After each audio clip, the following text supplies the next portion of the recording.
Okay. Hi. Hi, hi. Hello, hello.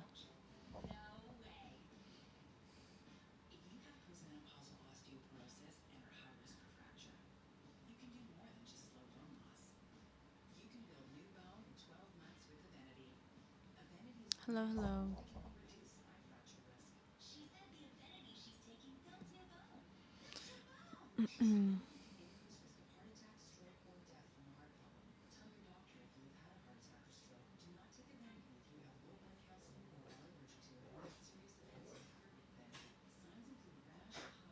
Hello, hello. Welcome, welcome.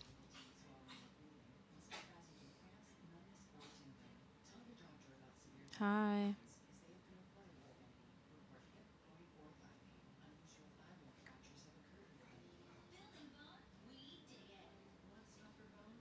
Hi. Welcome, welcome. How's it going, guys? I set the stream topic differently, slightly different. God. Yeah. Cat. Although personally, I literally never watched any of his reality TV because I don't think we had it in Spain, to be honest. Like I've never seen The Apprentice.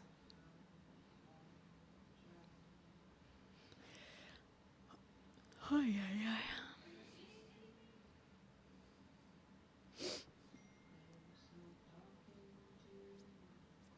Ay, ay, ay. My nose is itchy.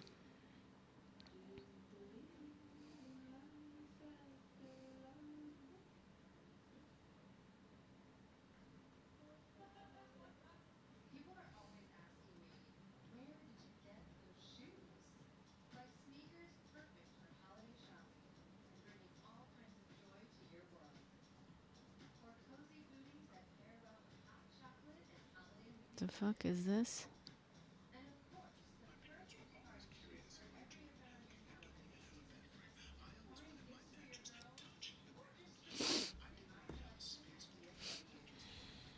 Hello, hello. Welcome, welcome.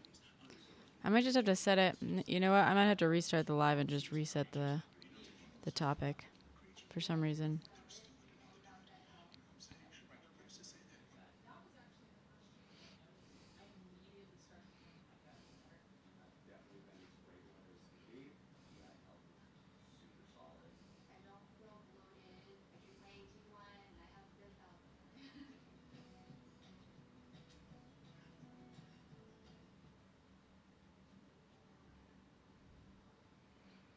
I don't know, Ray. That's what I'm saying. I'm gonna restart it. I'm gonna restart it as like a discussion stream or something. I set the topic as like news and event, but I'm just gonna restart it. If that's okay. Be right back, guys.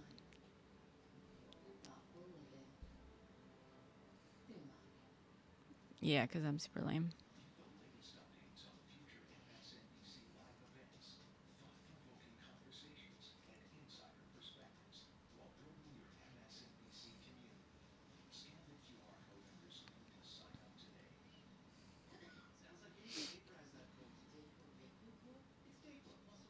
Hiya.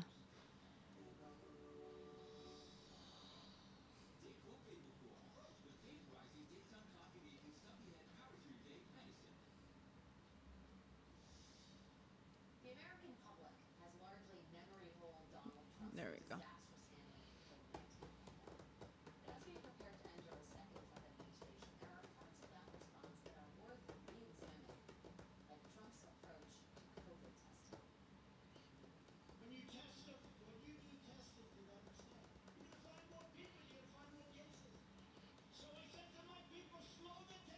Hello.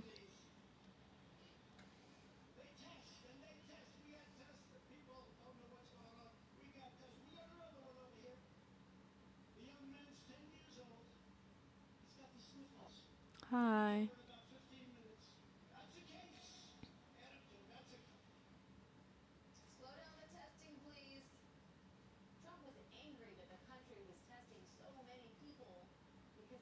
Hi. Welcome, welcome. Hi guys. I just restarted a live because something's going on. Something's off. Something's off.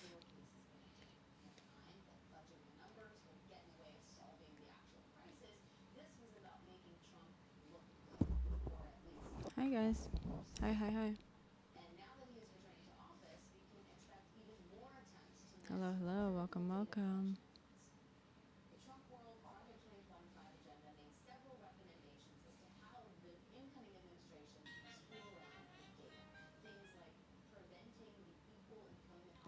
Hi.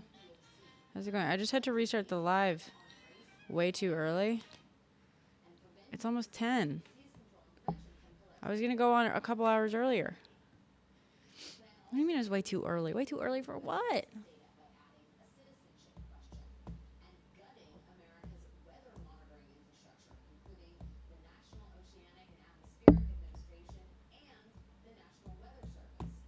Jesus. They want to get rid of, they want to dismantle the National Weather Service. Can you fucking imagine? They want to dismantle the National Weather Service. How are all the people who were so pissed about FEMA because of misinformation, mind you? How do you think they're going to feel about not getting any warning next time there's a fucking hurricane? How am I feeling about Gates? Ding dong, the witch is dead. Witch, oh witch, the wicked witch. Good. I want them to leak everything. Oh, too early in the comments. Gotcha. I want them to leak all the investigation stuff. I want all the details. Just so much misinformation. What misinformation, Howard?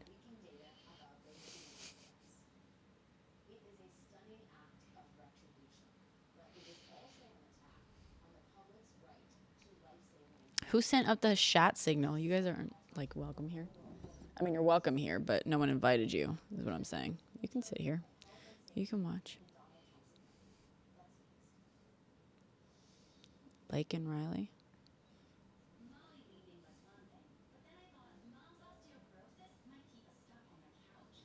You're holding it. Did you hear today he was saying, I think it was today, he was saying that he was going to fire everyone who worked under Jack Smith, which he can't actually, like, do legally. Like, it's a whole fucking thing. Exactly, Dale. Yeah, we know you got some interesting preferences.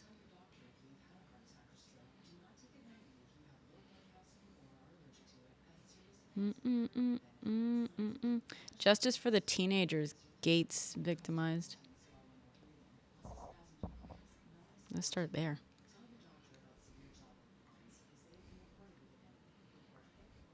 Hi, Cooter Noodles.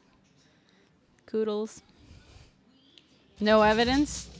There's plenty of evidence. Why the fuck do you think the guy stepped down? Why do you think, okay, if there's no evidence, Howard, why do you suppose Republicans keep voting to bury it, to not release it? There's no evidence. They would be the first in line to release it, to show how there is no evidence. Sure. Coodles. As long as it's not in like an inappropriate way, please. That's not how any of that works, Howard. If there wasn't any evidence, Republicans would have voted to release it. Yeah, Dale, but unfortunately, because he was reelected for next term, he'll be sworn back in January. Yeah, okay, pivot, Howard, pivot.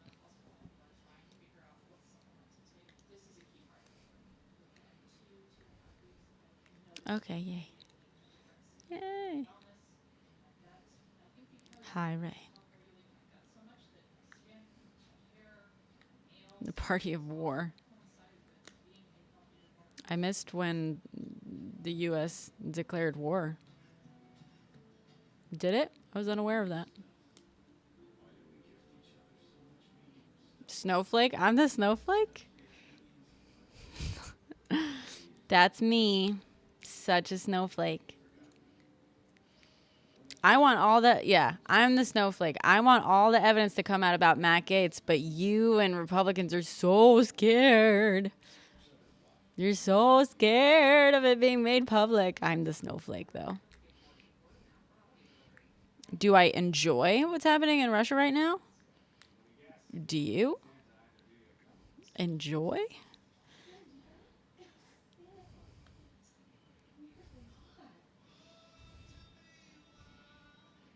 A JV dance. Oh, that's Darkdale. I like that. Damn. Nixon was set up.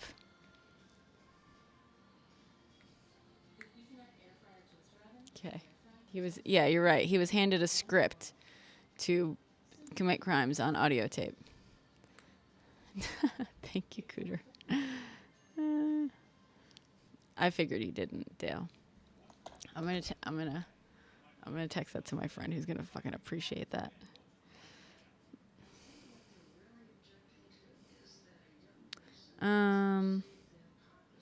Wait, my mom texted me. Yeah. Let's see.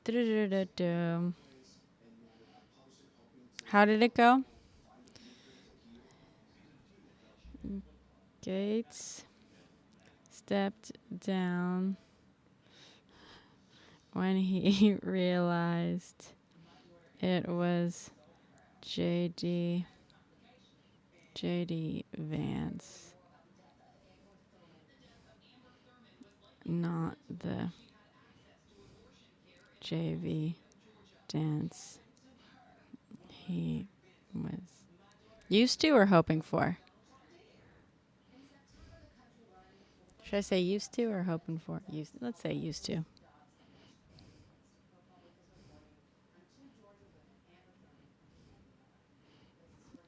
Joke I just heard.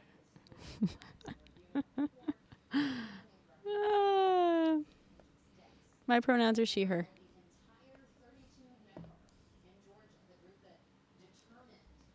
I do echo, yes.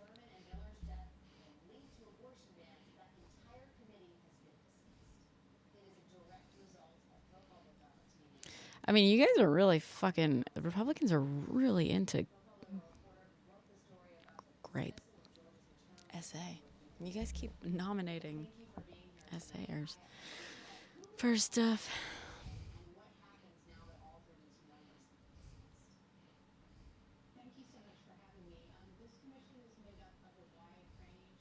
Who can't read? MAGA? That's true.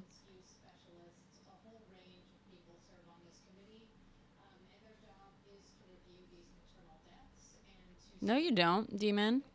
Women are losing their lives because of your bullshit Abobo bans. Yeah, Diane, exactly. Oh, yeah, subtle. Yes. Okay.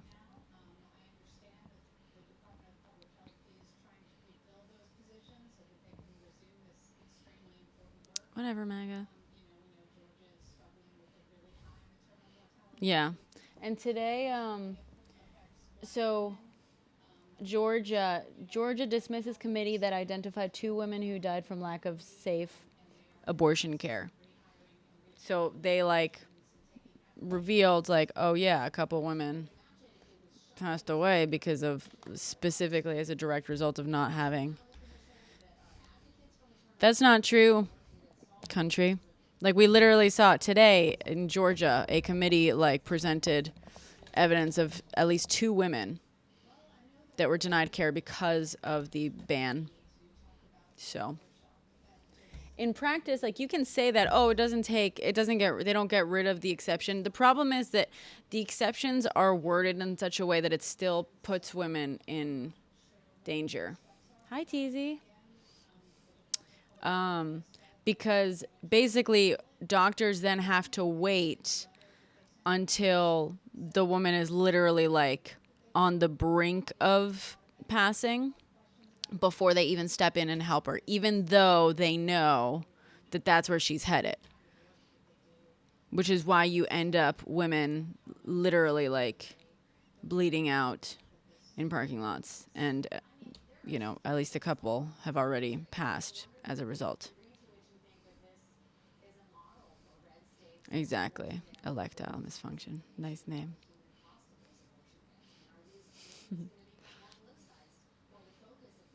It is tragic. It is. It's wild. That is a good username. For my Halloween costume, I was a pole, P-O-L-L, dancer. And I had some puns kind of like that. Yep. That too. Subtle. You're sad for me? Don't be. Childless cat dad. You've been in here before then, right? I feel like childless cat dad I've seen.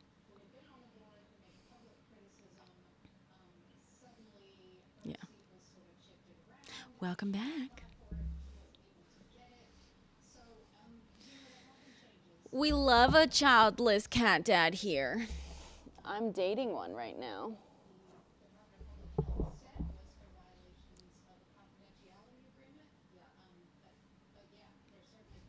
Catnip vigilante. I don't know if I remember that one. Maybe. Hi, everyone. Hi.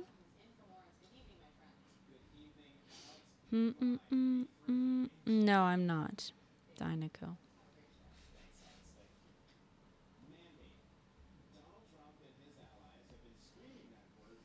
Mandate.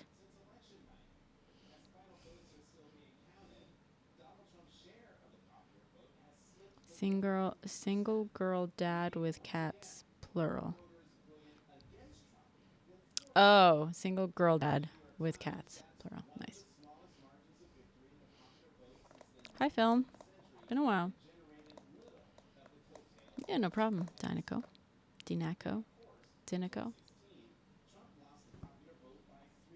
Oh, did you guys hear that Trump is like flaming out because it turned out that it wasn't actually a landslide? He didn't even get 50% of the vote, as it turns out. Ooh.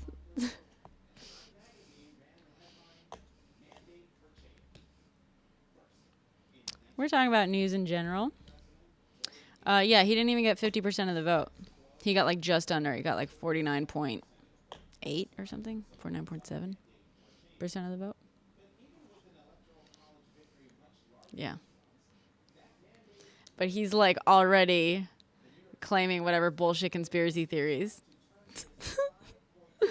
It is. It is fascinating. Always spinning. Always spinning. God.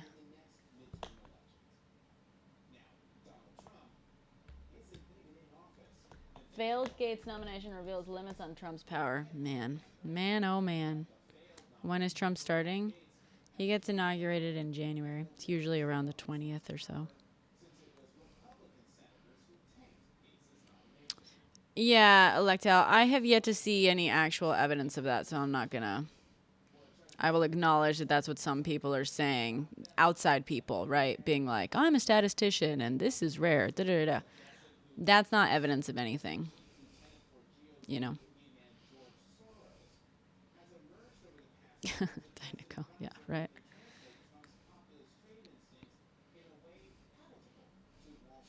Oh, Dale, another one. Oh, man. I'm texting that to my friend again. Wait, maybe he sent me a recess. He might have already sent me that.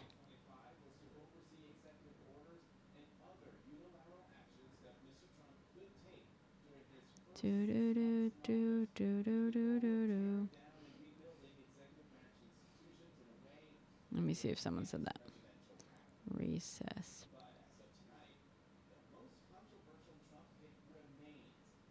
No. Okay. Gates. Recess appointment. Meant someday else. It's early.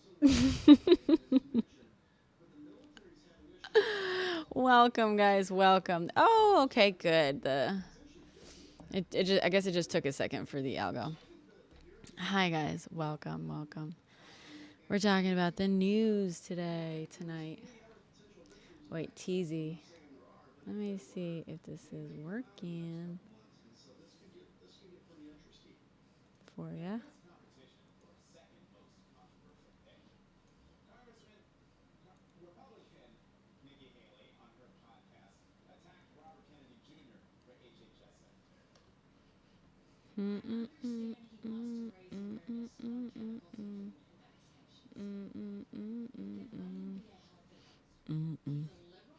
Prop 34. Which one's Prop 34?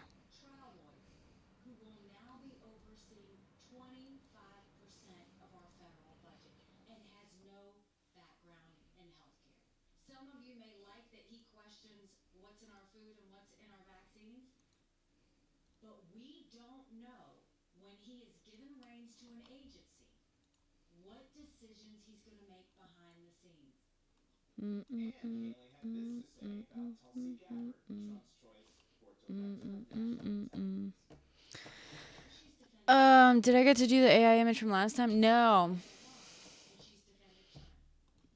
I mean, we didn't get like the level that we wanted, to be honest.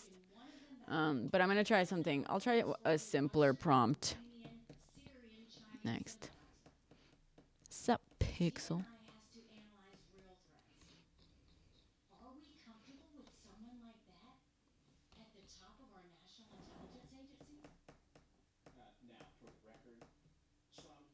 Nikki Haley. Nimrata.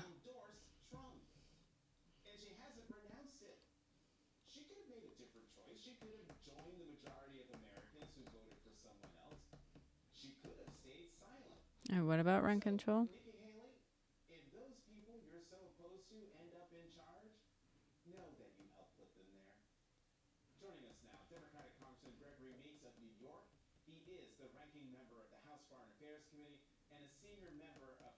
Oh, 36? What was 36? I can look it up in just a sec. It's just something's going on. Could not connect to app. Great. Caster Labs trash.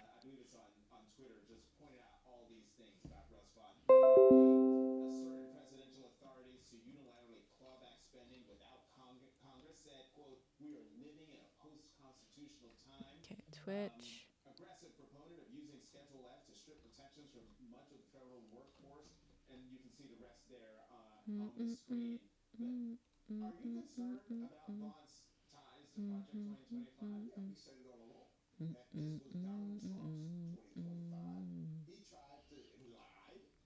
Docs.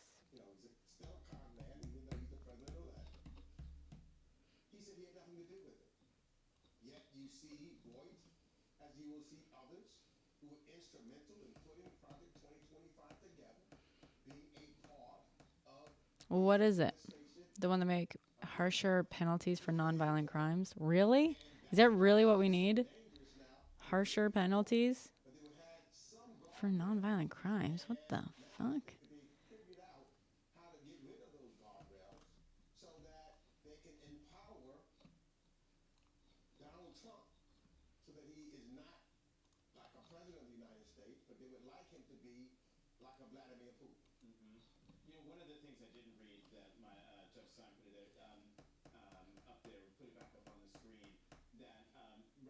That's okay. Well, the servitude one, like the slavery one, I believe, wasn't the argument about not voting on that the fact that like it's already banned federally or something? Like it was, I don't remember. I'm not like super familiar with it, but it was like.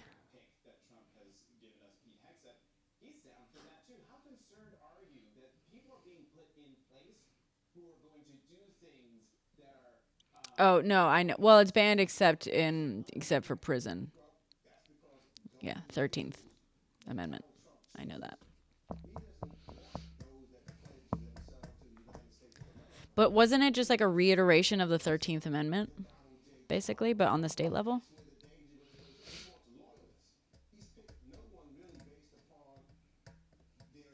Oh, this was basically to ban it in prison. Gotcha.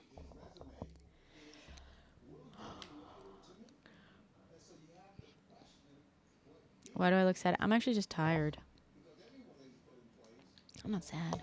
I mean, got the weight of the world and our future on our shoulders, right? It's hard to be excited about stuff when stuff is so...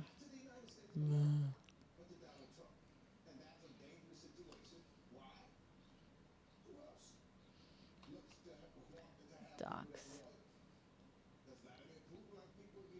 Ba-dum bum bum bum bum bum bum bum bum bum bum bum bum bum bum ba bum. Teasy, are you still on Twitch right there?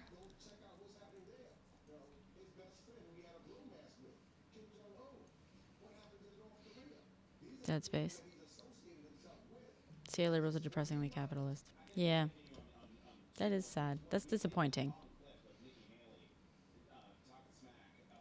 But still, LA or California has some of the, like a lot of pretty decent things that the rest of the states don't have. Like healthcare.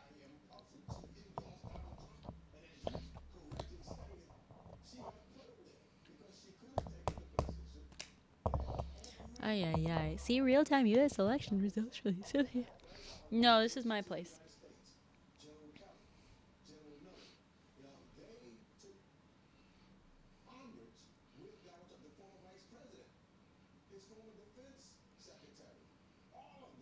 Yeah. This country overall is in some trouble, I'll say. Put it that way. Let's put it that way.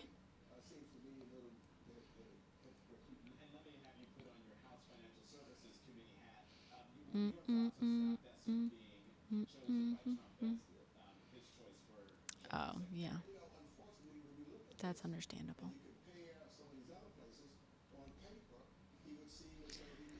I think I need a second monitor up here.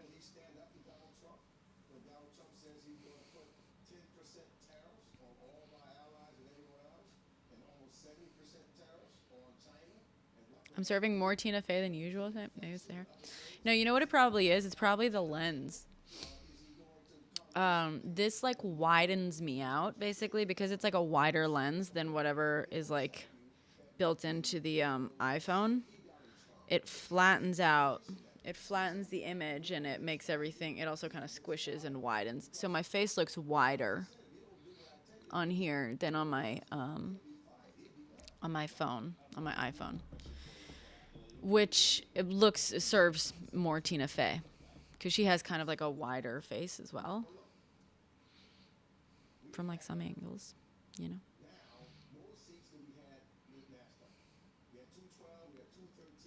I would love for it to be.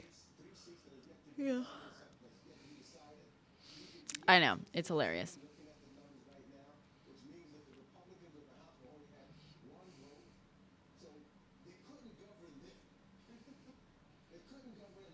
I could here. Let's see.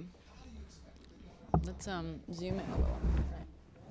So you can see it at work. So this is 20. Whoops. This is 28 mil, right? I actually don't know if this lens has much. Maybe not.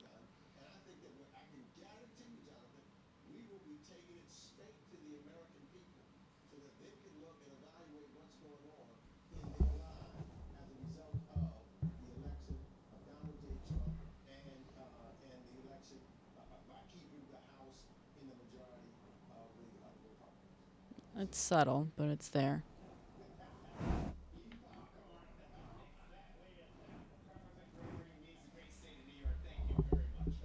A little bit.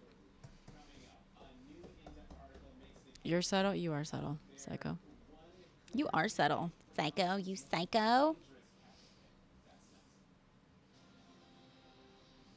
Tina Fey. What is with all the lookalike contests all of a sudden? Have you guys noticed that? Or is it just like my FYP all of a sudden serving me up lookalike contest content? Hi, God. Good evening, William. It's the new epidemic. It's a pandemic. of lookalike contests. Hi, Caglio.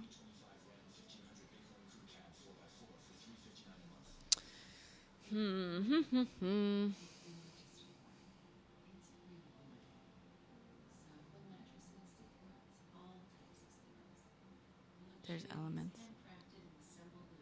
Thank you. I guess. Hi, Caglio. Hi. I like a lonely road. That I have ever known. Don't know where it goes. Atomized. Interesting. What's today's topic?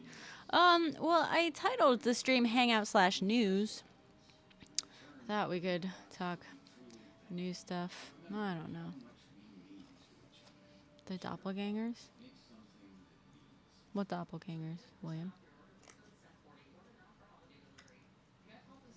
You mean the lookalike contests? You didn't get the greetings post?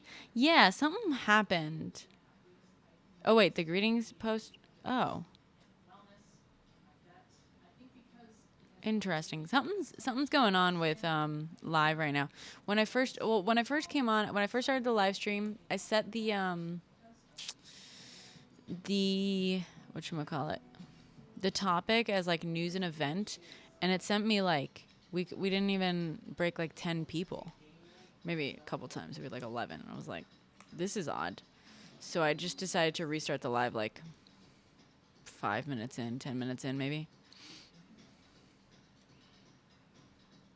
That's odd, Caglio. Thanks for letting me know, though. Like the, hi, I'm an ADHD filmmaker, and blah, blah, blah, blah, blah. I think so, now, Non. That sounds about right. But it's on me and I walk alone. Do-do, do-do. I walk alone, I walk alone. Meow, meow, meow, meow. Truly. There's truly a dog. What if I could tell you I can answer that question? Psycho. Is it, William? Cozy and intimate? We got like 27 people on TikTok right now.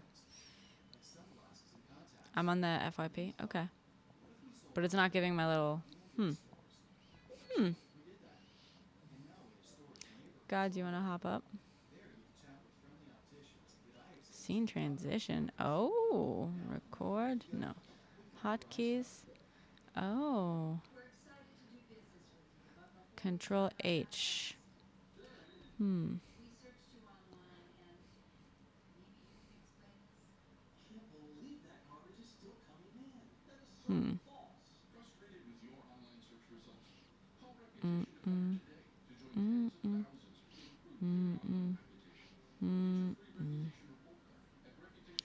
I want this to be,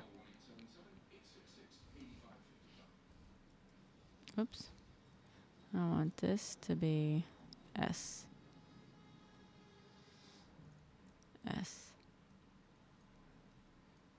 No. Invalid input. Okay, why? What if it's option S? Why?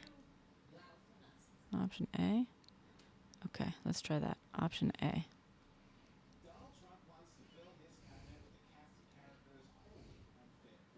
Cool.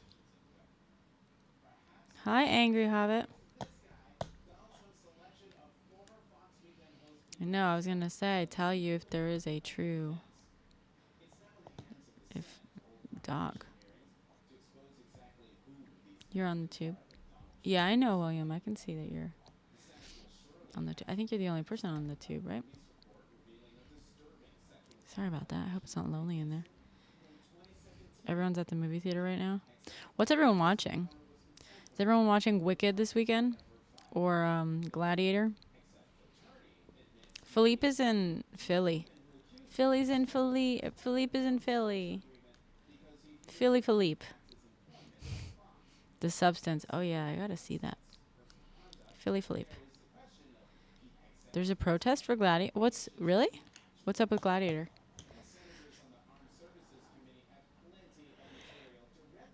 Oh. Oh shit, yeah. They cut all the pal actresses scenes, right?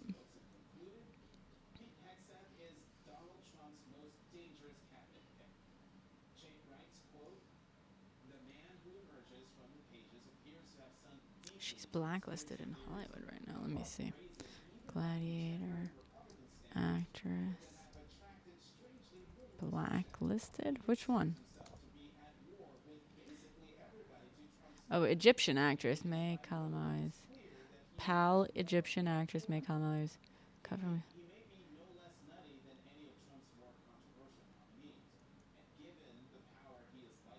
She'd play a major female lead.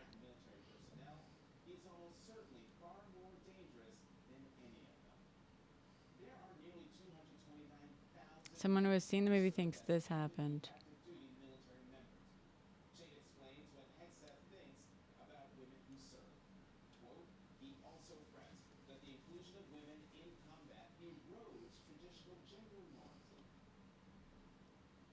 Mm-mm.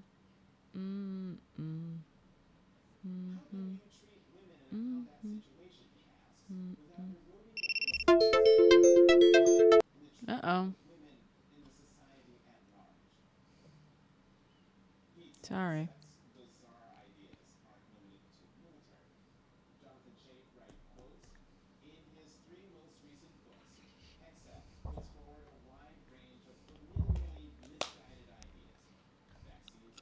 What was weird?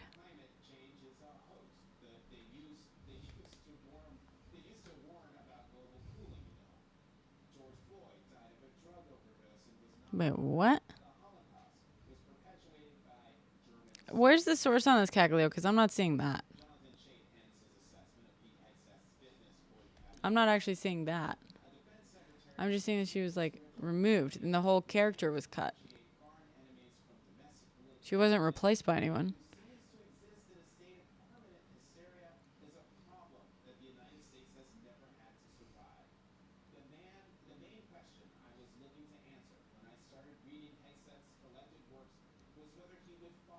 Oh, this is weird. Oh. Hold on. The TikTok chat just is wrong. I think it's because the thing. Let's see.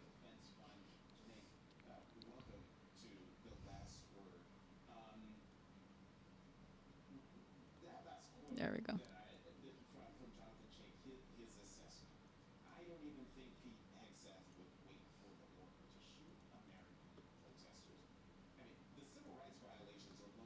That was weird.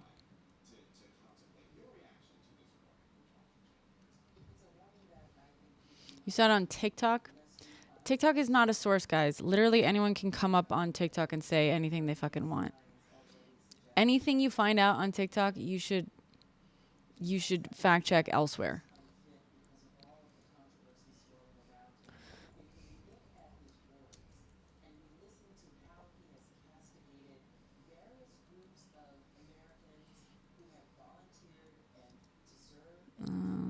Gladiator.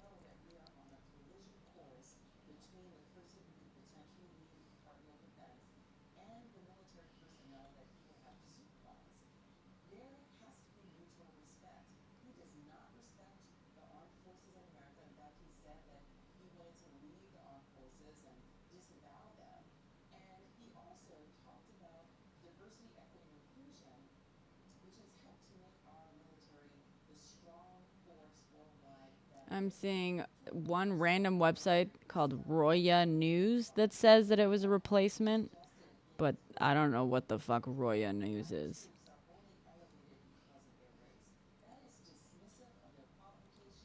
What is her role? What does she play?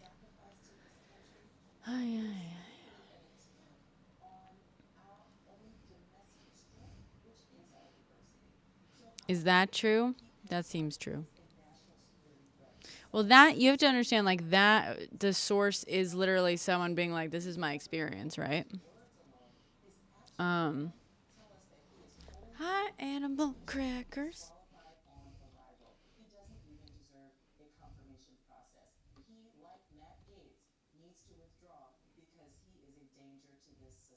Well, more to that point, let me read you another piece of Jonathan Chait's analysis. Quote, Hegseth makes plain that he considers the very idea of rules of war just more woke nonsense. Modern Doo-dum, warfighters fight doo-dum, lawyers as much as they fight doo-dum. bad guys, he writes. Our enemies should get bullets, not attorneys. Janae, there's a lot to unpack here. What's at stake if someone with these views were to head the Yeah, I American don't think she replaced.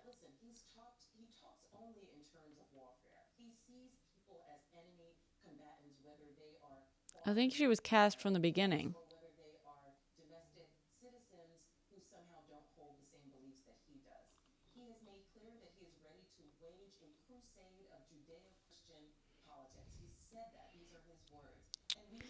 Um, Palestine Chronicle. Is that an actual? Um, I've never heard of that news source. Let me. What are a lot of sources? A lot of people on TikTok is not a lot of sources. That's just people who are seeing TikToks and like resharing the same information. In the same way that like there's there's misinformation going around about TikTok right now on TikTok, ironically. Replace. was going to ask you about women in the military, but given that how emphatic you are about the danger he is, how worried are you that She was not replaced by her. They were two different roles, dude. advising then President Trump will advise him to invoke the Insurrection Act? How worried are you that that is something that is going to happen? I'm seeing an ex post that's saying it, and someone saying no, she wasn't replaced. I'm seeing someone saying no, she was not replaced.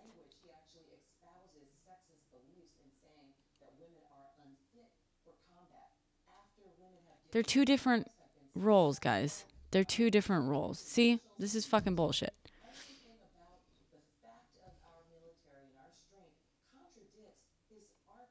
Don't spread bullshit because it just makes everyone it gives everyone a reason to doubt real news. They were playing two different roles. In fact, May is still in the film. She's just like seen in the background in a couple of shots. But they were two different roles.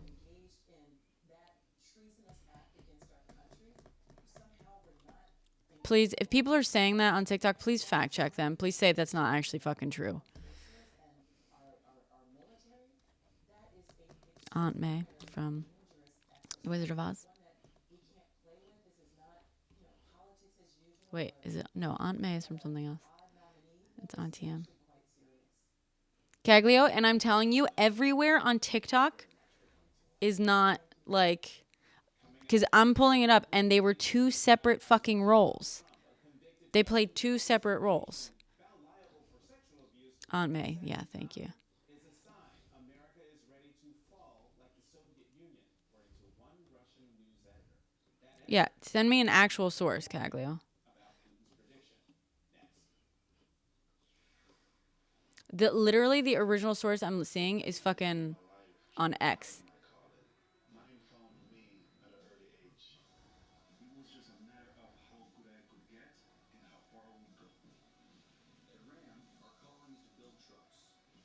So when you find your calling, nothing can stop you from answering it. So, because let's see, Yuval Gonen, her role was playing Arishat, the wife of Paul Mescal in Gladiator 2, right? And May's role was, I just know this, like her role was as a love interest that comes in later, and the reasoning that I don't know if it was given or someone like figured out afterwards, was she played a role that showed up later that was like a love interest later. And so if you want to interpret her being cut in the most generous way possible, it's that this guy, the story is about a guy who's avenging the unaliving of his wife, who I believe would be Yuval Gonen, right? I mean, we all know what Gladiator is. Gladiator is he's avenging the unaliving of his wife and children, right? We've all seen Gladiator. I don't know if it's an actual remake or if it's like a similar thing. So Yuval Gonen plays the wife who is unalived at the beginning of the movie, like 10 minutes. And May was going to play a love interest later on in the film. And so Ridley Scott, it seemed like what some people are saying who have seen the film is that the reason she was cut is because when the story is about a guy avenging his wife, if you give him like another love interest later on, it kind of diminishes that quite a bit. You know what I mean? Which I actually understand as like a filmmaker. I'm not saying that that's true, that that's definitely why they removed her, but she wasn't replaced by the actress. They were two different roles. Yeah. They were both cast at the same time. Yeah, so it's not a replacement. I know, I agree, Mr. Linguini. I really love the original. What do I think about fluoride in the water? We looked up the... What? No, I didn't, Mr. Linguini. Also, Caglio, don't fact check social media with social media. It all feeds into each other. Fact check with like actual news sources and stuff. Like trace the original source. Find out who was the first person. I mean, you know, with some Googling, like you can usually figure it out. But yeah. Thank you for letting me know that people are saying that. Like, I fucking... It drives me nuts when there's misinformation, especially about something like that, because it's like, when you start putting out misinformation like that, it makes all the real information more doubtable. You know what I mean? It doesn't help the PAL cause to lie about shit like that, or to, you know, to make bullshit up like that. It's like, because it's easily disproven. So it's like, just give it, you know, a little bit. And I mean, and a lot of people are going to like look it up. They're going to do exactly what I did, and they're going to figure out it's bullshit. And they're going to be like, oh, see, all these complaints and accusations are bullshit. And it's like, no, most of them are completely fucking accurate. And there's terrible things happening right now. But when you make shit up like this, you call everything into question. It's so harmful.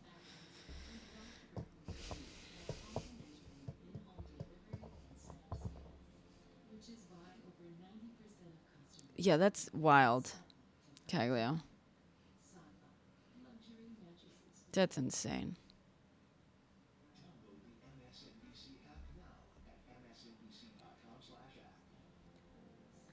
Well, it's trending because it's like a good headline, I guess. It's a good story, and people don't know how to fact check, and they don't.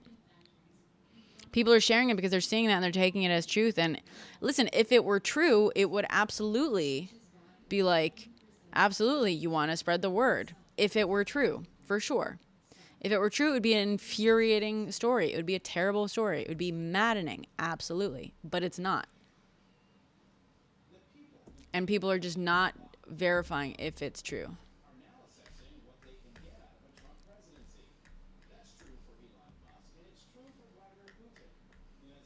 No, it's okay. Thank you for letting me know, Caglio. We're talking about this story that's trending right now. That is misinformation, guys. That an actress replaced a PAL actress in the movie Gladiator 2. And so people are upset that they basically cut the PAL actress and replaced her. She was not replaced with her. They were cast at the exact same time in two totally different roles. It is true that the PAL actress's scenes were cut. She's in a few shots, I believe, but she doesn't have like a speaking role. Her role was as sorry, spoilers, as the love interest to the main character who's on a mission to avenge his wife being unalived. If you've seen the original Gladiator, then that's the same story basically in the original as well. Paul Mescal his wife is unalived in the first like 10 minutes or something, and then he goes on a mission to basically avenge her. Yuval Gonen, who is the Iz actress, plays his wife, so she unalives in the first few minutes of the movie. I don't know how many exactly. And then the pal actress was going to play his love interest down the line. The problem is when the story is about avenging the love of your life, if you give the character a love interest, it kind of diminishes the entire impetus for the movie. That is unfortunately true for storytelling. So it may not have been nefarious that she was cut, but it is for sure not that she was replaced. No, it's okay.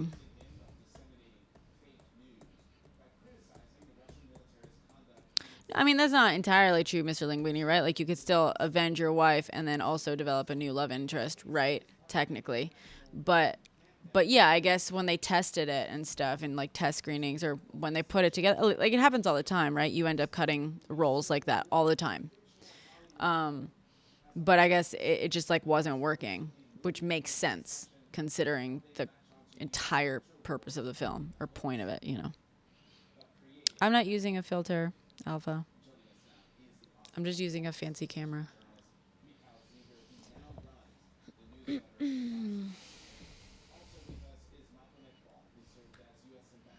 That's a good question, Non. I'm not sure. Yeah, go for it, Hale.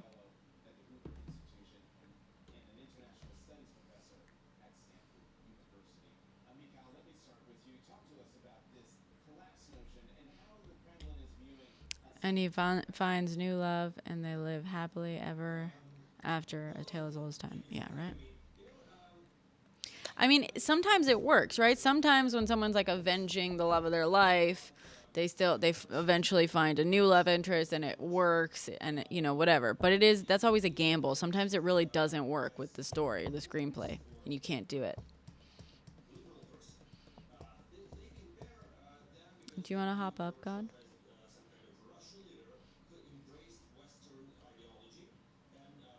Or does anyone want to? Whoops. Sugar.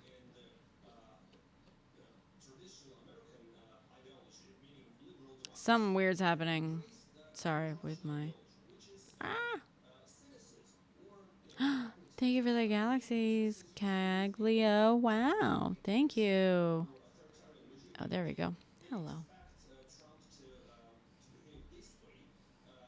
Are most future lives going to be mostly hangouts?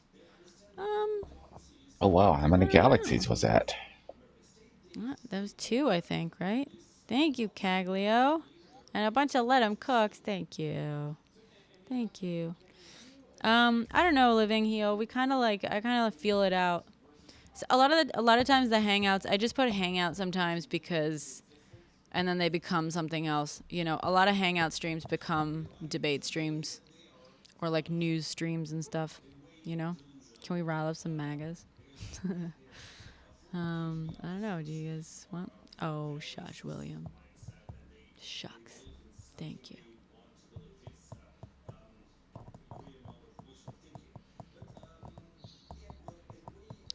I guess, Mr. Linguini, but that means you must be like engaging with them quite a bit because they only really show up on your feed if you watch them.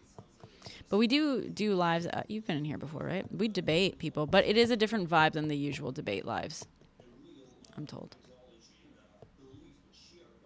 Yeah, it's definitely different than most of them. Yeah. But we do fact check stuff here. Will all the MAGAs please stand up? Yeah, right. Liam. There is something that I keep forgetting to mention to you that I find. I haven't figured out what happened. What's up? But after the election was over, people put out their signs. What's up with that? After it was over, people put up. Yeah, like the next day, there was yard signs everywhere. Really? Why? Yeah, what happened there? I don't know. That struck me as odd, and I've been gonna bring it up, but I keep forgetting. That is odd. Did you And their ask signs and stuff are anyone? still up. Well, that I can kind of understand. I have some signs in my apartment that I haven't gotten rid of yet. You know what I mean? I don't think I'll get rid of them entirely. I'll just stick them somewhere. But No, I haven't asked anybody. It's kinda, I try to avoid such things since I have to live here. I don't talk to a whole lot of people, but it's just kind of strange. Like, why'd you wait Yeah. till the whole thing was over and then go out and put out a yard full of signs? Oh, you guys can't hear God? Uh-oh. Oh,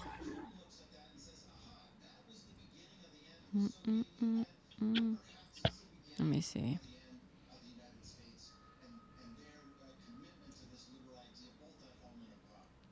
I did mute and unmute. About action items the Kremlin wants from Trump. Nope, not here. I'm not here. How's this? Say something now? Phone call, BRB. You know, okay. Sorry, that was like some weird TikTok setting that they like changed. There's like a new update for the TikTok thing.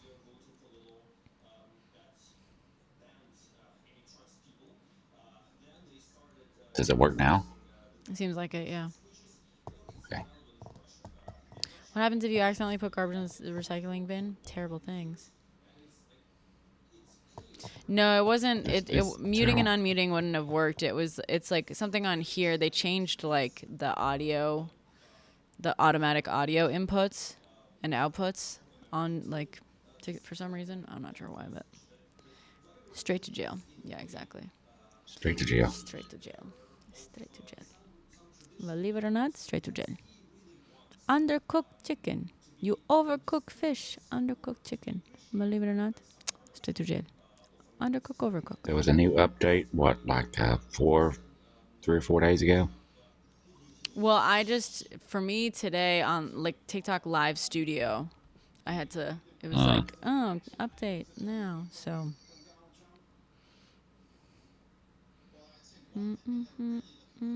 So I done a TikTok update 3 or 4 days ago, and a lot of stuff is different. The Really? layout and stuff. Oh, Yeah. interesting. Like how so? Well, some things are in different places, like the mic and stuff. Like muting myself and the gifts and stuff. Okay. And then there's a whole bunch of new gifts, but I guess they've done that anyway. But whenever I'm going to go live stream, I have, practice mode and stuff now. You just got practice mode? Yeah. Okay. That's always been around, I think. Oh, You sure I you didn't just have didn't that see it? before. No. Kent, thank you for the meerkat. Interesting. New gifts in the vault. I don't know how to unlock. Oh, there's something. God, yeah, that's something about the contest thingies. I don't know. Oh, live show. Set the stage for guests to perform in turn. Once you start a show, guests will take turns performing and engaging with viewers. Oh my God. What is that? Once you start a show, guests will take turns. Oh my God. Should we do a live show?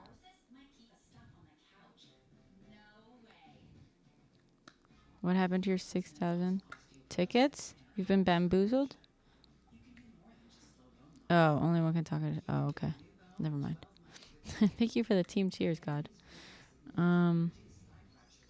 Okay, hold on. Let's see if I can find any info about this vault stuff. And also, actually, I could just join as my backup account. Riz, relax. Riz, the dogs are in the TV. They're not going to do anything to you, girl.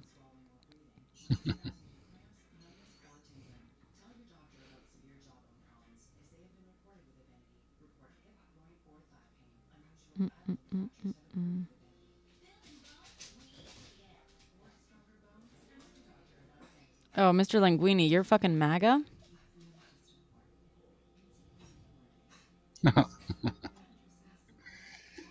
Did you It literally happens. just dead name someone?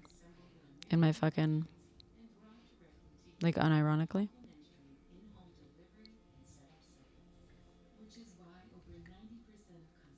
Is Linguini still in here?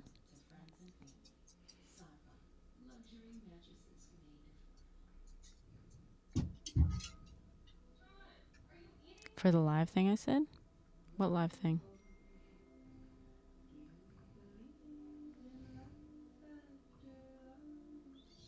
The live show, maybe they're talking about. I don't know Oh, what that is. live show? Oh. It's like, I guess it's like a talent show thing. Where's Mr. Linguini? Okay, but I'm gonna win if it's a talent show for sure. Yeah, what would your talent be? I don't know. I don't know, but I'm gonna win. I'm very confident.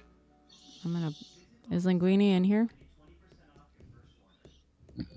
Don't know.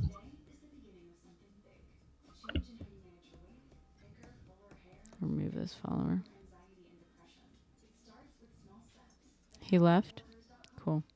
I'm pretty sure he's just I don't mad. see. I'm gonna block him. He dead named someone on my post. Unironically. Oh, So. There we go.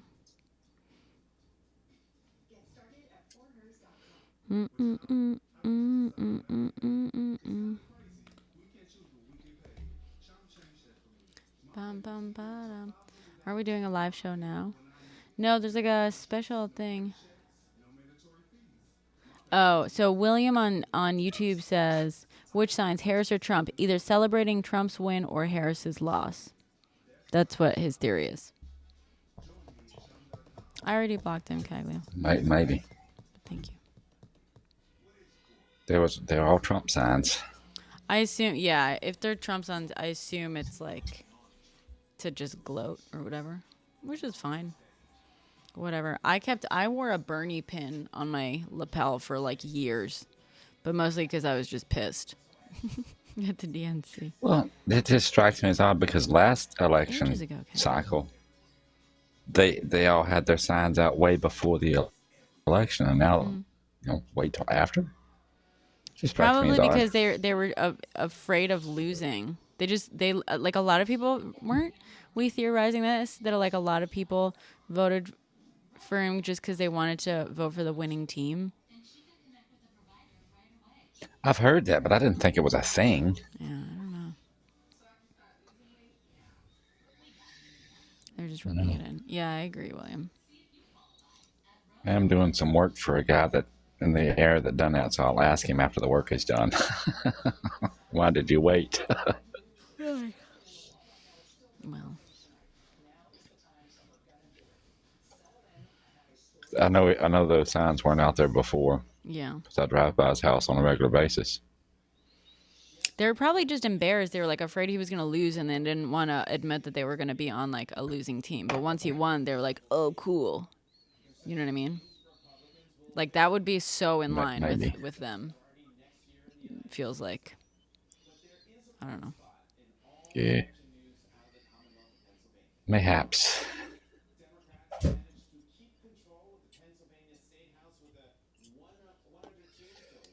Democrats maintain. He did talk about it some. And we talked about it a little bit this evening after I got done working, and he was all like, well, I didn't. He said, well, he was talking about, oh, they're going to start making the kids pray in the school up here again, and stuff, right? And I'm like, yeah, I figured they'd do such. And he's all like, well, I didn't.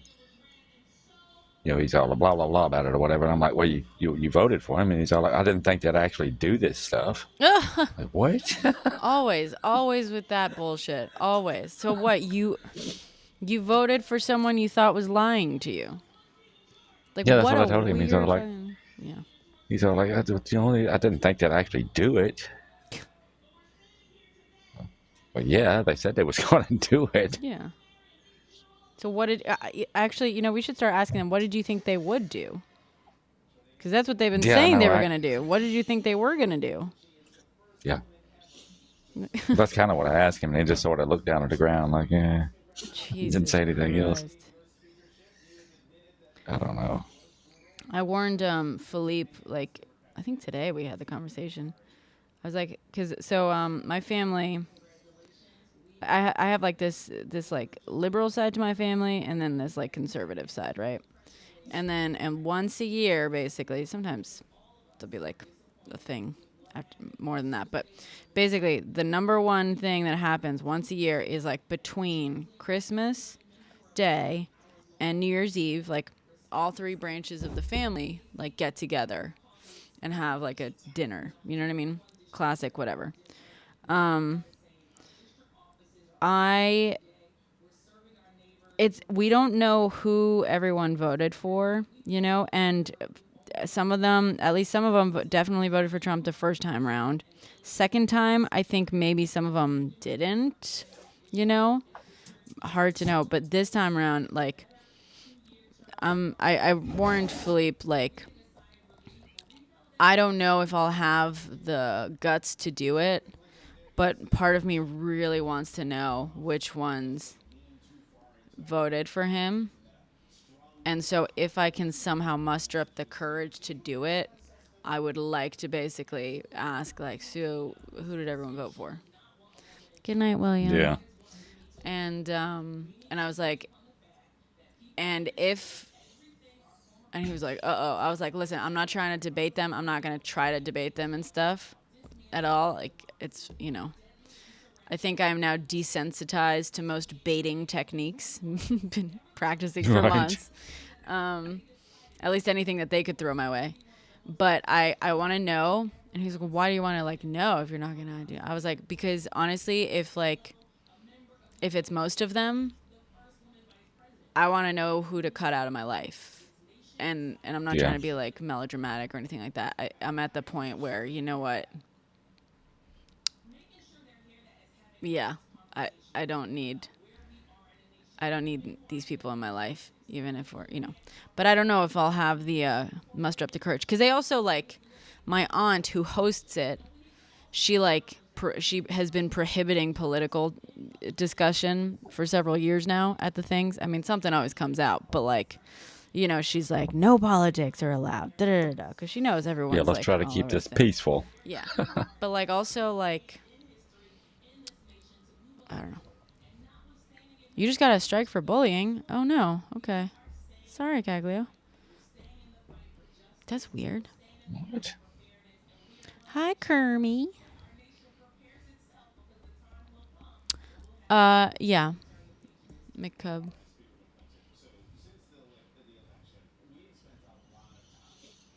That's weird. Why didn't that... Oh, on Twitch. Oh, you're on Twitch. Okay, McCub. McCub is saying cutting people out of your life for voting for Trump. Yeah, because we have different morals, McCub. Yeah. We have different morals, different beliefs. I put up with, you know, listen, like, I have had, if they were just like conservative and that were it, it'd be fine. But we're talking about someone who literally has been out here saying he would dismantle, you know, American government and institutions as we know them, and has said he's going to be a dictator from day one. That's a quote. On day one, I'll be a dictator. No, he said what is was the word he wanted to be. He only wanted to be dictator for one day, the first day. The first day, and then after that, we'll see. I think he said something like Yeah, that. and then after that, we'll see. On day one, I look how at we it like doing? this. We're doing good, Kermie.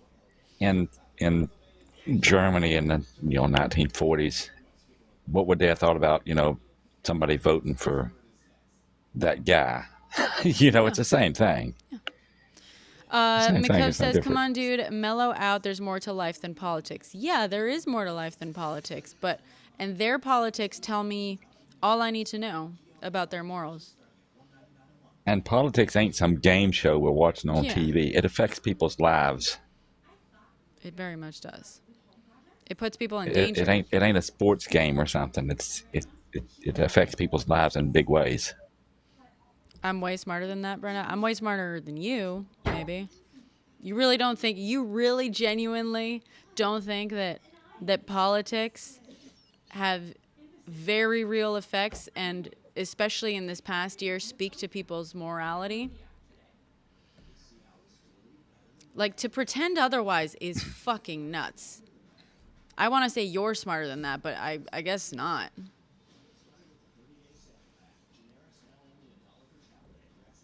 No one said that? No one said what?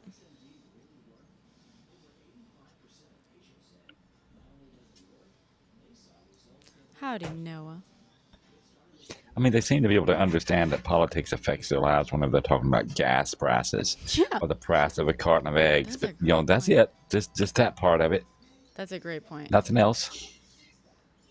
I mean, that's the big topic, Sarah. No, That's the clarify, big stuff. McCub. No. No, I grew up into this mentality. I now understand it better than I ever did. McCub, no one said what? Tell me now, or I'll block you. Tell me now. No one said what? Gas prices. Yeah, exactly. Gas prices.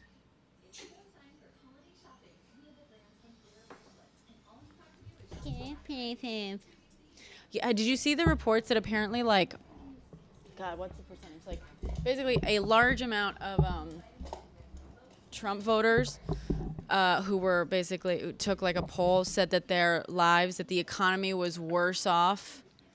Basically, as soon as the election happened, they were like, everything's fixed now. Yeah. Despite the fact that it's all the same exact policies, the same exact people. Still Biden. Because they don't fucking know how any of it works, I guess. Well, You here's, just try here's saying, another I believe in this and that. another funny thing that happened with that guy I'm working for right now currently for the Okay, so today. you're not going to answer my question, McCub? Okay. And he did say that he voted for Trump. And then he saw, like, you know, gas prices are going to go up, and I'm going to buy this big tank to store fuel. How do I make it last longer? I'm like, why would you want to do that? He said, because Trump's the president. The gas prices are going to go up. That's You one of the just big talking tried points saying, that I believe in this and that. that the Trump supporters have been saying, that Trump gas is cheaper under Trump. So this Trump supporter wanting to buy a big tank and store fuel now. Like, wait, what?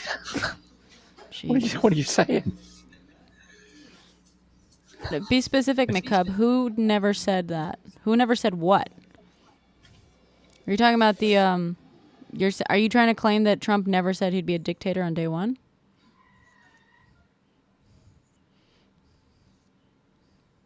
There's hovering on literally the block a video of that.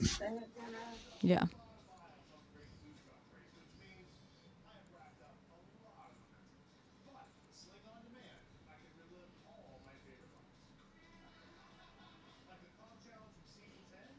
You just said, "Oh, you don't believe in politics change things." You say you said there's more to life than politics, and I'm saying life is defined by politics. Life is literally defined by the politics you live under and within. And someone with the morality of, you know, the morals that lead them to willingly vote for someone who said that they would be a dictator on day one, who has been talking about horrible fucking things. And not just Trump. Trump isn't the only problem. It's the entire fucking party at this point. Women are literally bleeding out in hospital parking lots. They want to dismantle fucking everything. Everything. That's just a different set of morality. And there's more to life than politics. Yeah, there is a lot more to life than politics. And unfortunately, they're going to destroy every other aspect of life with their politics. So, yeah, simple as that.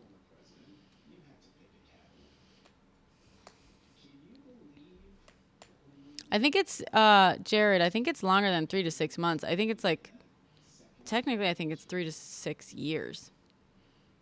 If I'm remembering my research from a few years ago when I was like looking into post-apocalyptic stuff, I was like, how long would gas?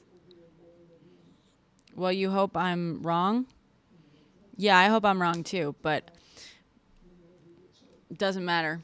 I hope I'm wrong. I hope he absolutely fails to do everything he promised to. But for the people who voted for him because they want him to do everything he promised to, yeah, those are bad people. I don't want them in my life. Anyway, bye, dude. Okay, he's blocked.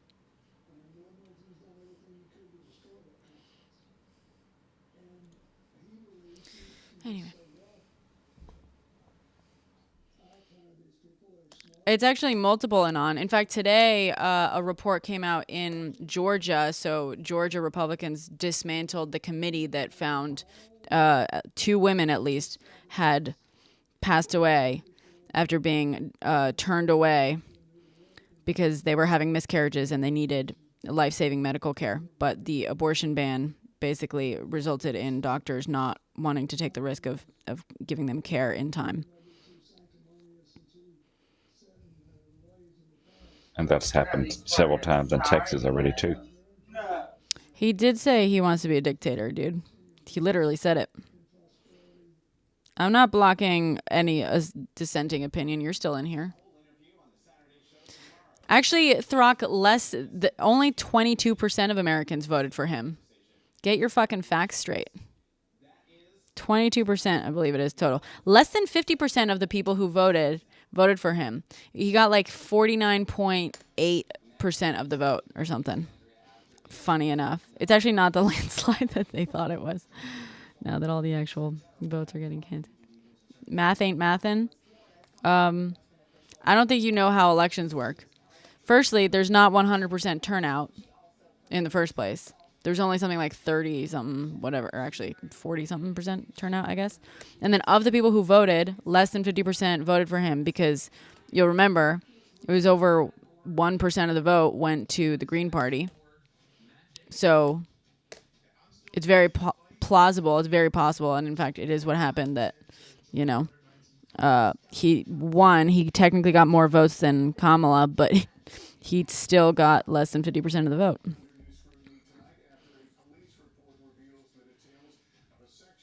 How many votes did he receive? Let's look it up. I don't know if they actually finalized the count. Let's see.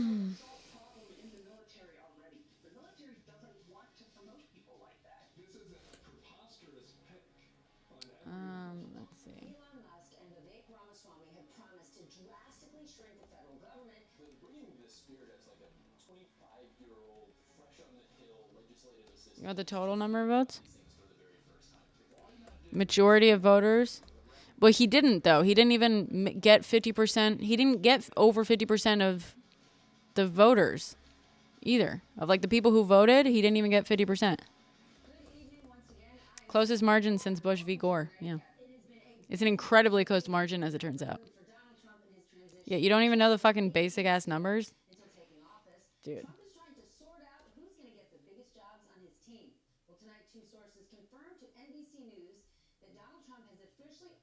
He got, so 15 hours ago at the latest, because I believe they're still counting like a few votes in some of the more populated states. He got 49.9%. So he got more than Kamala's 48.3% as of, this is again 15 hours ago, so it'll probably change. Yeah, he got a plurality, not a majority. But I'm sure you don't know what those words mean. That's a plurality, Throck. That's not a majority. Majority is over 50%. Plurality just means more votes than everyone else. So he got a plurality, not a majority. At least according to the current vote counts.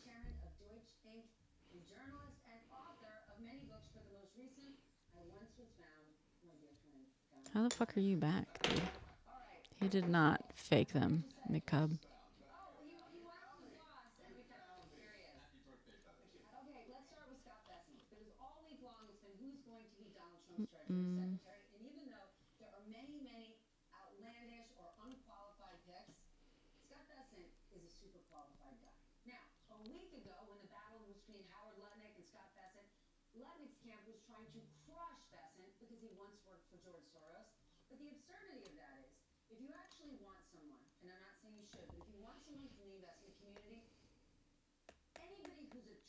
Her life is built on division. You've never been here before, have you? And I'm sorry, you voted for Donald fucking Trump, and you're gonna bitch about someone else sowing division? You have a Right. problem with that? Didn't you just vote for that, dude?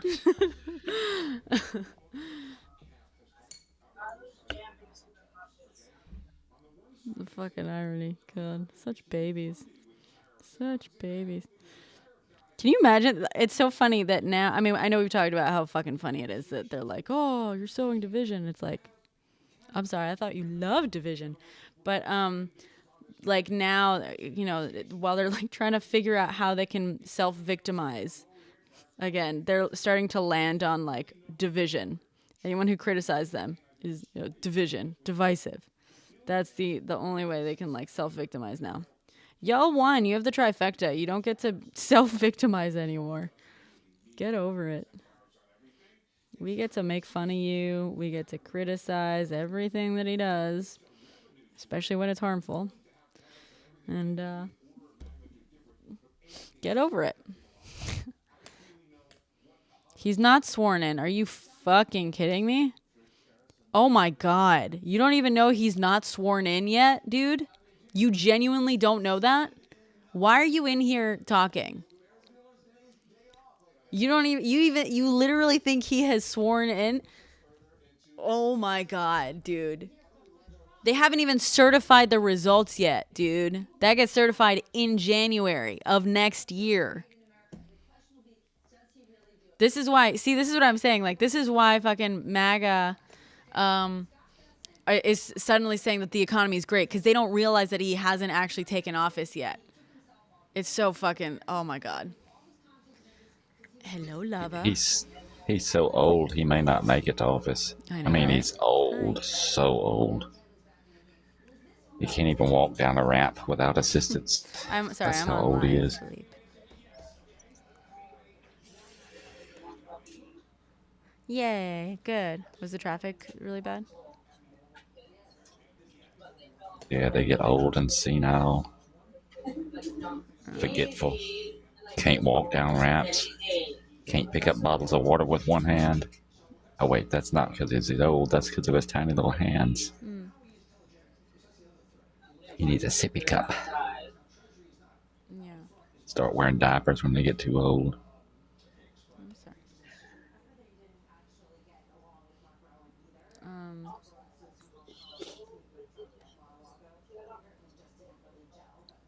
Okay. And So Trump ain't getting old. He's done been old for a long time. all right, bye. Donald Trump is literally the oldest fucking president, I believe, ever. Oh yeah, I think you're right.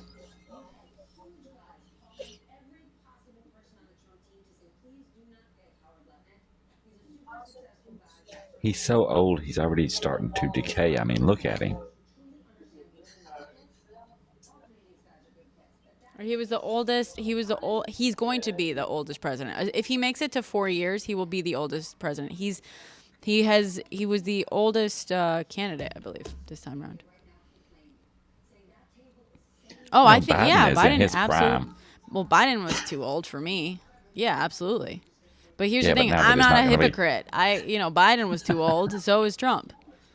I was just gonna rile him up. That's all. He's in his prime. He's just young man. Biden is. I bet he can Oh do my God, push-ups. peeps. Trump can't. Hi, Europe. You're a Republican. Gross.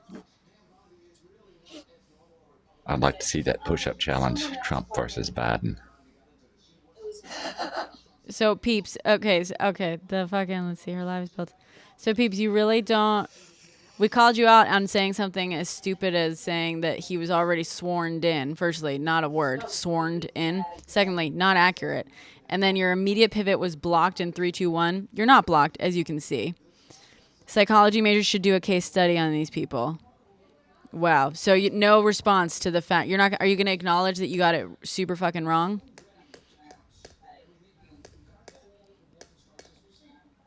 Define our country progressing, Throck.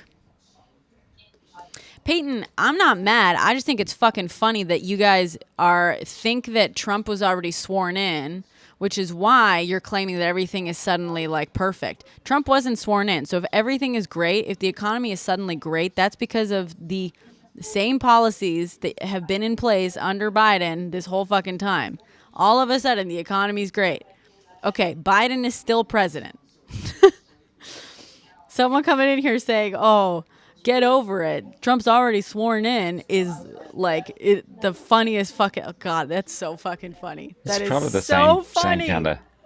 I bet it's the same A kind of tiny person. mistake, peeps. That's a pretty big mistake. To come in here and act as if you can hold your own in a conversation with people about politics when you don't even know how the basic process works of a president coming into power is embarrassing.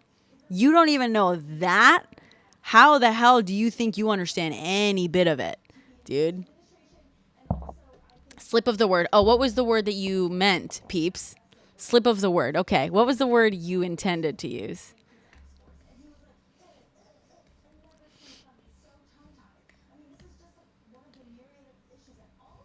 Republicans are so weird. My God. You literally don't even know. Yeah, exactly, Jill. You don't even know who the president is. Like, imagine coming in here and acting like you can have a conversation with us and like know things about politics. You don't even know who the president is right now. Oh my God. Accept request. Did we get a request? Let's see. Oh God. It's not opening up for me. Here we go. You watch your language, Peyton.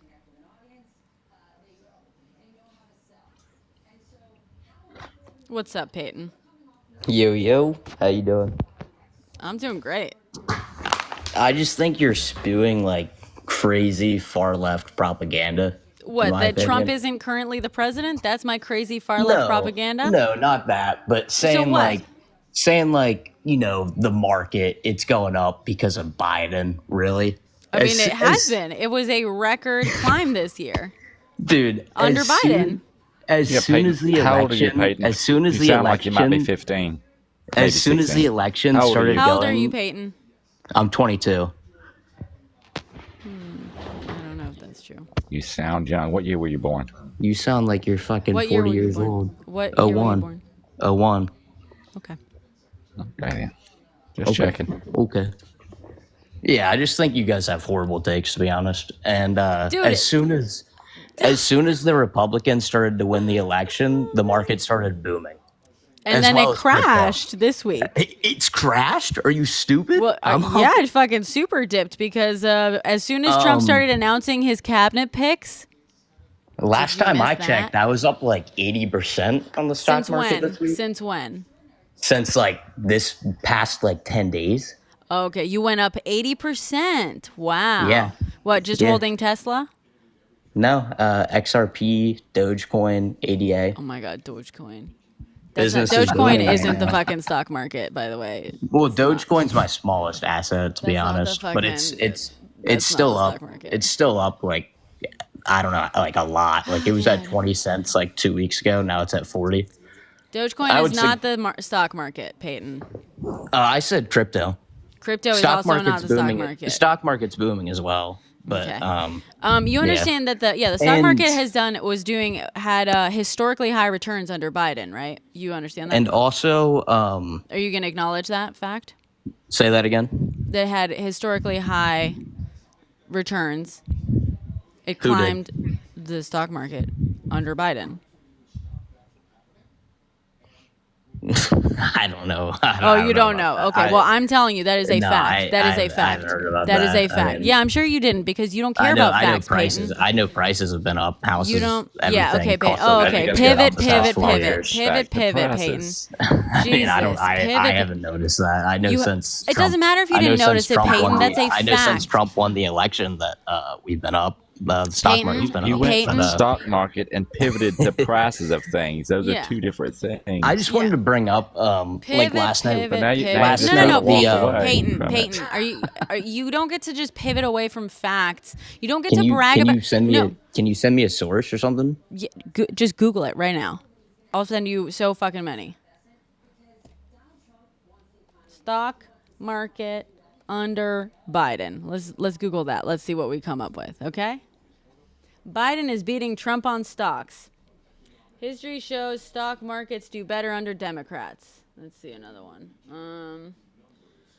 Let's see the actual fucking numbers. A compound annual, so S&P 500 posted a compound annual growth rate of 14.1% from Biden's November 2020 election through Thursday's closing bell, which is higher than under Trump. The S&P enjoyed a compound annual growth rate of 12.1. Wow. Wow. Wow. So it did better. The stock market did better under Biden than it did under Trump.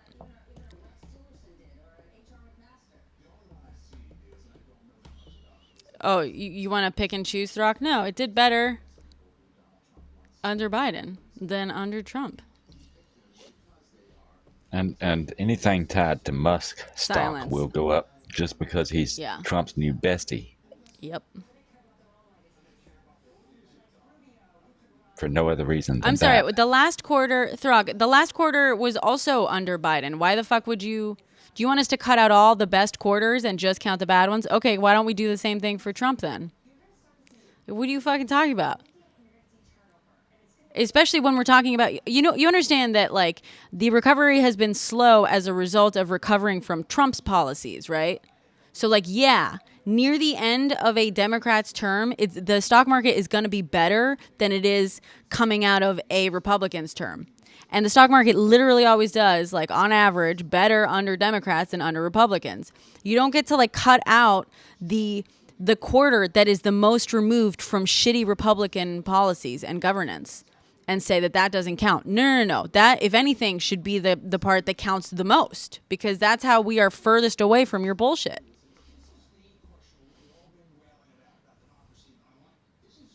Yeah, it does. It took him a long literally time does. to fix all the you can Trump Google it. stuff. It's really fucking easy to find this information, guys. I don't need to convince you of anything. The facts are literally on my side. They're so easy to find. I really don't give a shit.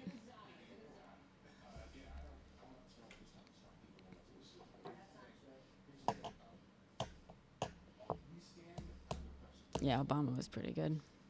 All right, Peyton. We lost Peyton. All right, bye, Peyton. I don't know why I just went silent. How sad is it that this is my life? What? I get to hang out with people online and talk about stuff that interests me, and I get to laugh at fucking MAGA while their life falls apart, like, around them, and they say really stupid things. That's actually a pretty sweet life. I've been fucking loving my life lately, to be honest. After the election, what are the percentages up? Well, yeah, Throck, dude.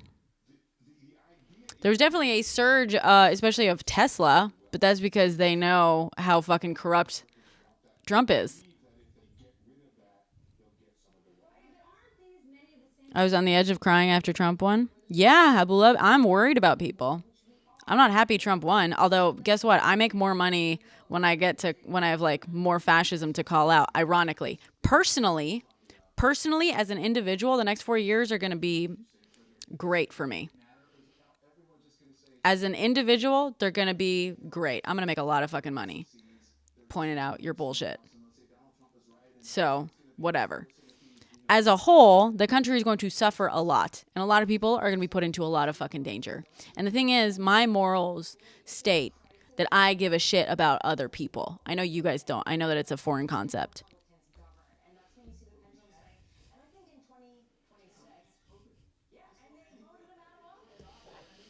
Ay. Yeah, like when he was first president and did fucking terrible things, Doc. Oops. Go. How? What do you mean, how?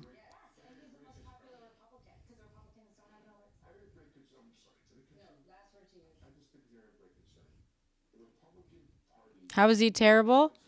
I mean, he instated horrible fucking Supreme Court picks at the very fucking least. He used executive actions and orders to pass horrible things. He tried to ban Muslims from entering the fucking country. Do you forget that? I know that people like you love shit like that. That's a terrible, terrible thing. He also, by the way, passed an executive order to ban TikTok in 2020. He was the first guy to do it, to try it. But that they fail and find new ways of blaming new people for their failure. Right, and American faith is what actually determines reality, Throck. That makes sense. I showed you actual numbers. And so you're just going to like pick and choose which ones not to use. All right, who gives a shit? Did any of these terrible things happen? Doc, the only reason they didn't is because, well, I mean, he did in fact do those things I just said. He did pass those executive actions. And fortunately, there were people there to stop him. Now there are fewer people to stop him. But I hope you get everything you voted for. Also, he did put in place the terrible Supreme Court justices, which have handed down terrible fucking decisions. I mean, just the fact that you ignore what has happened in this country over the last 8 years doesn't mean that it has not happened.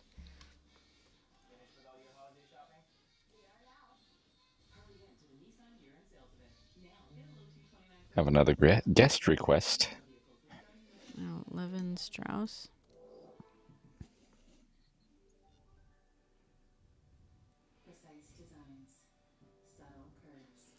No, Throck, he literally passed a Muslim ban. He literally banned people from coming in from several... I can look it up. It was like one of the first things he did in 2017. How old are you, Throck? Do you just not remember this because you were a child or something like that? He did, guys. He literally did. Oh, my God. Yep, he sure did. The Supreme Court had to undo it because it was unconstitutional. Yeah. I mean... Good morning. Thank you for letting me in. Greetings from Europe. I'm a native Romanian citizen, but also a US citizen. I have a question for you about, I didn't vote for Trump. Let's be clear on that. But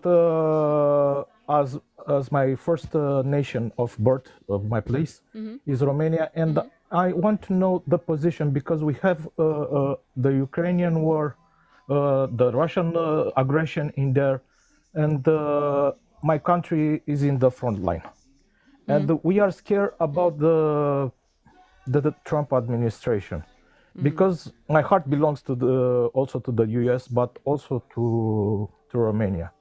And we didn't see, how can I say that, a better plan to fight back Russia from Ukraine occupied lands from them.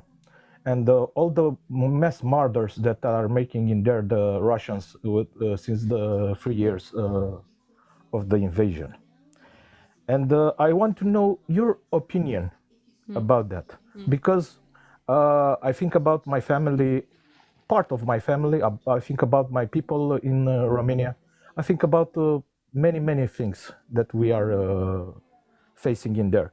The same fears are in Poland, in the Baltic states, in Finland. What is your opinion on Trump position regarding the? We appreciate the Biden administration that have provided all the weapons necessary to confront the Russian aggression, to be these brave soldiers, Ukrainian, that are fighting back the Russian forces that have invaded their country. Thank you so much for accepting me. Yeah, of course. I unfortunately think, Trump has made it very clear he's willing to lie down and let Putin take whatever he wants in terms of Ukraine. He's made it very clear.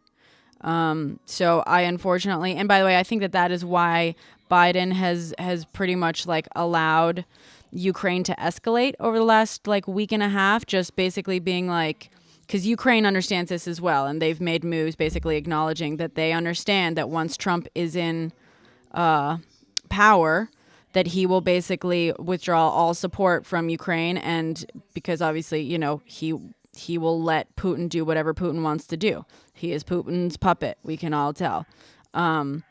So I think Biden has been approving just use of more long-range missiles and stuff in ballistics in the last like week and a half as a sort of like, listen, this is your last Hail Mary. You can do like ramp it up, do what you got to do while you still can. But starting in January, it's going to be someone else in charge who's going to basically limit the help and the support. Unfortunately, I'm also European and American. I have dual citizenship. I'm Spanish. And I also support, and even if I wasn't, I would like to think that I also would feel this way. But I support helping Ukraine defend itself against Russia, especially in terms of like protecting the rest of Europe. I mean, not especially, you know what I mean? Like Ukraine has a right to defend itself no matter what, but also as a European, like I am biased in that like it is very scary that Putin very clearly wants to go well past Ukraine, and Ukraine is just like a first step in all of this, right? And I support sending aid and help to Ukraine to help it defend itself. I don't think we should allow Putin to do whatever the hell he wants. I don't know why Americans think it makes America stronger to let other countries, other superpowers that are supposedly its biggest competitors, be more powerful than the U.S. Like, if the U.S. is afraid to stop other competitors, then the U.S. is no longer the superpower it pretends to be or has been historically. It just isn't. It's like too afraid to do stuff. Okay. It's too weak to do stuff. Okay. It's not the like strongest nation in the world at that point anymore. So yeah, I mean, that's basically how I feel and what I see. I also just want to like acknowledge, I just want to acknowledge something down here. Stop spamming, Peyton. Okay. The rule is don't spam, okay? So, sorry, dude. Bye. No. Democrats is not the party of war. Let me be clear. Because in my native country, the fear about the Russian aggression is... we are in the front line. You have to understand us in our position. We are a NATO member country. We are an EU member country. But the fear is there. We are a fragile nation. Not also us, the entire eastern flank is very fragile against the Russian aggression. And we need to adapt to understand the new reality in Washington, D.C., because it affects us in every kind of position, economically, about the war and about everything in my country. We are here right now in a presidential election upcoming in 2 days. And we need to understand the position to be prepared for any kind of scenario in my country. And we are a nation that have been aggressed many times by Russia. We know how it feels to have a historical problem like Polish nation regarding the Russia. And my heart is in two places in the same time. I know. One in the US and one in my native land. And I have to know and have to understand, because as a simple man, we need to find out what is the upcoming movements of the Trump administration regarding the Ukraine war. We have seen a lot of suffering in the Ukraine, and a lot of damages and so many. Well, as you can see in the chat, people are acting as though Trump ending the war. So it's basically been sold to them as like, oh, Trump is going to end the war, right? And sure, in one understanding, you can simplify it to that, right? But that's how he's the way. Just a sentence to the chat from me. Yeah. Putin could stop this war, withdraw from Ukraine, but he didn't do it. Every day he's pushing forward, is using his soldiers, is using his aggression, keep pushing. Without the Biden administration, without the European countries that have, and also many other countries that have helped Ukraine, right now we will be in a catastrophical situation, with my country being neighbor with Russia. Yeah. Well, it's also it's you can tell that they like were never taught basic history, because it seems like they've never heard of this era, this piece, these years leading up to World War II, that is often referred to as appeasement. It's very clear that you guys skipped that unit in history, where people said, Europe was like, oh, well, if we just give Germany what they want, it'll stop the war, right? It'll stop them. Once we'll just give them what they want and it'll stop them. And so they gave little bits and pieces to Germany until, the war spread. So when you guys keep saying that, like, oh, end the war, Trump is going to end the war, and like you ironically talk about World War III under like, Kamala Harris and stuff, like what you guys don't seem to realize is that giving Russia everything they want, which is what Trump plans to do, doesn't, like, it ends the war in a very, very like surface level. But all it does is actually just, give Russia permission to do more of what it's doing, which is invading more countries, taking more land. That's how you lead your way into a World War III situation. That's exactly how World War II was led into. Like, exactly what it was. It's appeasement. So, Thank you for your time, Brenna. Yeah, thank you. All the greetings from Europe, and all the praise from the upcoming days in Europe. Yeah. Good luck. I hope. Keep in touch. Yeah, likewise. And good luck in all what you are doing. Thank you. You too. Have a great day. You Bye bye. Bye bye. Has Ukraine been? Yeah, Ukraine is an actual fucking country, dude. Ukraine is an actual country, guys. No one won the majority, dude. Trump won the plurality of the vote. He didn't even get 50% at current vote counts. He won the plurality.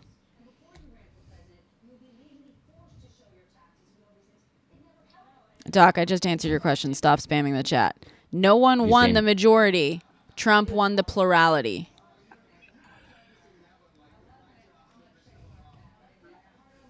We have another guest. Would you like another guest? Sure. Let's hear it. But also, by the way, wait. No, I wanted to answer the question. Someone in here was acting as though the Muslim ban wasn't a thing. Executive Order 13769.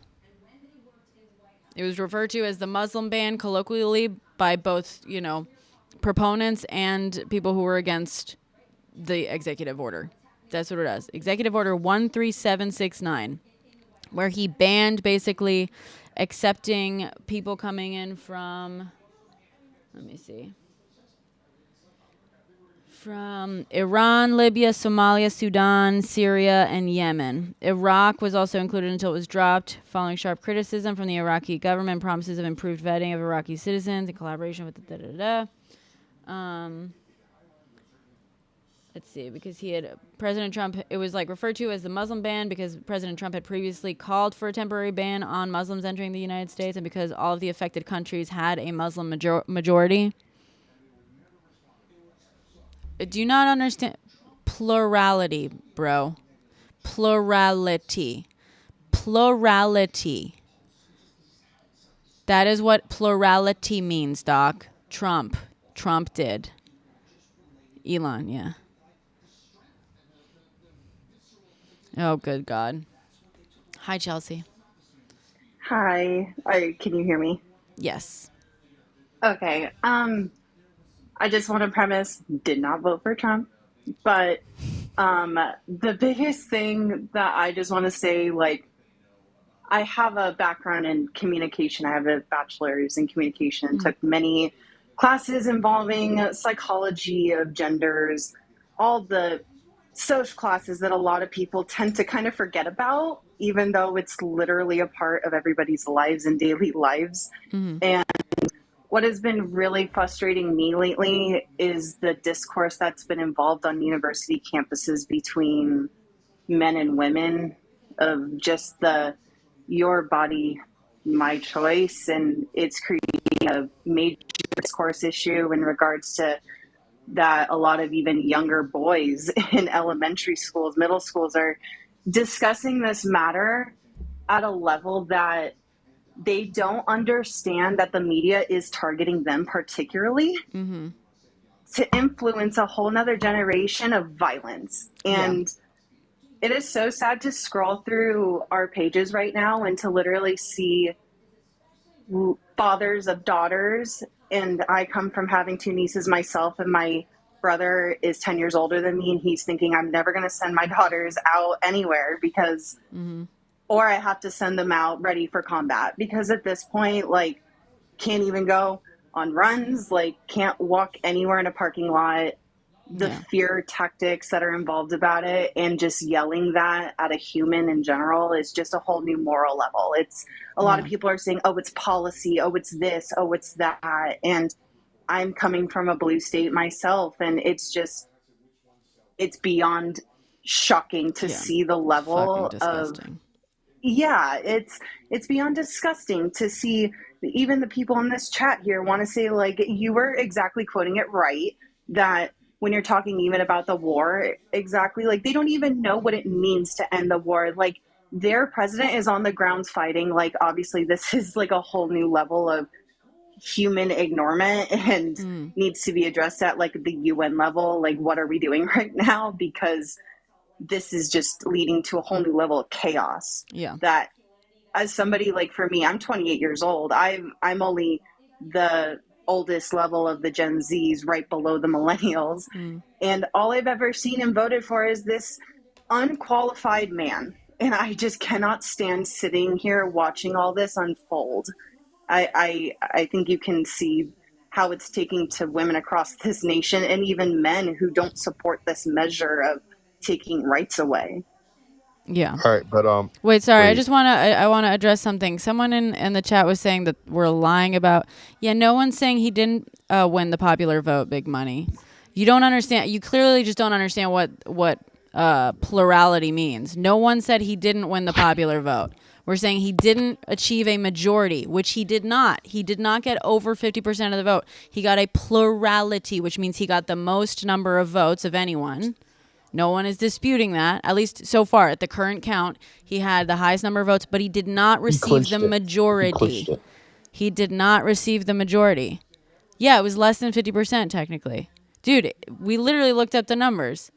Do you not know what plurality is, dude? Do you really not know? Dude, Google it.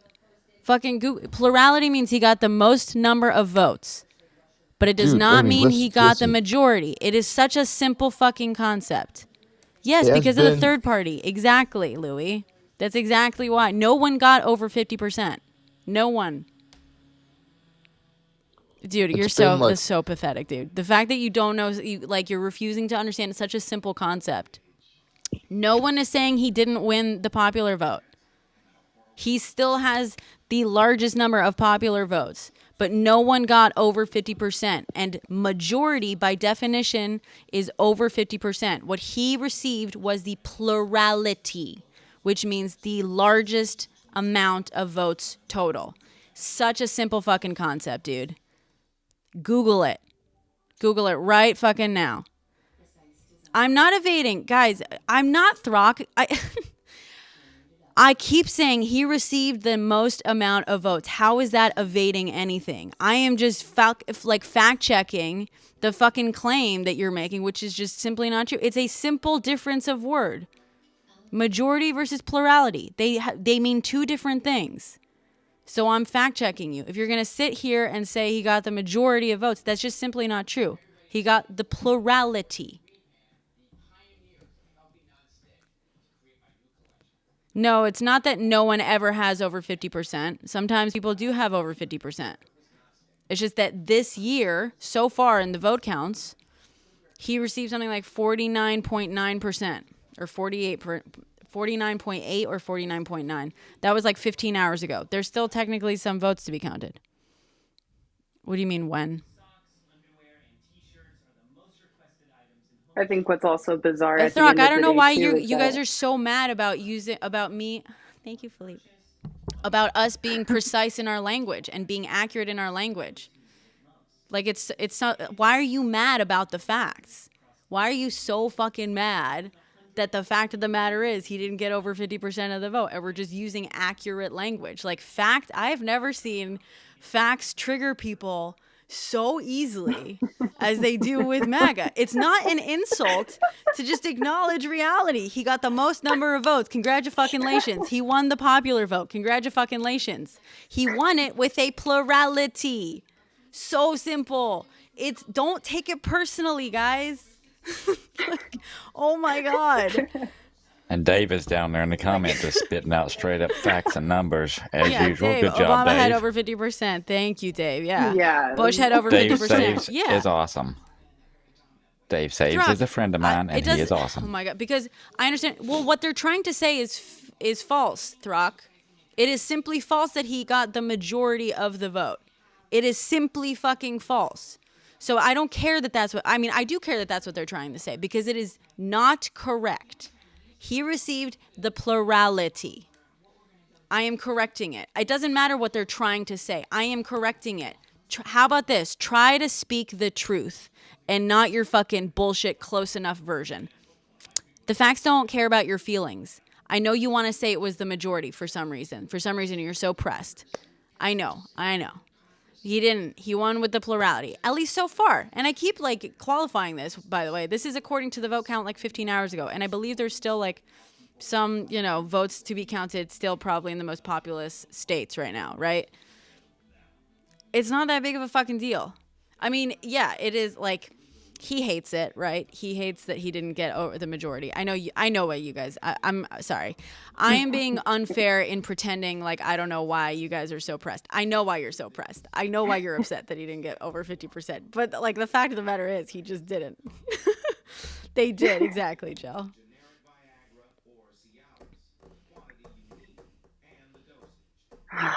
Yeah.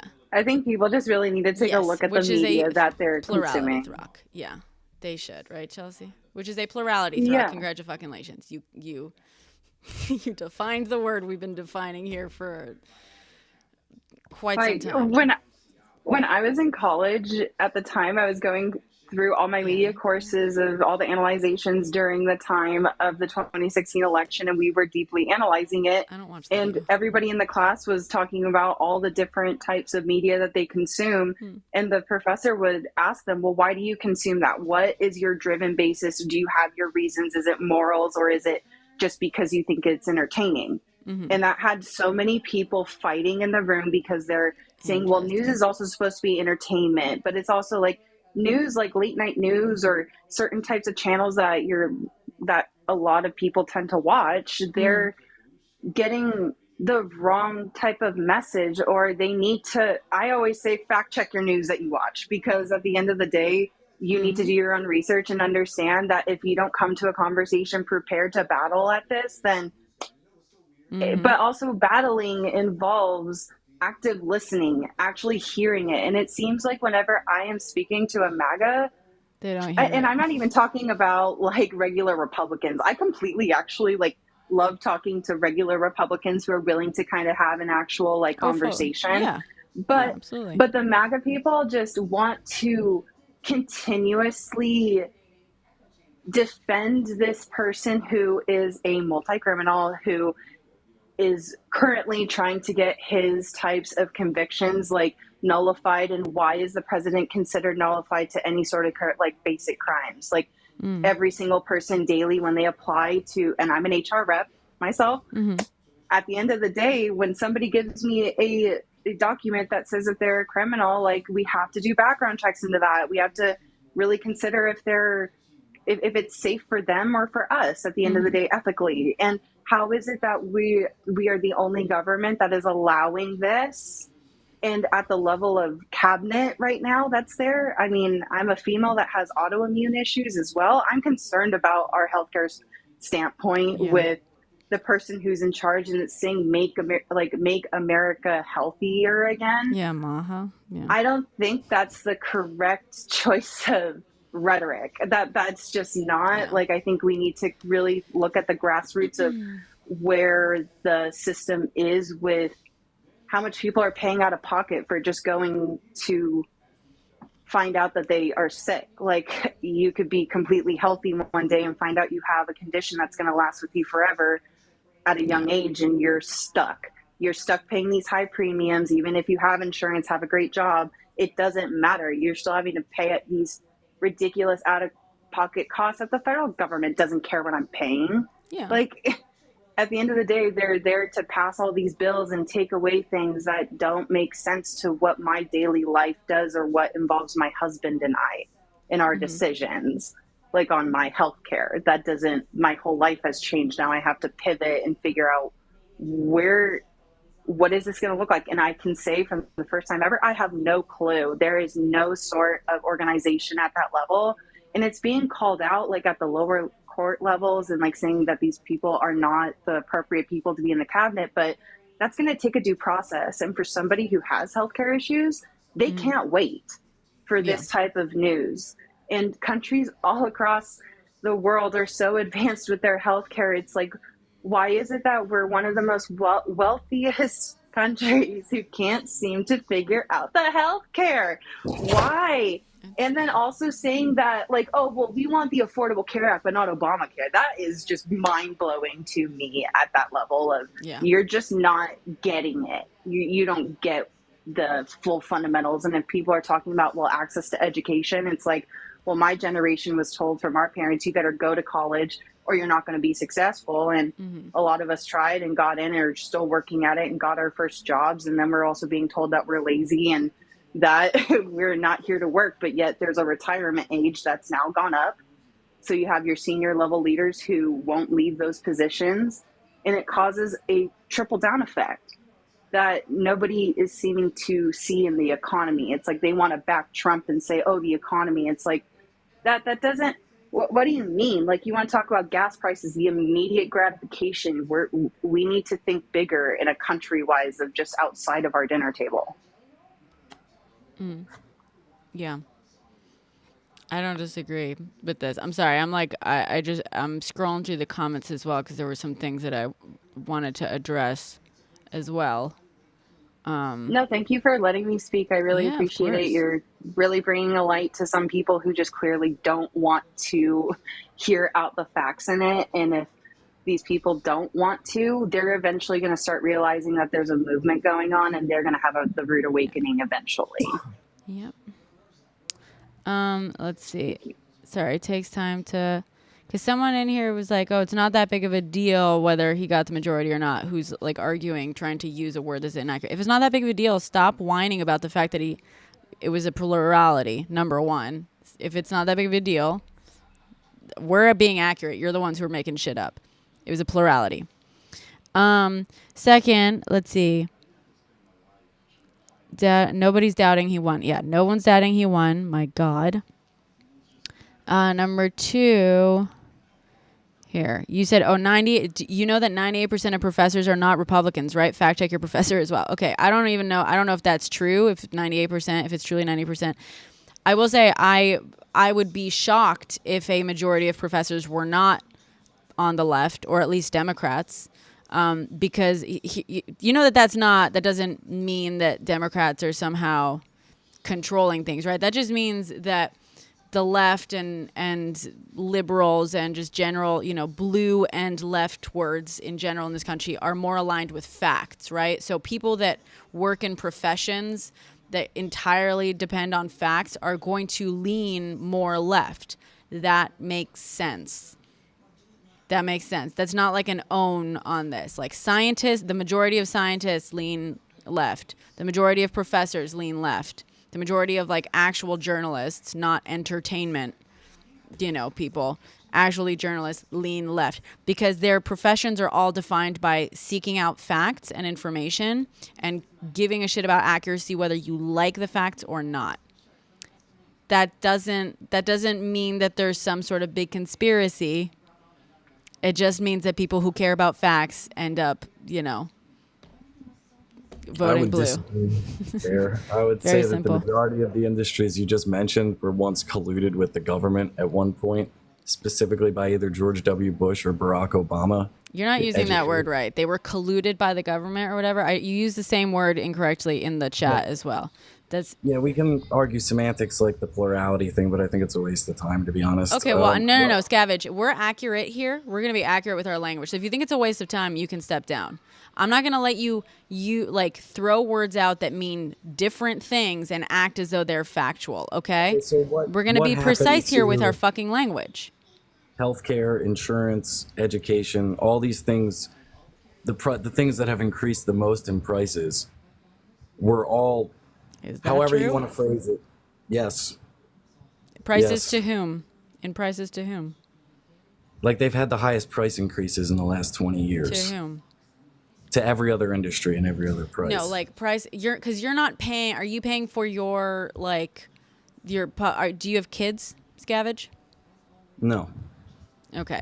So when you say that education, the prices have like climbed, are you talking about public school? You're not paying for your kids to go to public No, school. I'm That's talking the about point. like universities, which is where primarily more people are going to lean Okay, left. so how is the government colluding with universities? As opposed to setting price limits relative Oh. to average society and setting price economics. limits like the anti price gouging legislation that Kamala Harris had proposed. Or like favored nations, which Trump actually signed as an executive order. Okay, so he signed it as an executive order, and what happened with that?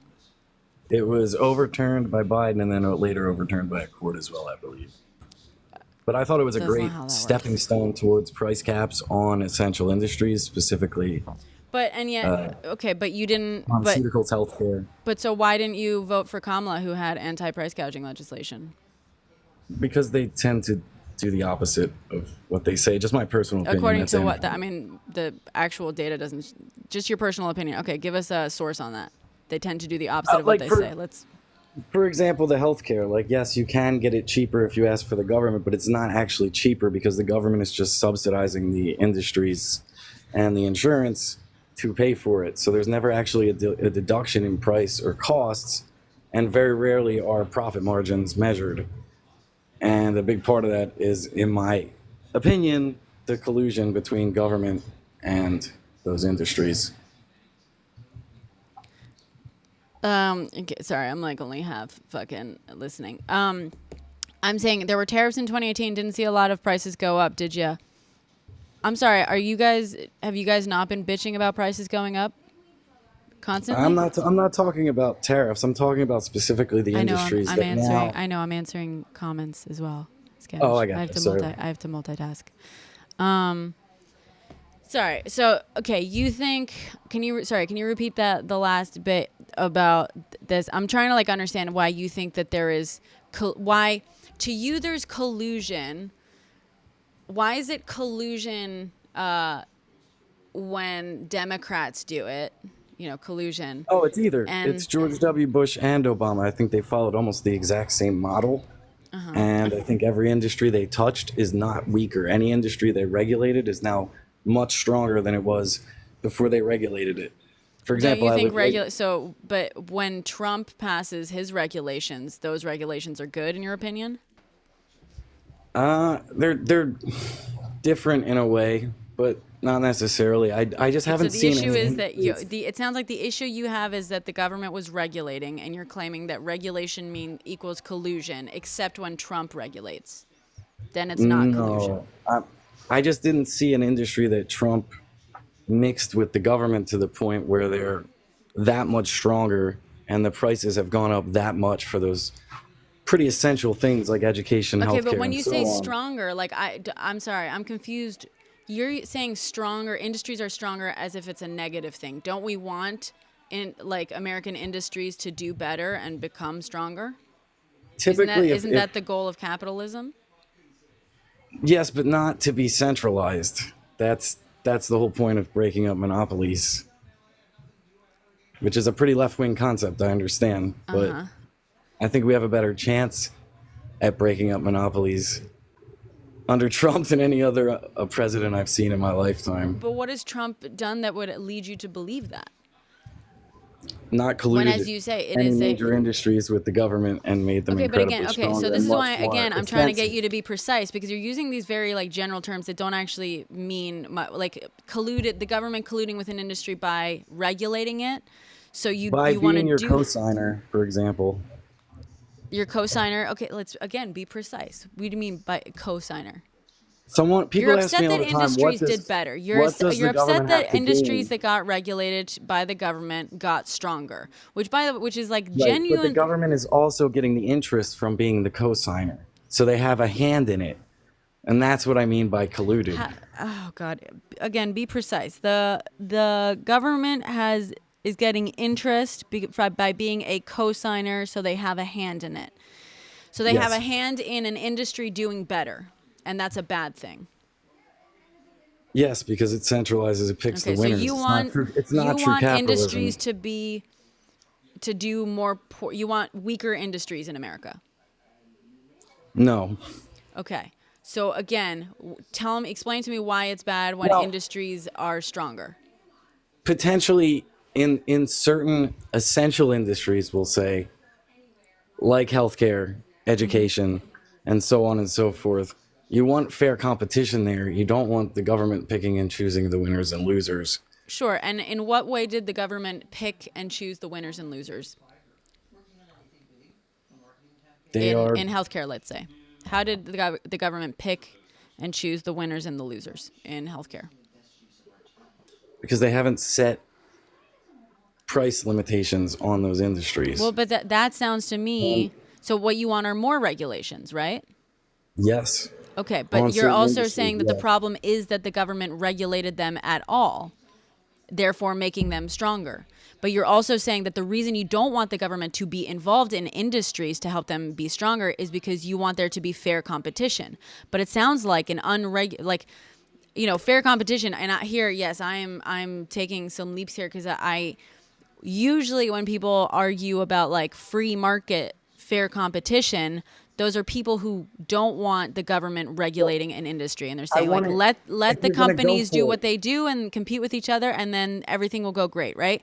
But you're also simultaneously complaining that that these companies were able to set prices however they wanted and as high as they wanted because the government wasn't regulating that. You see the like contradiction here? A bit, yes. But I still think that they are doing it to some degree, but not all the way.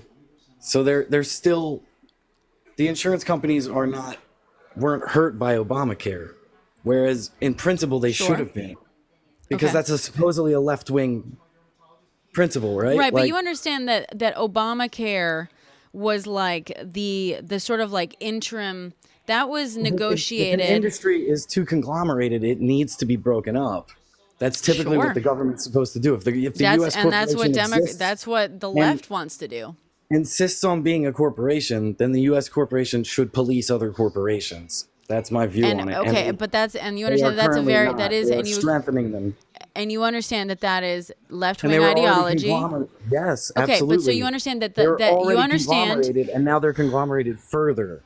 Can you So- understand that Hillary Clinton and Democrats before her and stuff, Obama as well, and Democrats in general have been running on this idea of universal health care for decades now, right? Did you just correct? Okay. And the reason we ended up with this half measure was because of Republicans. Because the best Right. that Democrats could do with Republicans still, having power was Obamacare, which I agree. Obamacare is not the end all be all solution, right? It fixed a lot. It made it so that you could not be denied insurance because of pre-existing conditions. I don't know how old you are and if you remember any of do you remember that at all? Pre-existing conditions? Yes. Okay. So that was an issue, right? That insurance companies could literally drop you just because you had a pre-existing condition. That's fucked up, right? I mean, I think everyone agrees with that. So it also created subsidies for people who couldn't afford, and I agree. Like, it would be great if like insurance companies did not have if I think that the government should provide a competitive option to everyone. I think that the government should provide universal health care to everyone, and then insurance can be purely optional, right? Because healthcare is not an optional thing. It is literally life or death most of the time. I grew up in a country that was set up that way. We had universal health care. The country provided basically insurance, health care for free to everyone. However, you were still allowed to pay for private insurance, which would be like a little bit of like a beefier thing. You know, depending on the insurance you got, you would maybe like get access to some like private clinics, you know, or some like bougier like facilities or whatever. But because it was competing with a free option that gave you access to the best healthcare, you know, it's one of the best healthcare systems in the world, if not like, you know, the best now. It consistently gets better and is like consistently ranked among the best. And so insurance companies had to compete with the free option provided by the government to everyone. So they're priced much more cheaply than in the US, and they give you much bougier things than any insurance company in the US does. And we did not have the same issue. And I agree. I think that the government should be providing a universal health care option. Unfortunately, Republicans have stood in the way of that for decades. So you know, you then voted for a guy. I assume you did vote for Trump. I don't know if you said that already, but you're making the case for Trump. I'm assuming you voted for him, who keeps saying he wants to dismantle the ACA, but he has failed to provide any sort of plan for what he would replace it with.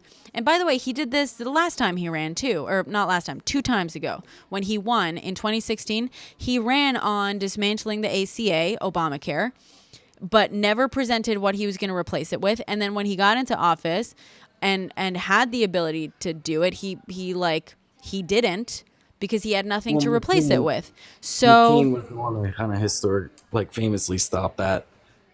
But sure, but you understand that why, right? You understand why he was unsuccessful, right? Because he had nothing to replace it with. So even a couple of Republicans were like, this is not going to be good, right?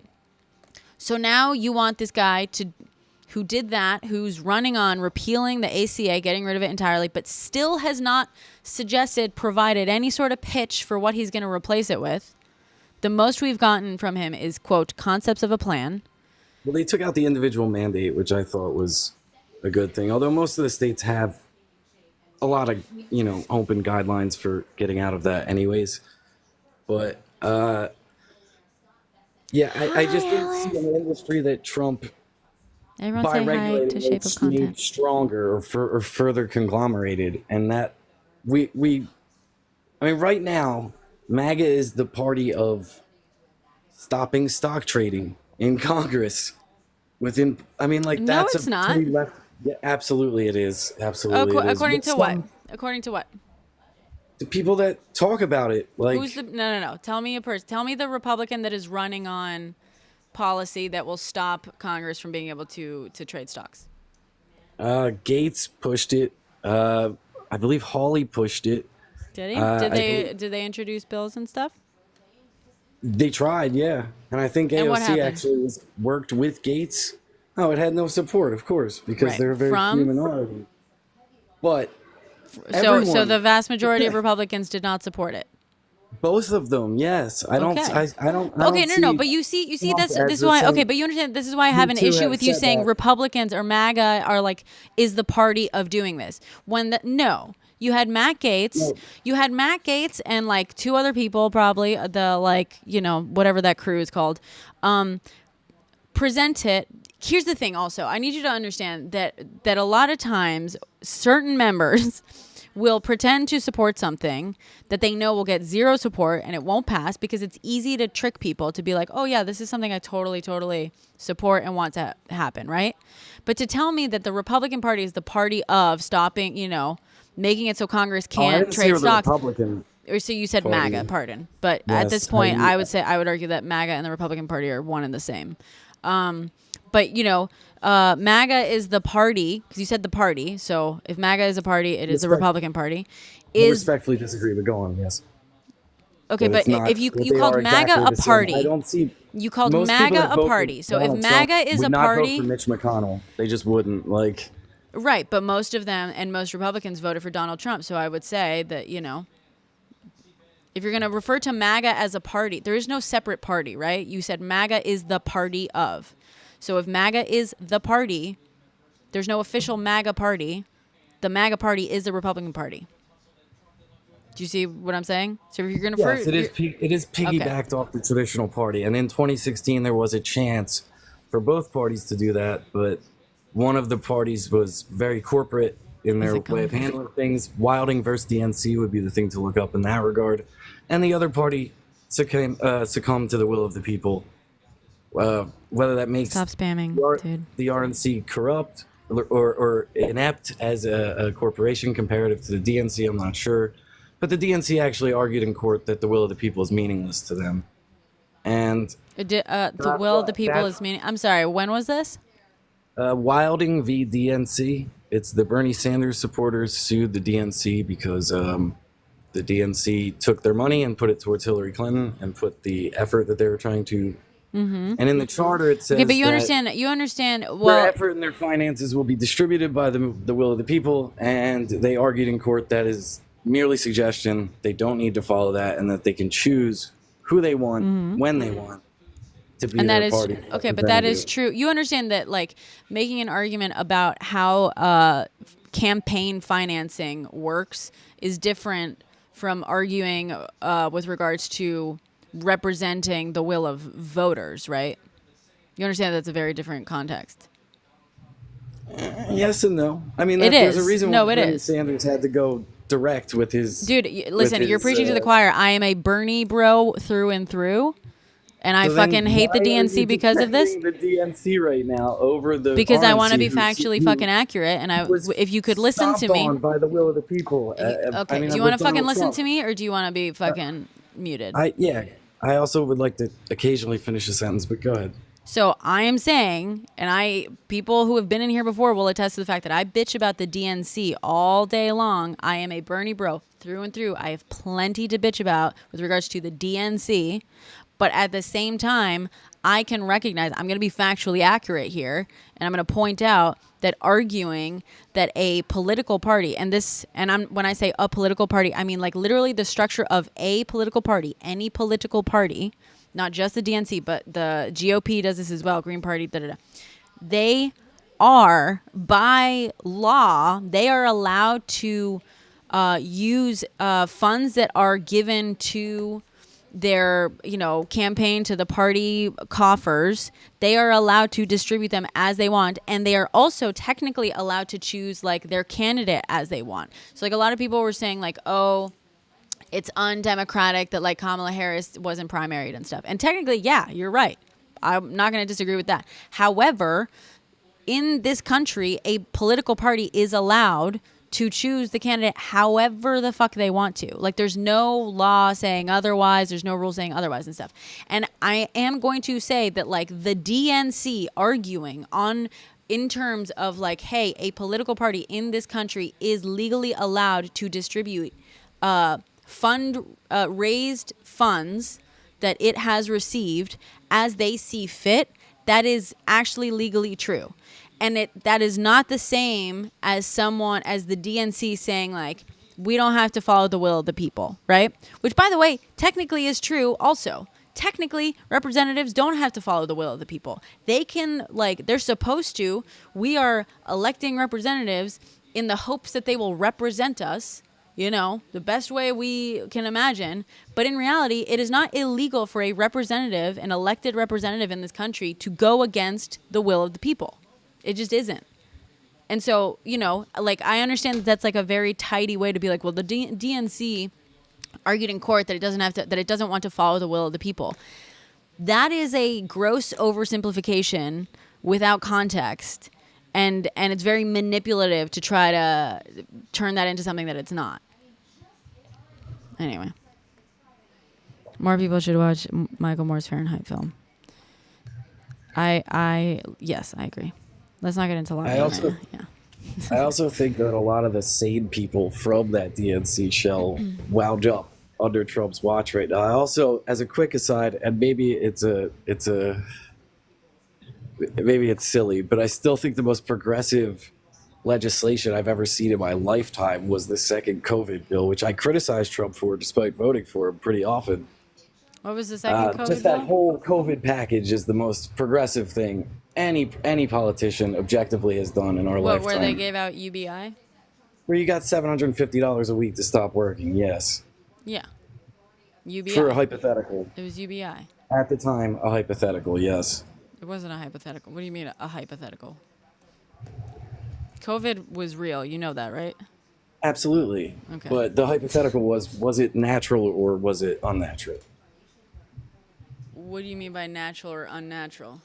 Was it created in a laboratory or was it made in How under did that natural? define the COVID? That would lay out a more progressive, necessary progressive plan as far as legislation is concerned. If What? it's well, because it's completely novel. You would have no way to interact, how to measure what it's going to do.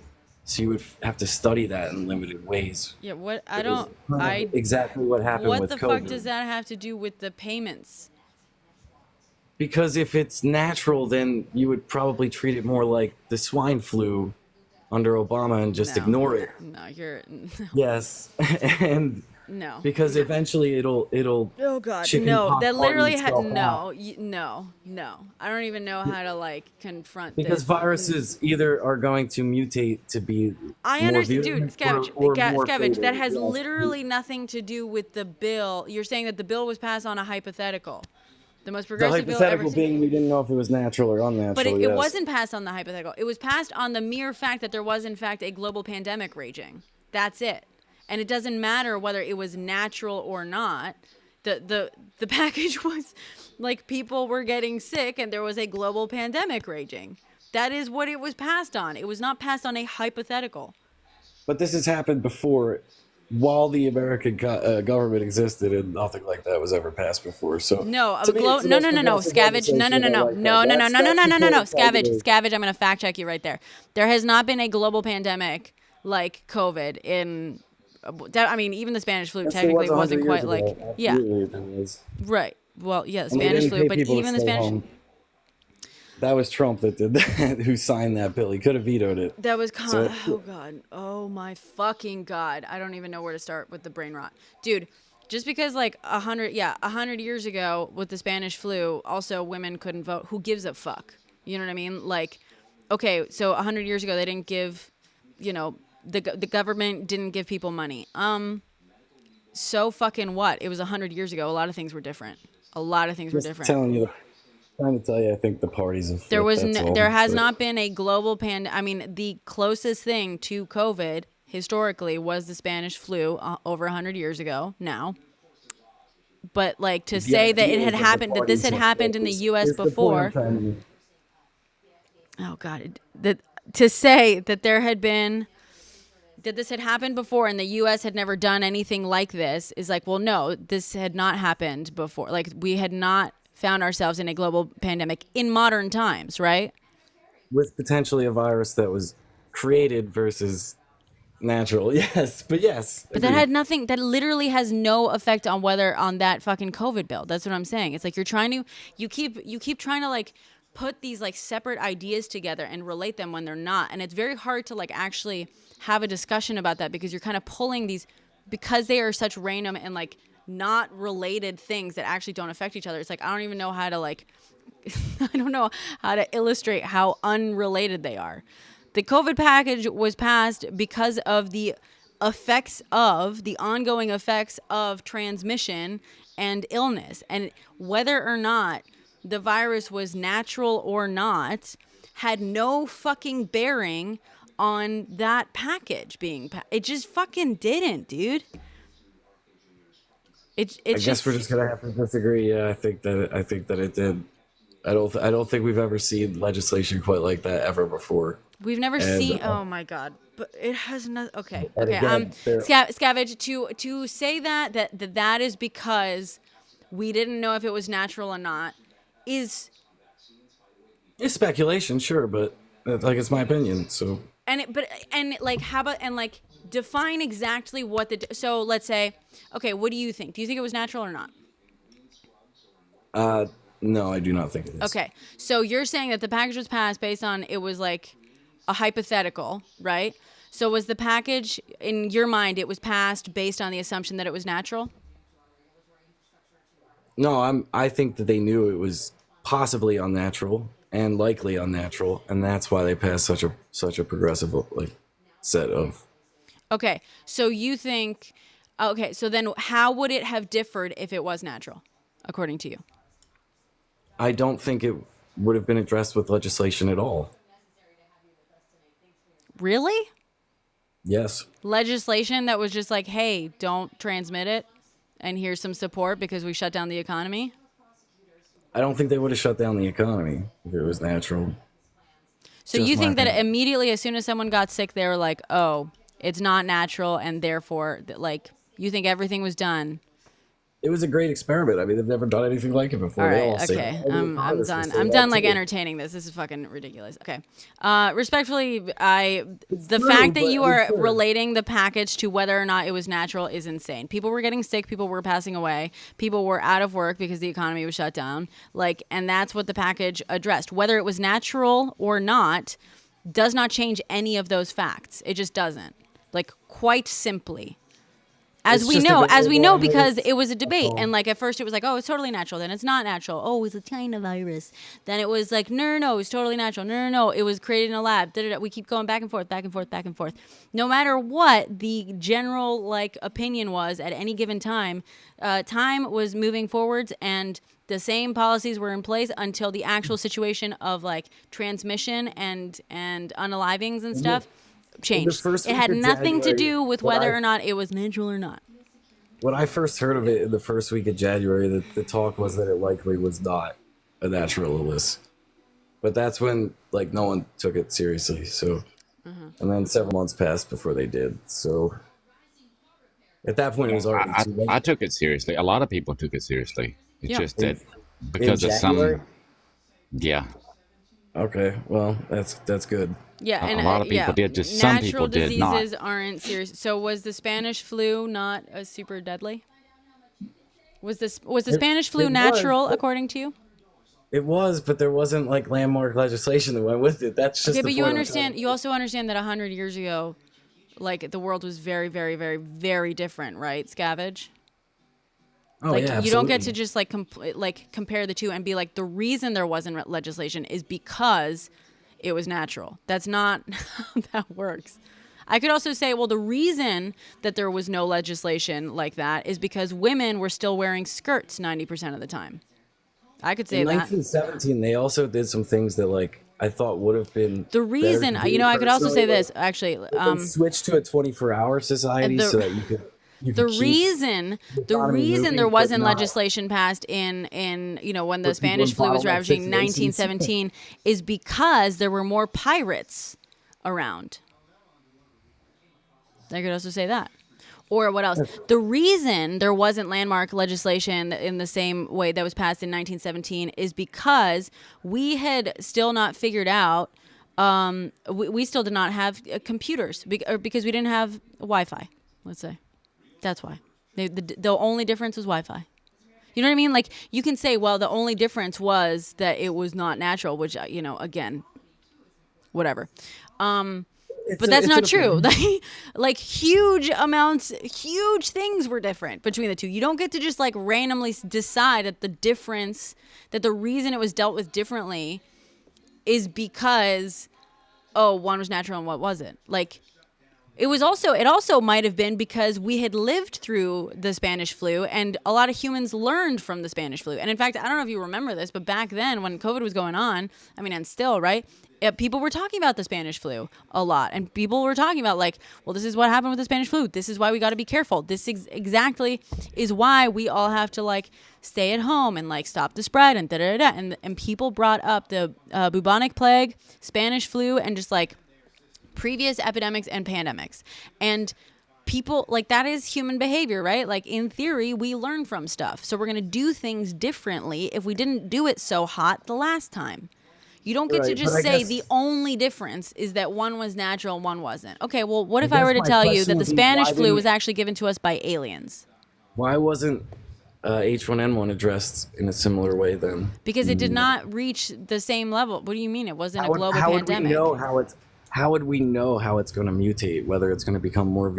It wasn't about the mutation. That's virulent not or what the more legislation. fatal? The legislation were not about the mutation. The legislation was about how many people were getting That's sick and always- how many people were getting hospitalized from it. That's what it was originally. And the reason we didn't shut down until like 3 months in, until March, as you said, you were like, oh, I remember in January talking about it. And by the way, I'm one of the people who got it in January before we were even acknowledging that it was in the U.S. Like, I think it was in the U.S. before January. To be honest. Yes, Yeah. it was. We know that now. But I'm saying I was one of the people who got it in January before we were acknowledging it. Before we were acknowledging that it was in the U.S. We didn't acknowledge it was in the U.S. until like March, basically. But basically, It was November. That's correct. Yeah, November is the earliest. that we have Also, when I evidence think of. I had it, but I can't say for sure. But go ahead. Right. I mean, technically, the reason we like know I had it because there was no test available at the time is because they tested me for literally everything. I was given like multiple blood panels and stuff, and I was given medication, and it didn't treat it. It was like the weirdest thing ever. I was sicker than I ever had been. Basically, months later, when we figured out what was going on and stuff, it was like, oh, that was the mystery illness, right? Most likely. So That's same thing at my work. And one person, it took them a couple days extra to catch it. Otherwise, everyone caught it. Same people I worked with them for like a decade. This person takes hydrochloroquine on the daily for something different, obviously, and they caught it at the very end. But multiple people went to the doctor. They told them they had flu. We're just going to run the flu test, and then they all came up negative, and they didn't know what it was. Right. And that was in well. So November. okay, but the point Well, at some being, point I had to being, Scavenge, that like we what's didn't the shut point of down shutting down immediately. No, the months point is, later? Yeah, right. it wasn't shut down. It was shut down. Like the reason they decided to shut down for 2 weeks initially is because so many people were getting it and so many people were being hospitalized by it. That's why it wasn't shut down, because it was like, oh, basically, it's just like every other flu, like bird flu, this, except this one isn't natural. Therefore, shut it down. No, that's not why. It's because so many people were getting so sick. I just don't understand how in that case, then we would see that, I guess it was becoming more fatal, but that's not what actually happens with it. So that's what's strange, because right now it's not, no one takes it as seriously now as they did 2 or 3 years ago. Yeah, because now we have vaccines. Like, do you not remember that the hospitals, like ERs, were literally so full that it was dangerous to go to the ER for anything? Like, ERs were so overrun, and ventilators were so were in desperate actually go low to the hospital supply. and look at that. That is the reason why the shutdown is, because hospitals couldn't hold any more people. All the hospitals near me, and I can only tell you about like 12 of them, but they were all empty. I don't know. That's just, Okay. That's just what I saw. I mean, I that's worked just what every you day saw. doing it, Nah, so- dude, nah. Unless they were putting Hospitals were people's not cars fucking elsewhere empty. Jeez. or something. I don't know. Or they were all getting Ubered there or something. I'm not. Yeah, you exactly- went to 12 hospitals, right? Yeah, you were like, Yeah, I'm worked suspicious. every day driving around, so in different towns. So yes. And you went inside the hospitals? No, not inside. But Oh, did you? okay. So how do you know that they were empty? I mean, did you I even saw go look I at the saw parking bodies, lots? dude. No, I saw bodies Or were you- piling up. I saw like there are photos of Where? like trucks that like refrigerated Photos, or trucks you in New York saw fucking it? city. Okay. I mean, There's footage and there's photographs of all we're of talking this about too. anecdotal evidence, and mine is driving by the. No, actual not location. anecdotal Yours evidence. is Actually, looking at there's like pictures lots on the of internet. no. It's So, not I mean, anecdotal. There's actual data. There's actual numbers, like large data sets showing all this. There's also the fact you that are if people- combating. Sorry, God, I'll let you go in a sec. You are combating the actual data with your anecdotal evidence. You're like, well, I didn't personally see anyone inside a hospital, despite the fact that you just said that you were not going inside hospitals at the time. And you're saying that But somehow neither did you. proves So that all that's the the other only thing. data, all the I'm just saying data that's what is sculpted my wrong. opinion, and that's where we're disagreeing. Okay, so Shape of if Content you're, says if you're already she's shut seen down, it. then She there's saw it. less people out and about. There's less people spreading other sicknesses. There's fewer people at work, so there's fewer work accidents. There would be fewer people at the hospital for other reasons. Correct? Right. So there wouldn't be as many people in the parking lot, right? And since Maybe. all the hospitals that I know I'm also of were being told telling they're, like, people full to capacity. don't come in unless it's absolutely an emergency, Yeah. Right. And is it which also would like you also can't lead to fewer people there. bring Sorry? their cars or something? I just don't get that, because like I said, You I've don't get delivered what? things to many medical places, hospitals for a long time, and it's just weird to me that the traffic of the hospital goes down while When everyone is warned to stay overloaded. away from the hospitals because they're overloaded, you really don't understand that. When they literally canceled like surgeries, they canceled so much stuff that anything Yeah. that could be pushed and could be canceled, they did. They canceled and pushed everything that they could. Literally everything.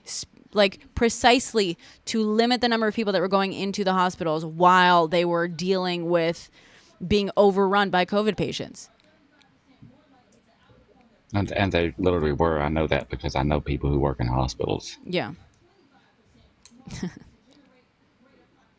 Major surgery moved. So yeah. there's Exactly. There's a I don't lot know, of good it's just reasons why odd they to me. wouldn't be as There's busy. a lot of odd stuff with it to me. That's all. Okay, well, the fact that you don't understand it doesn't make it not true. Like the data shows it all. You have anecdote. Literally, you Again, are a basing virus is your either gonna understanding. become more transmissible or more deadly. Oh, And I'm this sorry. one Are did you both. a did. communicable disease expert who is delivering stuff to hospitals? Is that how you ended Are up in that you? line of? My sister is. My sister Okay, is. put her on. I don't No, know. Scavenge. You made a claim here about. So I'm asking you: are you an expert in infectious disease and stuff? No. But Okay, I've so just, how are you saying? Well, there's a lot of stuff that doesn't make sense. Like if it were really like that bad, if it really this or whatever. just throughout the course of this conversation, I mean, there's things that don't make sense. What doesn't make sense? We've explained it to you, Scavenge. It seems just That because you don't understand a concept doesn't mean that concept doesn't make sense. We've agreed that it was on the ground as early as November of 2019. Unfettered. No regulations, no lockdowns, no nothing for 6 months.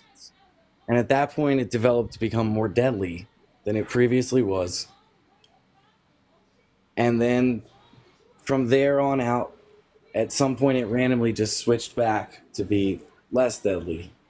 No, we No. got vaccines and stuff, and a lot of people have already had it. So it means our immune system is less, susceptible to it. Yeah. It's- And it's also very less reasons. What and I'm pointing at is Omicron, which is specifically where it switched. different mutation. Well, so you understand that there were different mutations. Absolutely. Okay, There so was why a are you few surprised in- that different in mutations March. function slightly differently? I'm not, but they usually take the same course. They don't usually. No, that flip back according and to forth who? like that. According to who?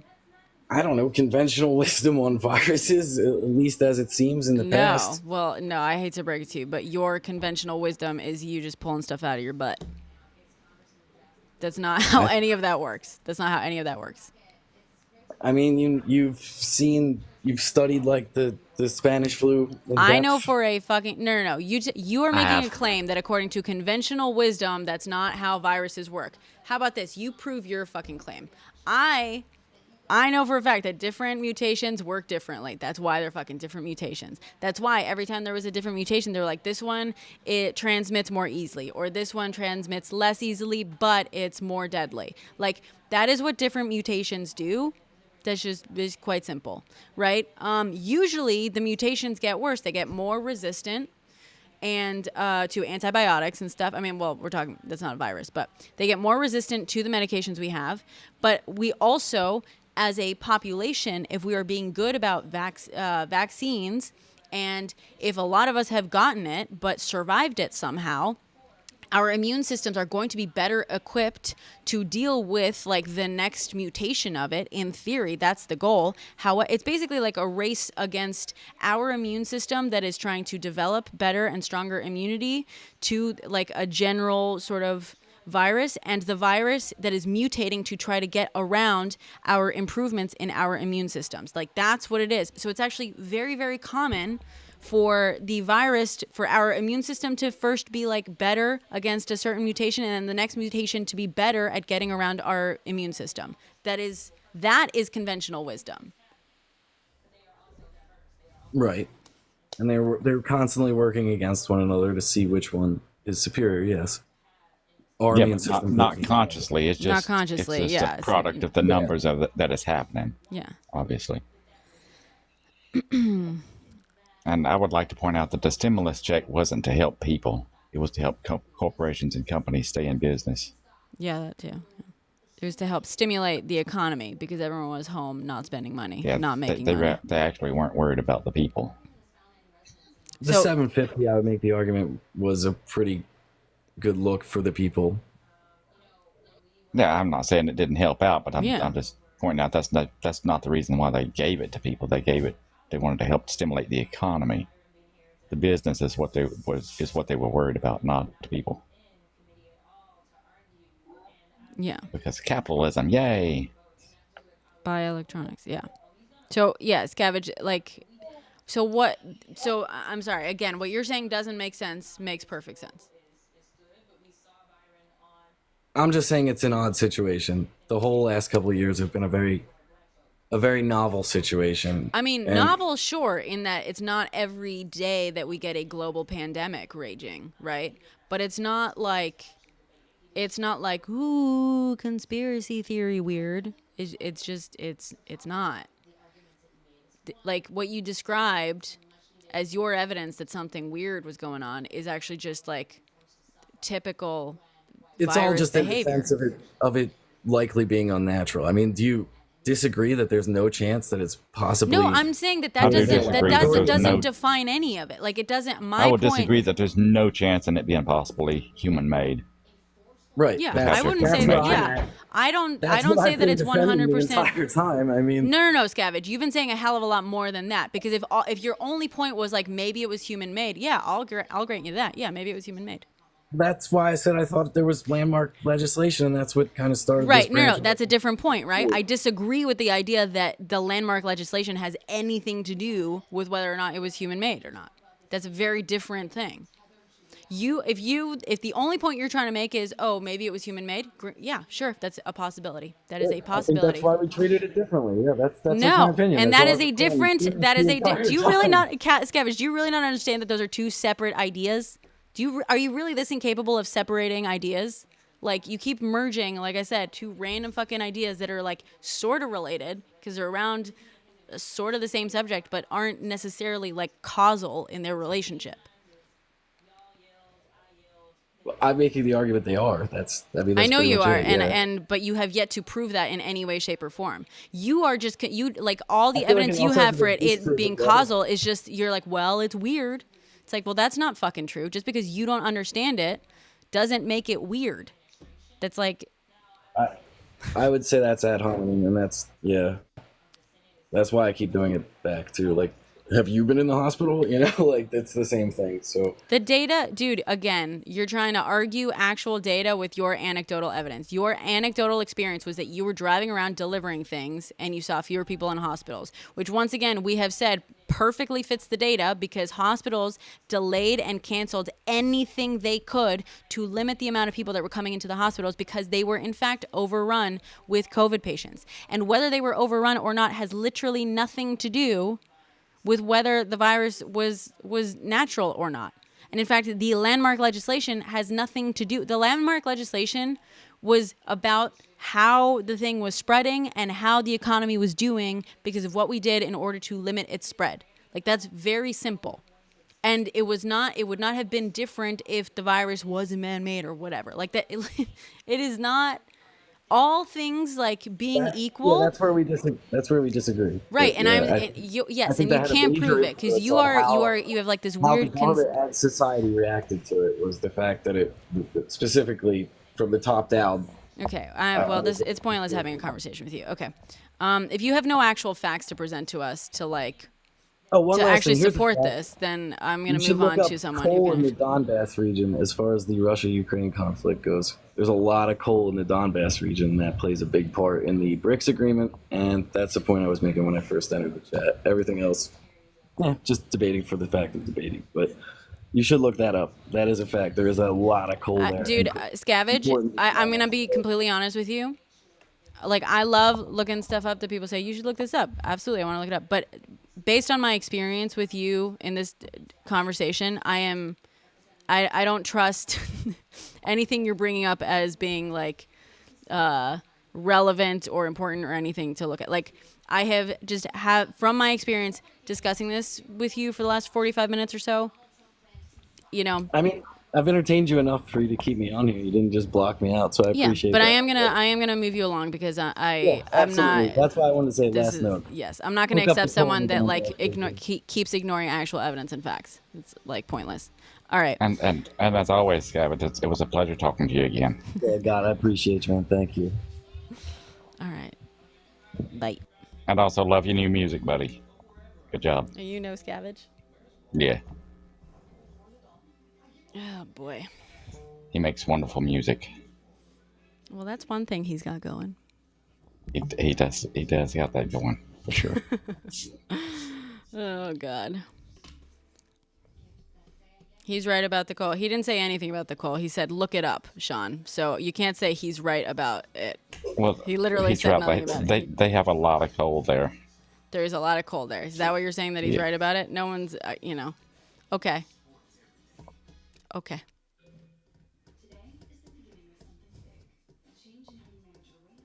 Fixated on the idea that natural is safe. Yeah. I don't know. I also, it's funny because I had sort of a similar thing today with Philippe. But in totally different.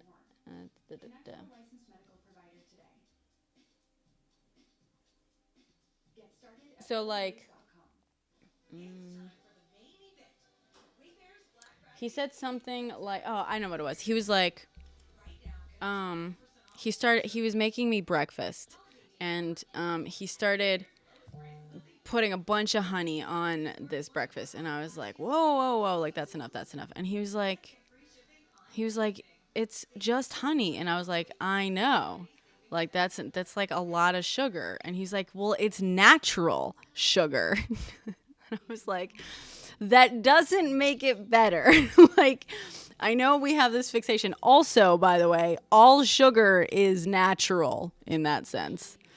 Even if the sugar is added after the fact, the sugar itself is coming from natural sources, okay? So to a certain extent, if you really want to get technical about it, all sugar is natural, okay? There's fructose and there's glucose. It being natural doesn't make it better, okay? Ironically, we all know that high fructose corn syrup is the bad stuff. High fructose. Does that sound familiar to you guys? High fructose. Fructose. That's the natural sugar from fruits and veggies. That's the natural sugar that is in honey.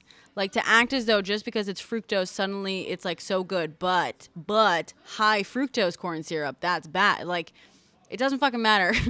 Just because it's natural doesn't make it good. Like, it doesn't make it better for you. Oh my God. In my opinion, honey is good. I'm not saying it's not, Philippe, but it's also not like, it's not like a sugar that's not bad for you. Honey has other benefits. It has other benefits, like, also depending on like where the honey is from and stuff. Yeah, natural, as seen on TV, new and improved. Yes. Yes, Nicholas. I'm not saying, listen, I'm not defending added sugars. My point is that just because the sugar is natural doesn't make it special. All sugar to a certain extent is natural. It's just sometimes it's also added. Also, by the way, if you add honey to something, that's technically an added sugar. So if the bad thing in your mind is added sugars, and then you add honey to something, you just added sugar. So how does that work?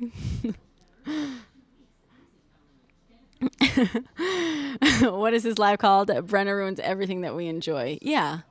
It's a spin-off from Adam Ruins Everything. Brenna Ruins Everything. Oh, God. That's my feller, everyone. Another guest? That's the gentleman who made me the breakfast. Very sugary breakfast. Yeah, let's do it. James, you're up. Actually, I'm going to grab my tea. What's up, James? How's it going? Hey, how's it going? Brenna Raw. There you go. Alice, hi. Oh, I'm so glad that you're back on here. Alice, by the way, is one of my very near and dear friends. She's my LA mom. I haven't seen her in years. I miss her deeply. She's one of the coolest people I know. She's amazing. Anyway. Sorry. So, James. Hi, James. Wait, can I grab my tea? Do you guys mind? 1 sec. No, go ahead. Sure. What's going on, James? What's your take on it? Yeah, I just wanted to bring up. No, I don't know if you guys remember me, but I'm a friendly. Oh, okay. How weird is it that this whole time a lot of people's reasoning for not voting for Harris was that she was unqualified, which obviously way not true. She was way qualified. But then now Also, wait. Trump is picking like Alice, did I text you for your birthday?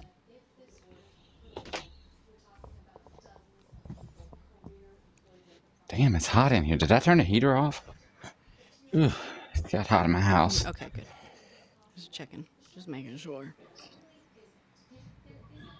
But I was saying, they were saying that she was unqualified, but now Trump is picking like Linda McMahon and who else? Like he finally got somebody like she's bad, I know, but kind of better than Matt Gaetz was. At least she has been an attorney general before. Oh, yeah. Pam Bondi. Yeah, Pam Bondi. Except she's threatening to, like... Well, I guess it was him. He's, like, saying he's going to fire everyone in the Justice Department that worked under Jack Smith, which is, like, dozens of people, because he's mad about the fact that he's a criminal and people were doing their jobs and investigating him. Which I assume Pam Bondi is, like, fully in support of. Is it Pat Bondi or... I thought it was Pam Bondi. Pat Bondi? Yeah, I'm not sure. Pam, it's Pam. She looks like a Barbie. Yeah. Mike Lindell will be Secretary of Sleep. We need a Secretary of Sleep. We need a cabinet member whose sole job it is to ensure that Americans just get some sleep. And end the sleepless nights, please. Like, put us out of our misery. Yes, that would be awesome. Except for his pillows are no good. Yeah, fuck He his can pillows. keep them. He can keep them. Yeah, I'm not saying we want Mike Lindell to be the Secretary of Sleep. I'm just saying Secretary of Sleep would be a sweet cabinet position. Who takes meeting minutes on your dreams? That's a good question. That's a great question. I wonder if MAGA feel they're utilitarian idealists or radical extremists. Either way, yeah, I don't know. It's wild. Earlier tonight we had MAGA in here trying to say that Trump was already president, that he already got sworn in, and that's why the economy is like.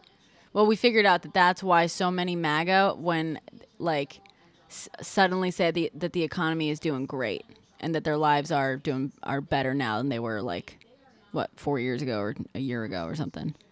And it's like, really? Huh. Oh, sure, James. Let's bring someone else up. I'm gonna take him down. Lo-fi.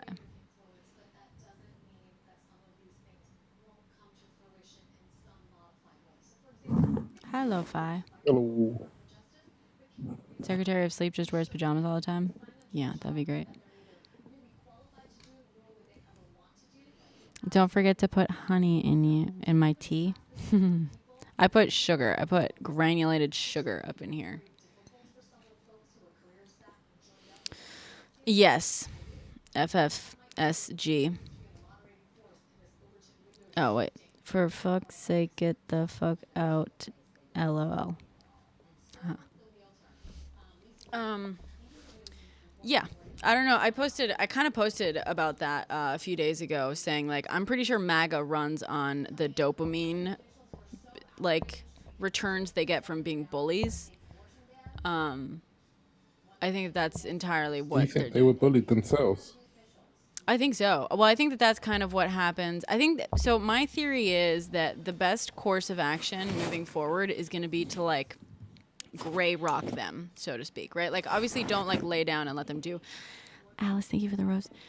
Lay down and like let them do whatever they want without putting up a fight for human rights and stuff, but like make it less fun for them. You know what I mean? Don't give them the reaction they're looking for. I know.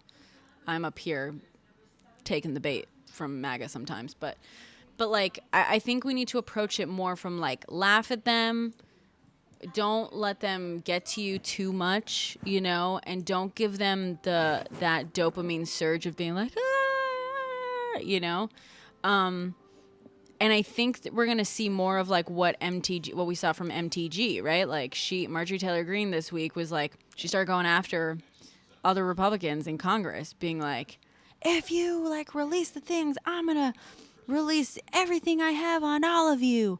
Da da da. If you go after Matt Gaetz, da da da da. Right? She's a drama queen. She's a shit stirrer. I think her entire role in life, like she only knows how to cause drama. That is her entire shtick. But causing drama among people that are weaker than you, that have less power than you, is less fun, right? That's way less. It's an Ouroboros. It's like a snake that will eat itself. Well, I think eventually, yeah. Now, and I was kind of saying this on election night when we saw that they were going to get like probably the Senate and obviously the presidency and stuff, and people were like, "Oh my God, I hope not the House." Like I said, I was like, you know, it might be better if they do. I mean, obviously it's fucking terrible and it's a nightmare and whatever, but at a certain point, they have so much power anyway. But so whether they have it or not, they're gonna be able to get away with everything they want to, no matter what. I mean, it's the same. Functionally, it's gonna be the same. It's gonna be terrible. However, with them having power over everything, it's harder for them. It's less satisfying for them to like punch up and hit us, right? Us being just the left in general. Like the most satisfying takedowns and the most satisfying drama and like shit to be stirred is with people that are more powerful than you, right? Like you're trying to like, it's all about like climbing your way up and causing chaos in a more satisfying way, which is usually upwards. And so that's why personally, like I can already feel myself very much embracing a sort of like troll vibe. You know, I've been trolling MAGA for the last couple of weeks and it's been amazing. It has been so therapeutic. It has been so fun. And it's like, I can, right? Because it's so much more satisfying because they're in power now. And the more chaos, the more I can upset them, the way more fun it is, right? Do you think we should like stay in, like I hear some people say they want to leave spaces like X because it's the echo chamber of their opinions, but you think that people should like fight against that, or should we just go to like places like Blue Sky to actually have real discussions, like, or do both? I mean, I believe in leaving X just because, like, don't give Elon the ad revenue. You know what I mean? I'm not on X. Yeah. I guess technically I have a throwaway account that exists in case I need to see an X post so that I can't see one without an account. But I don't go, it's not on my phone, nothing like that. I vote with my clicks as well, with my dollar as well as my clicks. I am not on X because I don't want to give him the eyeballs that will get him ad revenue. I made a Blue Sky account, Blue Sky. In terms of, do both. Wait, Sonic inflation? What? That's, no. So, yeah, but in terms of like, I don't know that this is the solution, right? But I think people cutting off MAGA and stuff. I know some people are arguing. There's that knitting lady have you guys seen the knitting cult lady? Sorry, my thoughts are like all jumbled. I'm trying to like find the track I'm trying to like start on. Have you guys seen the knitting cult lady on here on TikTok? I have Are not. you talking about the one that makes stuff for her husband? Like, today I made. No. She's a lady who wrote a book. She usually knits while she's talking to camera, and she's usually like promoting her book that's about like she was part of some famous cult. Children of something, I don't know. You know her. No, okay, no, you guys know it. So she also was in the military, the American military. So she talks a lot about like the similarities between like cults, American military, da. And someone said to me the other day, like, they're like, oh, do you know knitting cult lady? Like, she says that we shouldn't isolate, we shouldn't cut off MAGA, because the best way to get someone like, out of a cult is to not cut them off and stuff. And I told them, I responded to that and being like, I think it's more complicated than that. I think when we say don't cut someone off who's in a cult, what we mean is when they're ready to come out of the cult, be there, if possible. Don't put yourself in danger. Don't put yourself, at risk.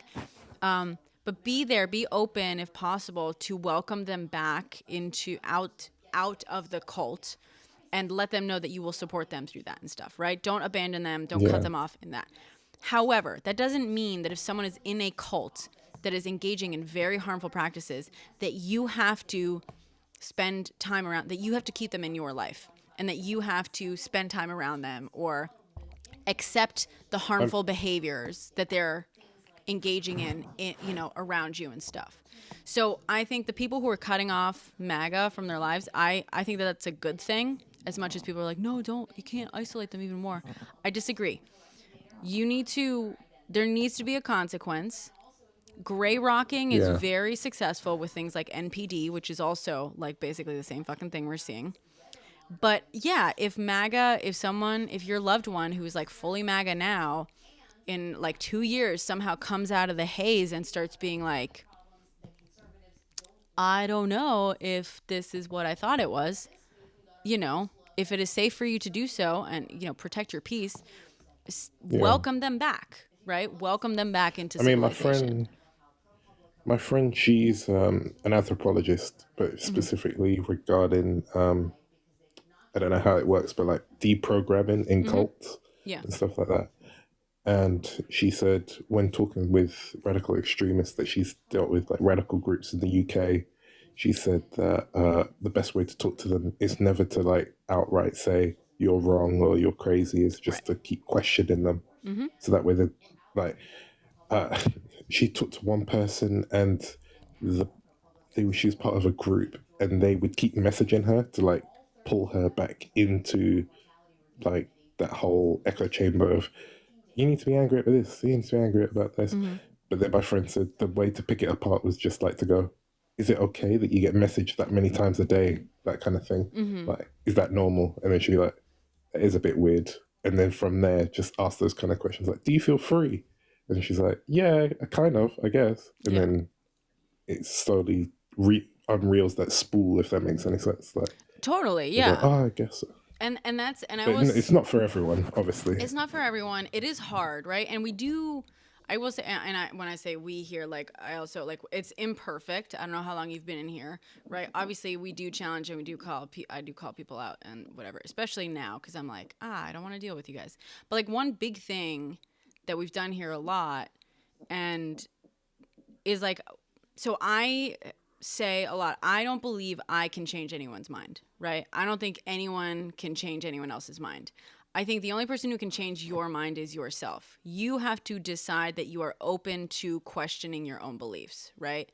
So when people are up here and we disagree and stuff, a lot of the discussions we would have would not get heated, but it would mostly be like asking a lot of questions, right? And I think the best thing I can do when I'm on my best behavior is I can ask someone. I'm trying to like leave room for like, I'm not fucking perfect, obviously. But like my goal usually is I want to ask someone enough questions that one day, like I don't think that they're going to leave here completely, agreeing with me. I don't think I'm going to like actually get them to change their mind in front of me and stuff. But the best I can hope for is that one day when they're sitting at home and they're just like, washing the dishes or doing, whatever, and their mind is wandering, that they think back to our conversation and maybe one question that I asked them made them go, huh, and they ask themselves that same question, right? That is the best I can hope for, I think. And in my experience, that is what mostly helps, right? Like that is that comes from my experience in having my mind changed about something many years ago. Sorry, it's like a lot of rustling all of a sudden. I'm gonna mute you just because it's very, very loud rustling. That was really loud. Yeah, sorry. But I think, like that's just that, like I figured that out, that's my theory just based on how my mind was changed on something many, many years ago by a friend. He asked me some questions. He dropped some tidbits of information that made me go, and I felt in that moment, I was like, oh, but, I didn't want to let go of a certain idea, even though I hadn't thought about it all that much, or I didn't have as much information as what he was giving. And he just gave me a couple of tidbits, right? And it wasn't until later that I was just like thinking about stuff where I was like thinking about what he had said. And I was like, huh, like, I wonder if that's true. Or like, oh, I guess, that question he asked me, like, yeah, I answered like, yes. He was like, well, don't you want this or don't you like that? And I was like, yeah. So I decided like, okay, I could feel myself holding on to this idea that I hadn't thought of all that much. And I was more afraid of letting go of that idea than I was resistant to what he was telling me. And so that made me kind of go back and whatever. And I changed my mind. But ultimately, it was just because he planted seeds and I had to decide that I was open to changing my mind. And from there, I was like, that's just how I assume a lot of this happens personally. Now, I think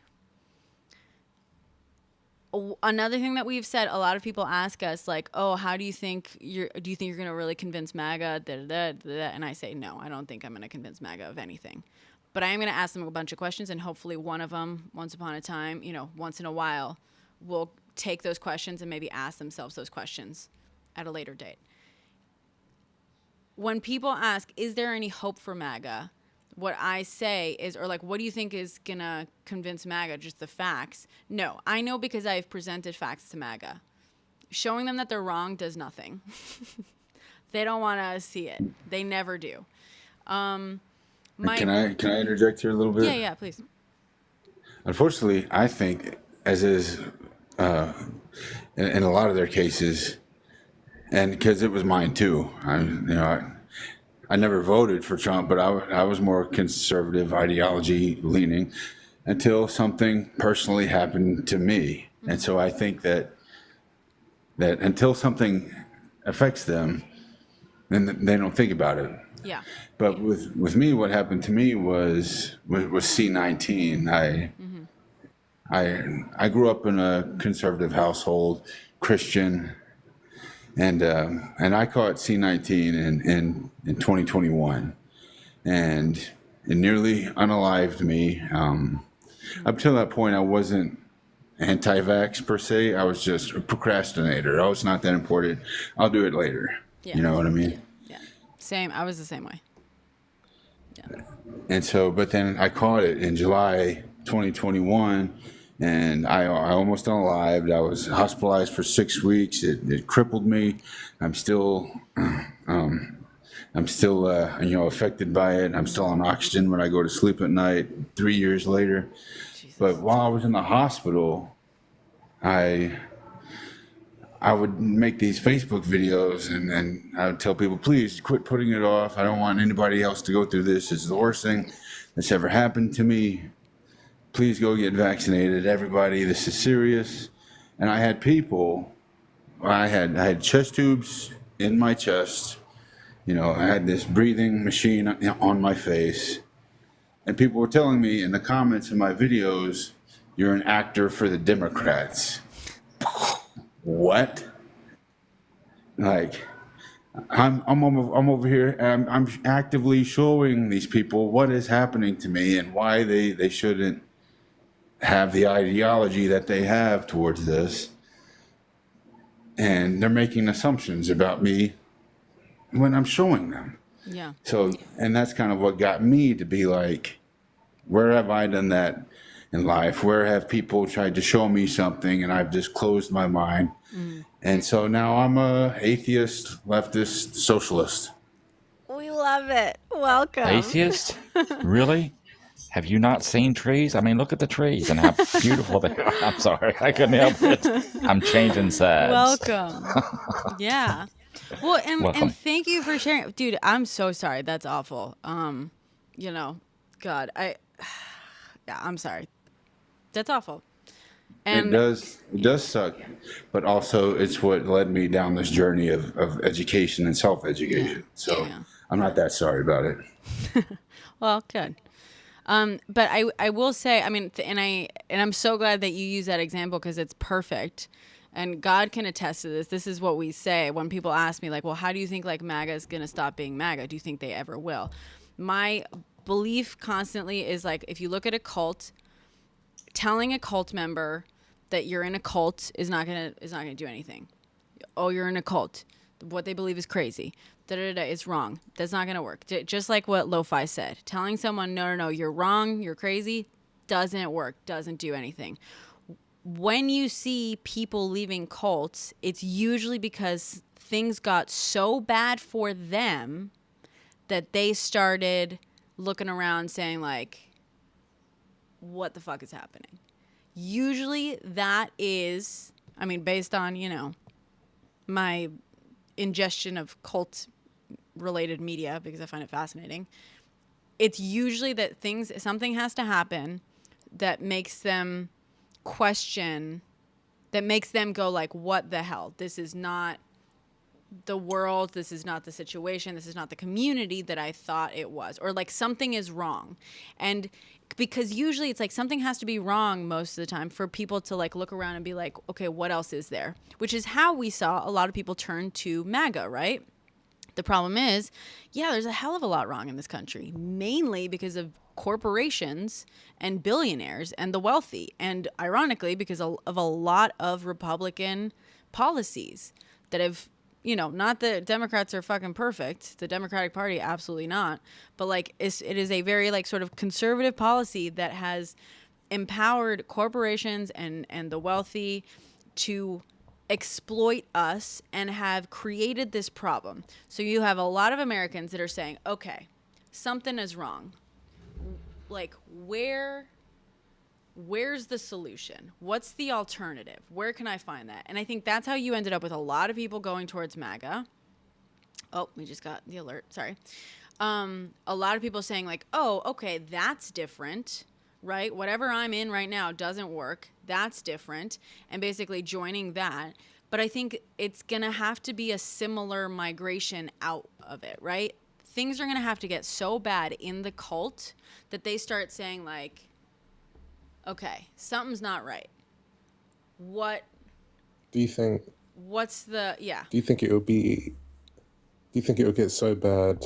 I mean, this is a very, very extreme thought, but do you think the reason why they want to ban like books related to slavery and abhorrent parts of history is because they don't want people to go, hey, like recognize signs of what they might be soon to experience? Yeah. Or is that too far fetched? No, I think another thing that we always say here, again, God can attest to this and regulars can say this, is all, you know, with the right, with Republicans, all roads lead to trafficking.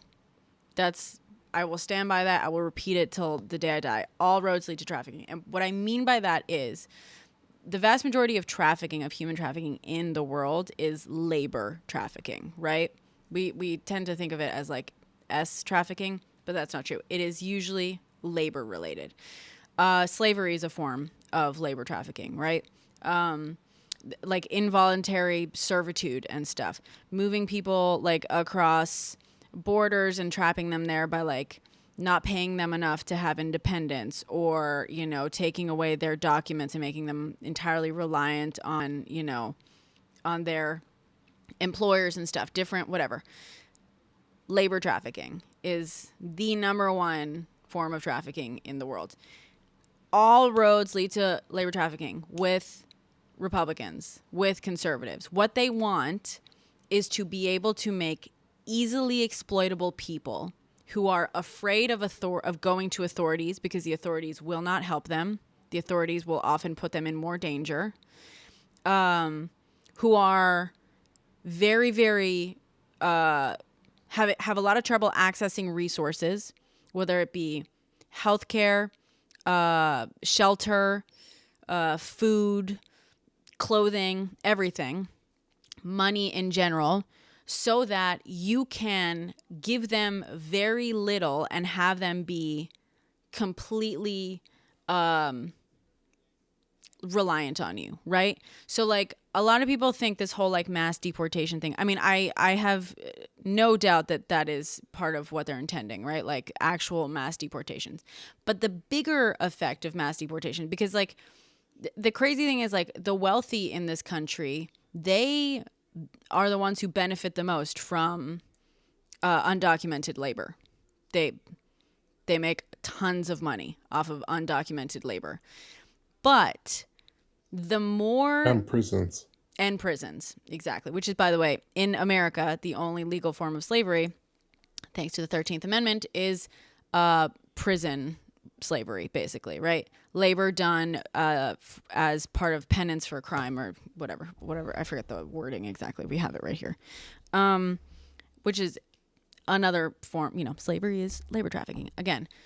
But so imagine undocumented immigrants are really easy to exploit in this country because they're afraid of ICE, right?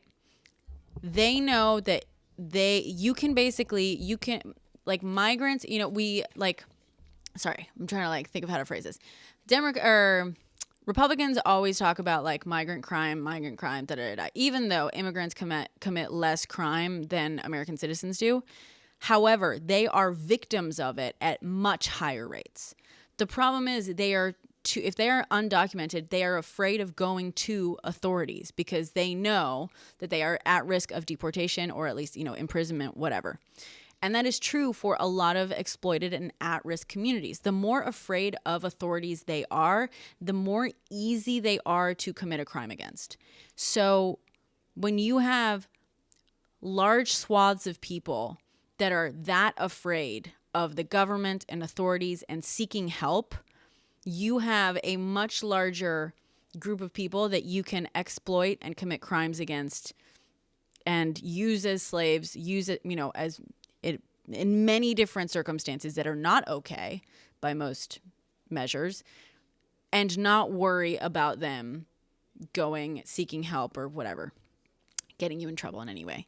So that's really like the most useful thing about mass deportations is just making everyone fucking scared of them. Especially when you make citizens afraid of mass deportations because you're promising, and when you make legal immigrants and citizens afraid of mass deportations and denaturalization because you're promising that you're going to denaturalize people, you have, not only do you have the undocumented immigrants that you can now easily exploit, you have those people too. You can now exploit immigrants and naturalized citizens more easily because they're afraid of stepping out of line, upsetting the wrong person, getting reported to the government that doesn't give a shit about them, and taking away their papers. So now you can start paying them under minimum wage. You can start working them for 20 hours a day. You can start basically forcing them to live in company towns or whatever. It's just, yeah. It's all roads lead to trafficking. And the books that tell people what that is are inconvenient. So if you can ban them, even better. Sorry if that was like too much of a ramble, but yeah. That makes sense. I saw one person on TikTok earlier say about how there's a lot of historians and anthropologists and orators of just history that don't like talking about the there's not a nice way to say it, but like the use of SA on enslaved people, and how that then caused a boom of more mixed race children, and it created like 10% of the population in America at one point to rise. And like it was 1/3 of, I think it was North Virginia, I want to say. I might be wrong. And that seems crazy to me, because then if this is what they push, and a lot of the Republicans are, I'm not saying they are, but are hypothetically okay with SA and those kind of crimes, it will go against the idea of, oh, well, we're going back to a time where whites were more popular, when in fact... Well, yes, you know what I mean? and Does no. that make sense? Yeah, but I will say, like, also the racism aspect, things like racism and misogyny and stuff like that are useful pieces to the puzzle to that larger like trafficking puzzle, right? They in and of themselves, while for some people they seem like the final goal, they're actually not. They're actually like they're just like useful tools. If you can get people to scapegoat others, firstly you can then use that group not just to blame, to get them to all just like fall in line on hate and direct all their anger and their blame towards that group of people rather than you for making their life hell. But you can also then have a group of people that is more afraid of you and therefore more easily exploited, right? And so like in America, like as much as they will use this idea of saying like, oh, we want, I'm afraid of like repeating it too much because it might trigger something. Like, we want babies of a certain type more than others. That really, the reason that's beneficial is they are repealing and rolling back access to abortion, and they are threatening to roll back access to certain contraceptives and all that kind of stuff, because they want to increase the number of babies had by people and by women in general.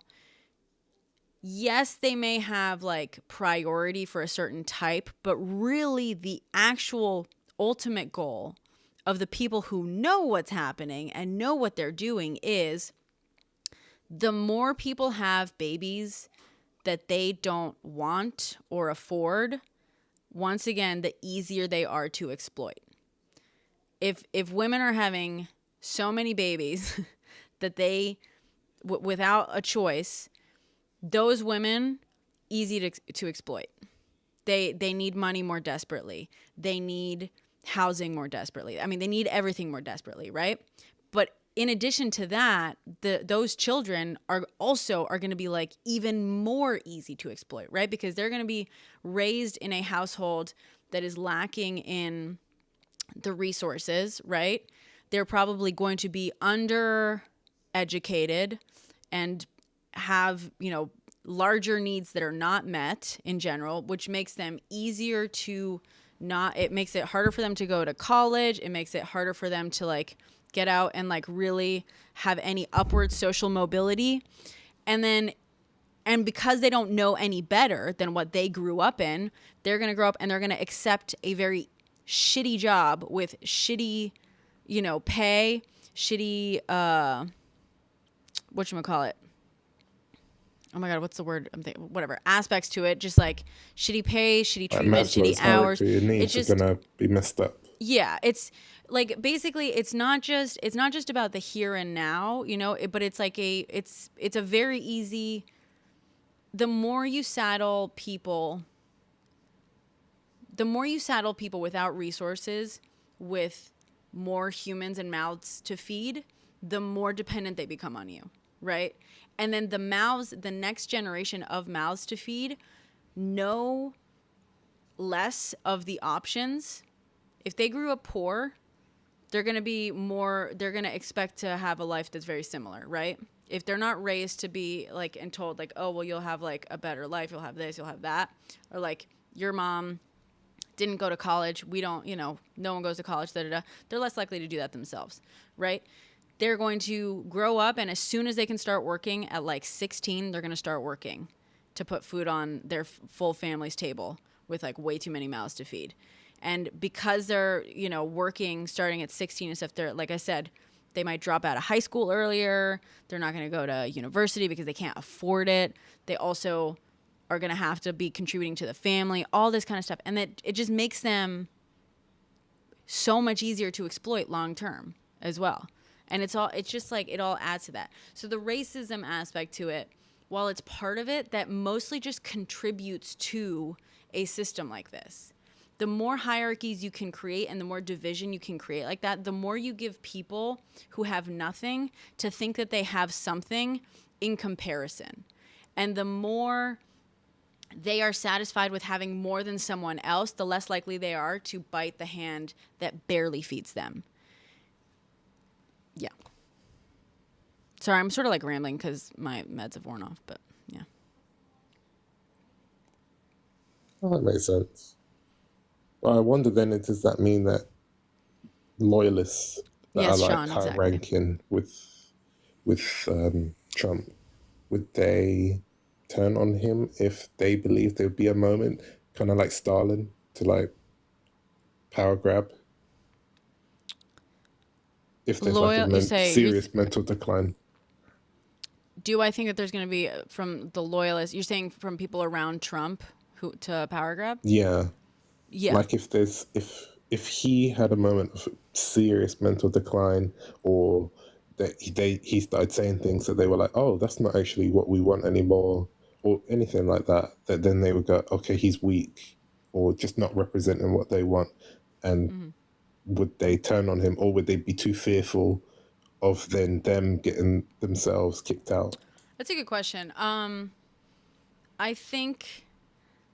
I think they're figuring that out. I think that that's a tightrope that a lot of them are walking, right? Where I think a lot of people are using Trump. I think a lot of people think that they're in charge right now. Does that make sense? I've been wondering that, like, how much is the tail wagging the dog, and how much is the, or how much is the dog wagging its tail, and how much is the tail wagging the dog, right, in this case? I think in many ways, yeah, Trump is very, very powerful, and he's very much like in charge of a lot of stuff, but I think he's also very much a useful idiot for a lot of people around him right now. And I think sometimes there is surprise about who's using who in this whole thing, and it's hard to know how that will play out. But I think, like Trump keeps saying like that maybe he'll try, if they figure it out, they'll try to run, maybe he'll try to run again in 2028, which is obviously unconstitutional and super illegal.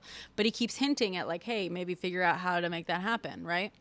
I don't know that the people around him would necessarily want to do that, except for the fact that as a charismatic dude, he wins elections. And if the people around him who have power to like run shit are getting enough of their own goals done around him, they might be like, all right, fine, he can be the face of it. You know what I mean? It's hard to know what the line will be of like him creating problems for the people around him versus the people around him creating problems for him that will result in one axing the other. But I don't think it's as simple. Yeah, sorry, go ahead. Yeah. No, sorry. JD Vance going to be... So the thing is, I think very few people like JD Vance. JD Vance doesn't have the charisma,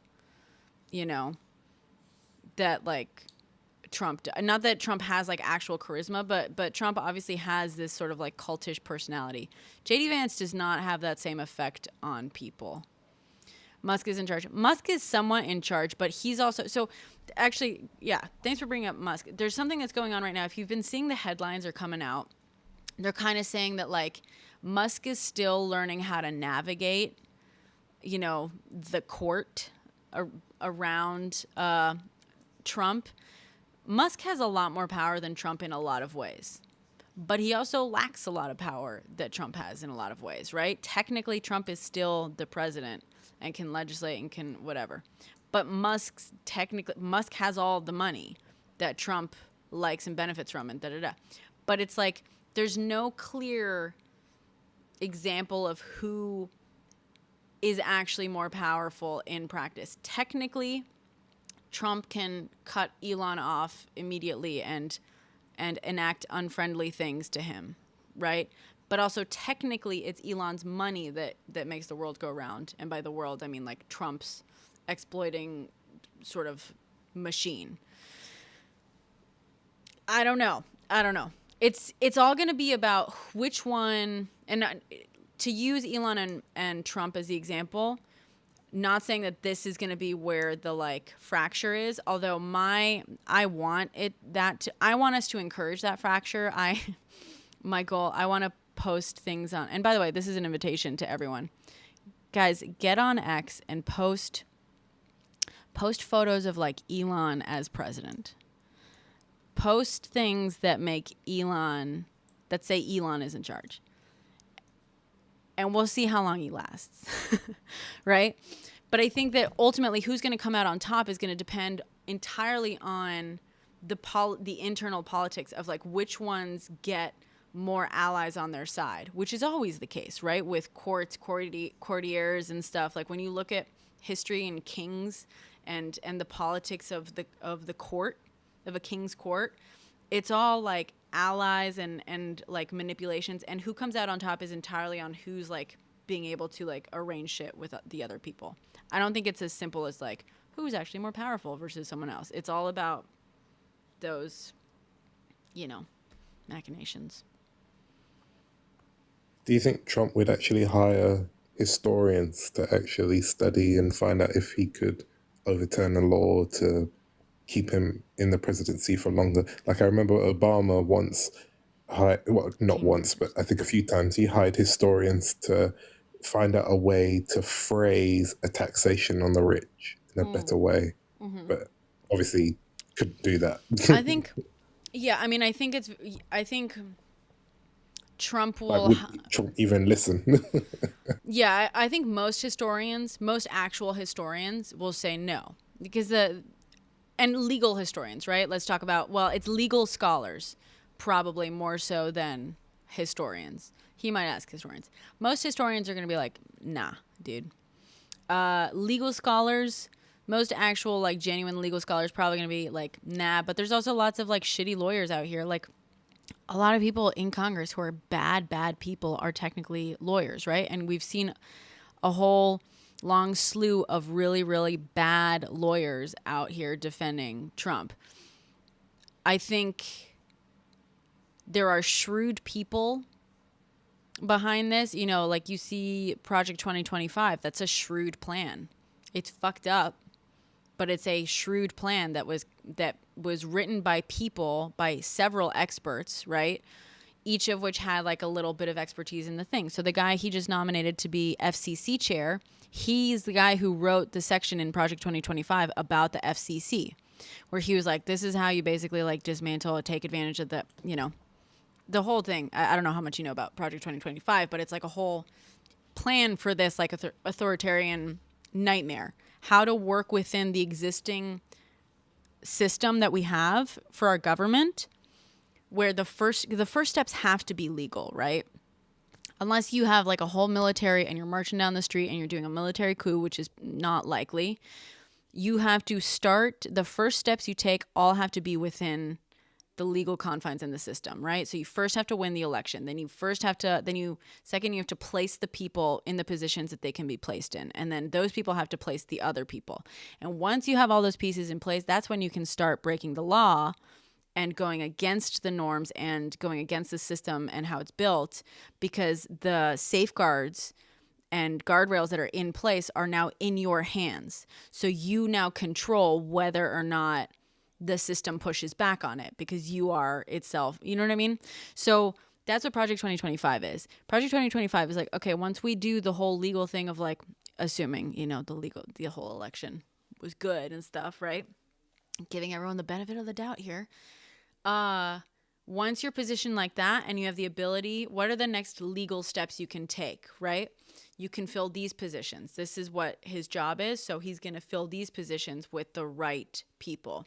Those people are going to do it legally, follow the law to fill the next round of positions. And they're going to do everything. The first steps have to be legal. And once they're in position, they have full control over different aspects and the guardrails are gone. A lot of people who were experts in different areas helped to come up with Project 2025. Will he hire someone to figure out the thing? I don't think so. Maybe. I think that's the wrong question. I think the worry is, how much will things be dismantled?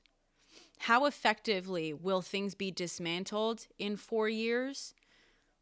And will they have been dismantled effectively enough where he will just be able to do it without anyone standing in his way? Does that make sense? I don't think they're going to make it legal. I think they're going to take over as much as they can. And at that point, maybe they'll go through the motions of making it legal by having Congress vote on whatever, right? They'll make it legal. Sure. It's more just like, how effective will the dismantling be by the end of the next 4 years?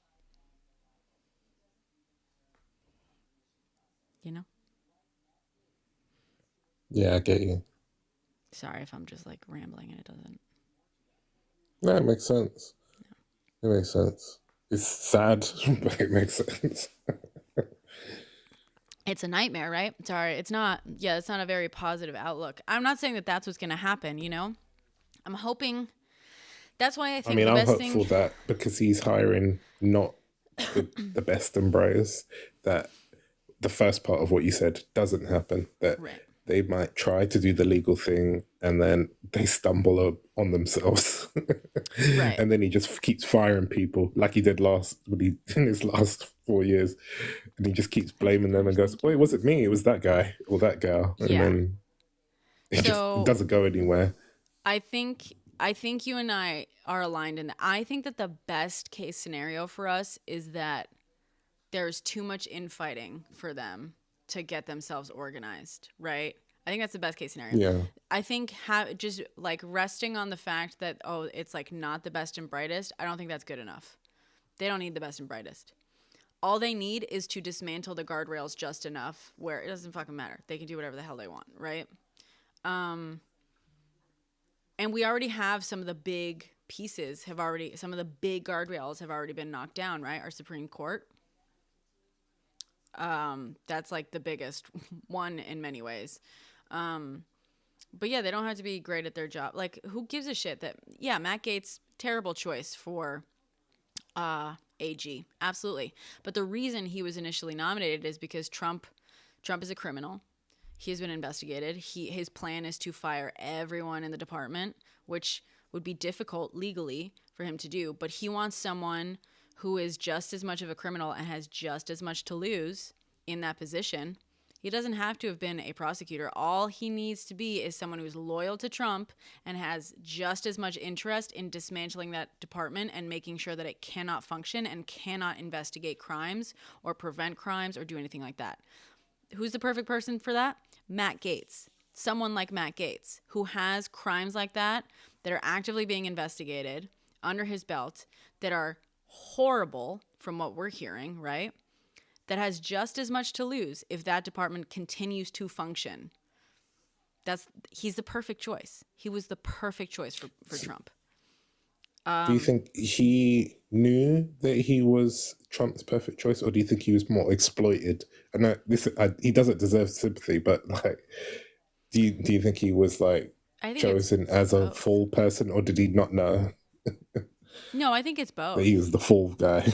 I think it's both. And I think I think a lot of it happens, I don't think anyone sits down and is like, okay, well, Matt Gaetz is has done these terrible things to children and therefore he should be put in charge of the AGs because he'll have as much to lose as you. Da da da. No. Stuff like that. I imagine. Who knows? Maybe there really is like a room where that conversation is having. But like in my mind, it happens more like Trump is saying like, oh, the Justice Department, they're all criminals investigating this and da da da da. And Matt Gaetz is like, yeah, I agree. Look at what they're doing. They treated you like a criminal. It's horrible. I mean, actually, the perfect example. Look at Eric Adams. Do you know much about the whole Eric Adams situation? Sadly, yes. Yeah, okay. So Eric Adams, he's cozying up to Trump right now, right? And Trump is cozying up to him. Eric Adams, even though he's supposedly a Democrat, everyone knows it's fake. He's like, oh, Trump is treated horribly by the authorities, by the feds. Da, da, da. It just so happens that he's also a criminal that is being investigated by the federal, authorities and stuff. Trump, in turn, starts saying the same thing. He's like, oh, Eric Adams has been treated horribly. Look at how the Democrats turn on their own.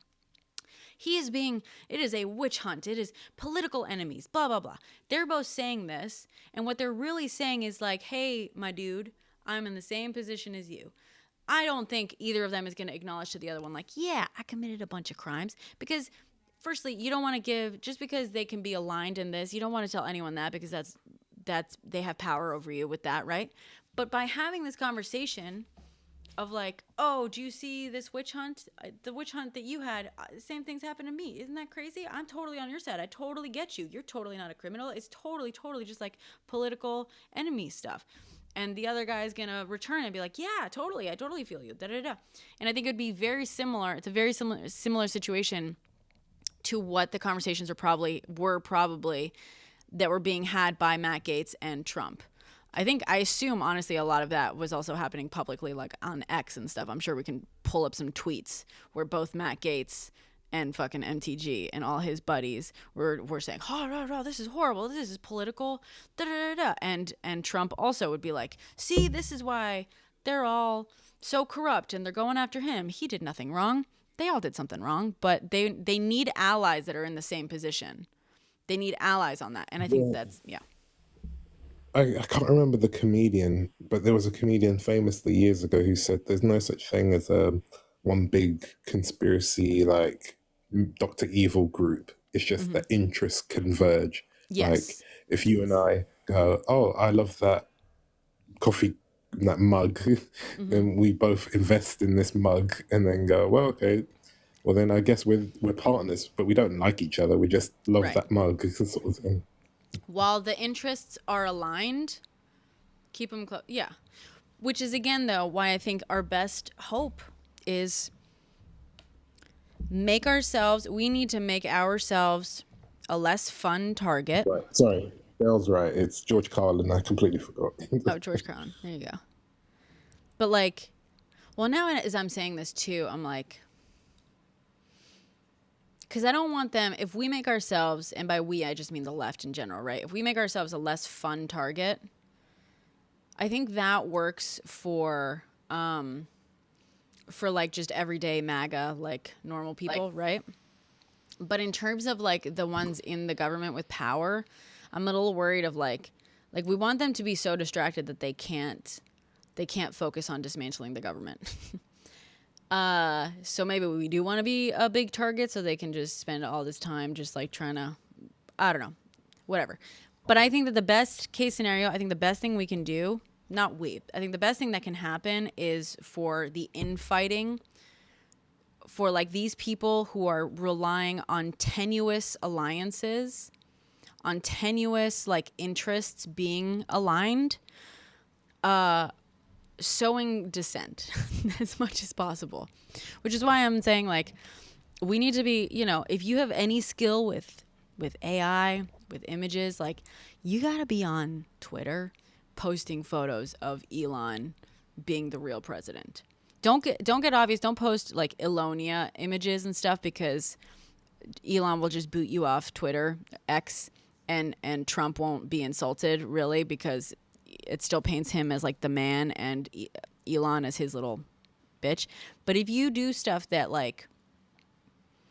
show Elon as actually being in charge, that's the number one way to get Trump. Trump does not like to not be seen as the strongest person in the room and the most powerful person in the room. The more we can push out these ideas and these images that suggest that Trump is not in control, that he is being used, that he is not the person with the power in the room, I think that is the best way to encourage some infighting and some whatever. That's my theory. Is it okay if I speak now? Yeah, please. Sorry, I was gonna use the restroom really quick. Is that okay? Can I have like 2 minutes? Yeah, absolutely. I'll just wait. Go ahead. Okay, thanks. Sorry, guys. What's up, Jacob? How have you been? What's up? I'm here. Oh, yeah. That doesn't sound real positive. It's not. It never is. It happens every 4 years. Yeah, understandable. Understandable. Yeah, it's been a rough November, Yeah. I feel like 2025 sucks already. Yeah, agreed. I agree with that. Yeah. I'm just really baffled, and I get it. It's hard to, it's hard to come out and just be like, hey, like maybe there was like, cheating involved or anything like that, because we are always met with conspiracies and all these allegations from the right that are just ridiculous. And so it makes it harder for us because we're supposed to be left and we're supposed to be the bigger person, and we allow it to happen. And so therefore I feel like we just kind of got walked on, but that's not what I really want to talk about. Someone mentioned earlier about if it's possible that they could shift, if a lot of red states could shift to blue during the second year. And I'm predicting in my head, I'm just speculating that once those guardrails are down, because we all know what play is being set up. You've mentioned it and talked about it. But taking the power away from the middle class, from that even happening, is probably going to be the goal. The working class can no longer shift the balance between red and blue, and I think that's going to be his goal right there, because he's already convinced a lot of middle class people of all sorts of things, and they shifted supposedly. But I fear that taking away the power of the middle class, the working class, is going to be the main goal there. And once that's done, that's when everything really starts to hit. That's when everything that, like, the realization that everything we've predicted, watching from the left, and have said time and time again, this is a playbook. This is a playbook.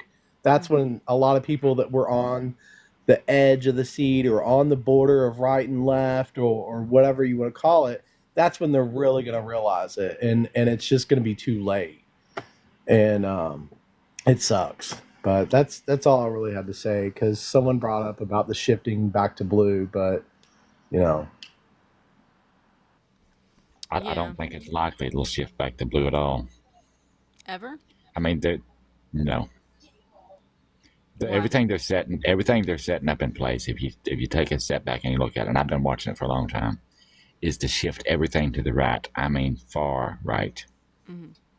Like, my niece comes home from school today and says that there was an announcement there would be mandatory prayer and Bible study in the public school, and they're so happy.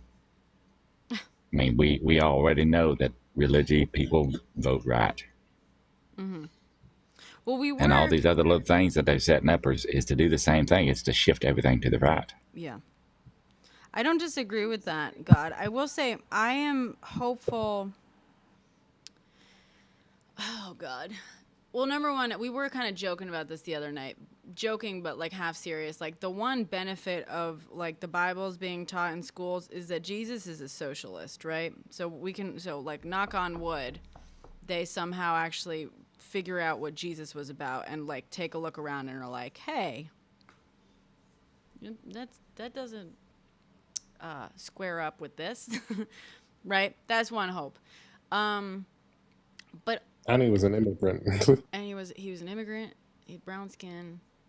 His mother, wasn't she unwed? I know she was a virgin, but wasn't she like an unwed mother, right? No, she was married to Joseph. They were actually married? Yeah. Okay. That's what the book says. See, the problem I have with that, I mean, that would be nice if they notice those things, but we know that religious people don't actually read the book. Well, they get told what to believe, and then they run with that. Yeah. Well, and also like just the mere fact that I shared that article. It was an observation made by the guy, like it was made a year ago by the guy, the editor of Christianity Today. He was like, MAGA. He's like, today's right think Jesus was weak, and they say that his teachings were weak and liberal, and that it's like, if that is going on, I don't doubt that, right? But the fact that the right is going more towards the right and towards beliefs like that, where like Jesus was weak, but simultaneously being like, let's bring the Bible back into schools, that gives me a little bit of hope, because I'm like, how are those two things gonna work, right? Like it's not gonna work. So the more you actually like expose them to Jesus while also teaching them like Jesus was weak and liberal. Fucking wild. I can't believe this is the timeline we're in. The only way that works is if people on the left get into the schools and start teaching it that way, but that's not how school works either. But yes and no, right? Because we're saying like the right is outright. These are people on the right that are outright saying, no, Jesus was weak. Jesus was liberal, right? Because they're like, no. That's not going to get them anywhere, though. But simultaneously, they're like bringing Bibles in to the school and being like, listen to the Bible. We're going to read to you about Jesus every day. So if that's the fact, if like that mere fact where you're being told at home Jesus was weak and liberal, but then at school you're being like, hey, listen to the teachings of Jesus, just on some level, that alone is like, doesn't work. You know what I mean? And Just like flip tables and shout at people for doing stuff wrong. Like that doesn't sound like someone that's weak to me. Yeah. But I think, but beyond that, I will say the one thing I have hope for, the one thing that has given me hope in recent days, like truly gave me hope. Do you guys remember that post? I don't know if you, God, did you see that post? It did pretty well. I think it did like 1 million or so. Where about like, I was laughing within like 3 days of the election.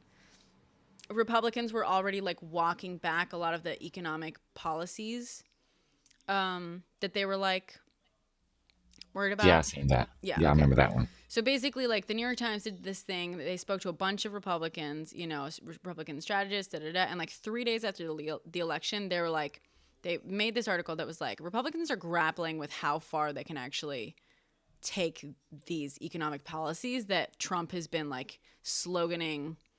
He's basically, all his campaign promises are random fucking slogans that he just like, throws out randomly, right? But when you put it all together, it doesn't create a cohesive or even functional system of any sort.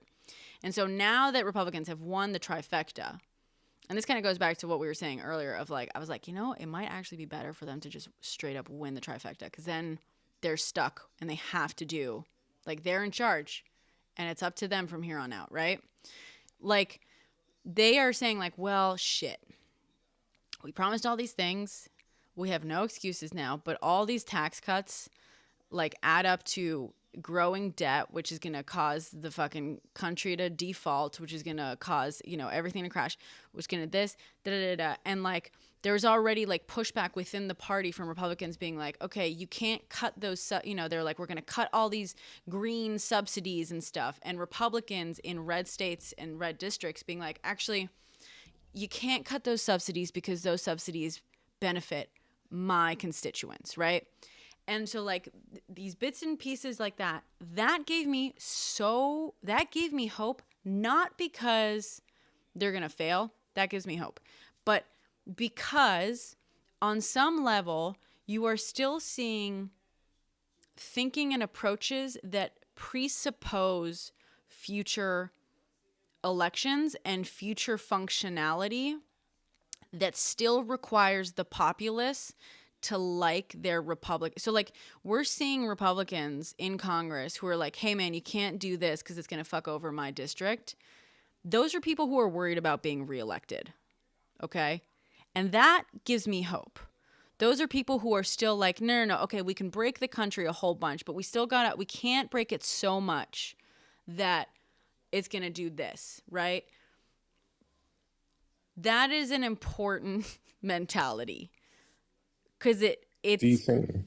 there's like a some level of internal guardrail on that, right? Someone who is still thinking about like, yeah, we can exploit all the people, we can do this, we can do that, but hold on, there's like a line because I don't want you to take away jobs from my constituents because I got to get reelected and That's not nothing.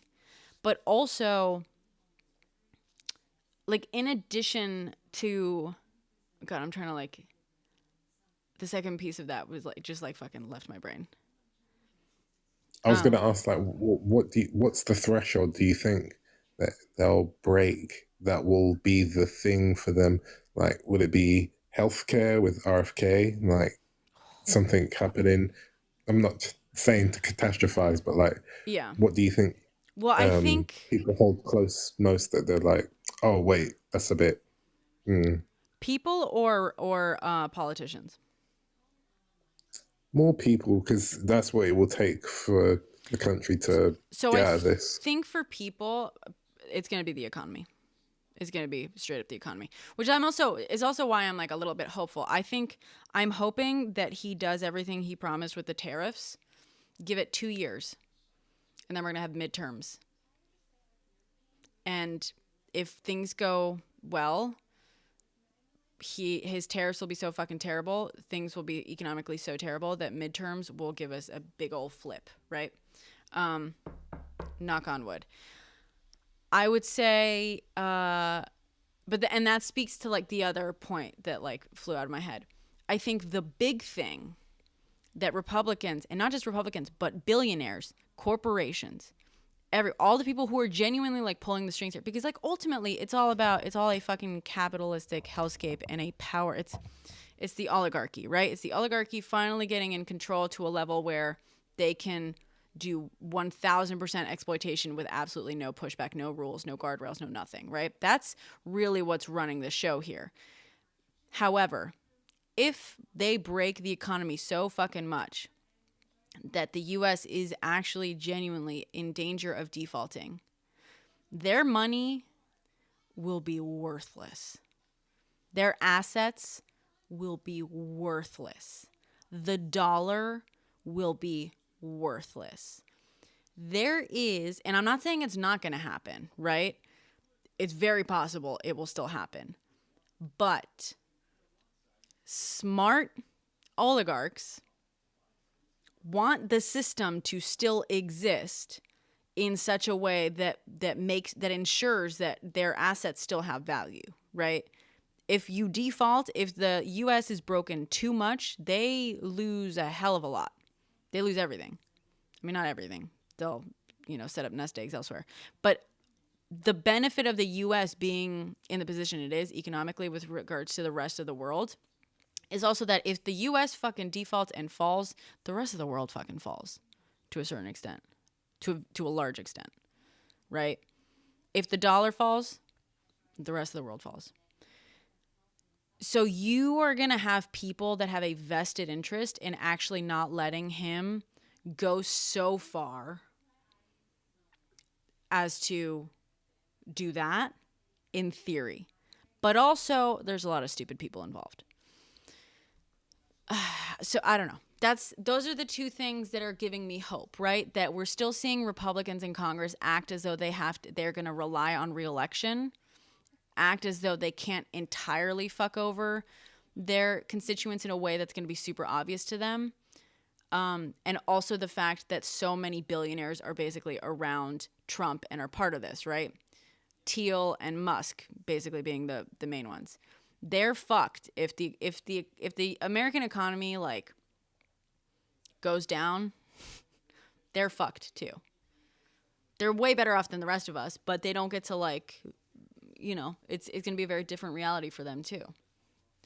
I think it'll be a tough marketing ploy because, like, over here in the UK, when we had Brexit, did you hear about like Brexit that happened years ago? When we like that kind of thing.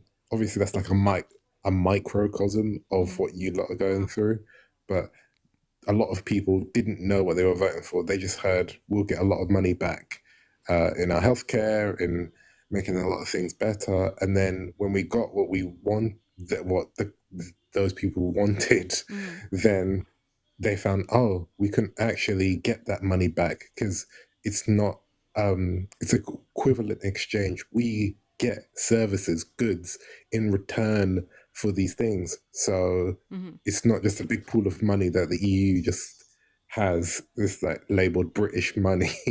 So then when that happened, then all those people that promoted it went, oh, well, I would have never said that if I knew that we couldn't do that. But you're like, but then you just lied to us. But then what's weird is that then they remarketed it, and then our Prime Minister at the time, Boris Johnson, then just made it out to be a success because now Britain's Britain, but it very much is now weaker economically in every way. Like right now, the only benefit I have in terms of my personal life is that when I meet people that are far right and love the idea of keeping Britain, I then go, oh, could you go on holiday? Like it happened to me this week. My boss was like, oh, I'm going to go on holiday. And I was like, oh, good for you. All right. So then he wants to go on holiday, but then he couldn't because his passport has 3 months left on it. And because of Brexit, you have to have 5 months on it, which means you can now not like just travel freely. And then I said to him, I was like, oh, you're still here. Why are you still here the next week? And he was like, oh, well, they told me I can't go because I have 3 months left. I love it. And then I was like, I just played dumb. I was like, I wonder why that is. And he was like, I said, oh, maybe it's like something people voted for. And he was like, yeah, it's probably Brexit. And I went, yeah, it's Brexit. God, it's like so I was born and raised in Spain. My sister lives in London, by the way. And in Spain, there was a lot of Brits down in the south of Spain who voted in favor of Brexit. And then it was like, all right, well, then you guys got to fucking go. And they were like, hold on. Hold on. What do you mean? Like they had retired, to a Spanish beach and we're shocked. That, if Brexit goes through, they're going to be kicked out too. That doesn't mean that they get to like hang out in Spain. Like, fuck you guys. But I will say, so with Brexit, correct me if I'm wrong, but like, I feel like within the year of Brexit being voted on, because immediately people were like, hold on.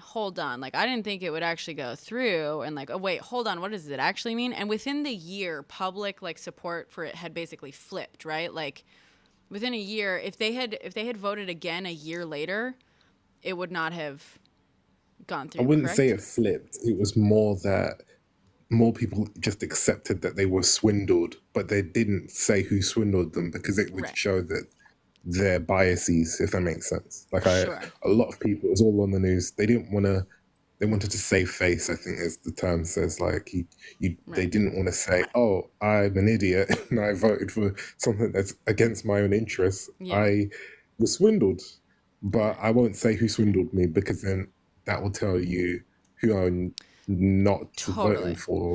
No, that totally. Kind of thing. But the point being that if they had voted again, like a year later, it would not have the majority of people would have voted against it, right? Is my understanding. Yes. Because more information came out about the people that were promoting it later on, annoyingly. Yeah, of course. So what the reason I'm like double checking this is because my one hope, again, it's like, Oh, sorry. I have to like reset the. Oh, let's do snowflake keychain because we're a little snowflake. And the snowflake is new and It is awesome. yeah, I like it. So snowflake because we're little snowflakes here. I should get a sweatshirt with just like a snowflake on it. So yeah, my hope is that because It's like in a 2 years we have midterms. I am hoping. Oh, thank you guys, thank you Cottage, thank you Alice. I keep saying, there's this whole thing of like, well, not our lesson to learn. I hope you get what you want, what you voted for, all this stuff, and how, we already said, like, my hope is that the tariffs go through, or like some of the economic, because the Republican, the current tax plan that we're under was signed into law in 2017. It was under Trump, okay, and it expires in 2025. Basically, this January, I think it's January. It expires and they have to like sign a whole new thing, tax law into law. So they're going to have to basically decide on a lot of stuff moving forward, tax cuts, whatnot. None of those are going to be good for America, for Americans. Elon has already tried to prime the pump, so to speak, where he's like, things are going to get tough. Americans are going to have to like go through some tough times at first. I hate that he's doing that because I don't want it to work where MAGA is like, no, these are the tough times, but it's going to be so good afterwards. It's going to be so good. You know what I mean? What I want for it is to be terrible for 2 years. I mean, it will. I don't want it to be terrible, but it will be. Excuse me. There's already been a lot of people comparing this election to Brexit, in that immediately following it, there was like a huge spike in people Googling, like, can I change my vote? And what is a tariff? Like, it spiked by hundreds of percentages. I don't know how, like 450% or something like that. I don't know. Really did. Yeah. It was really bad. Yeah. So similar thing happened for Brexit. Here it happened, everyone Googling, immediate regret. Right? Once it goes through, everyone's like, wait, hold on. What was that thing? So my hope is we have the benefit of, like, you guys didn't have a revote on Brexit.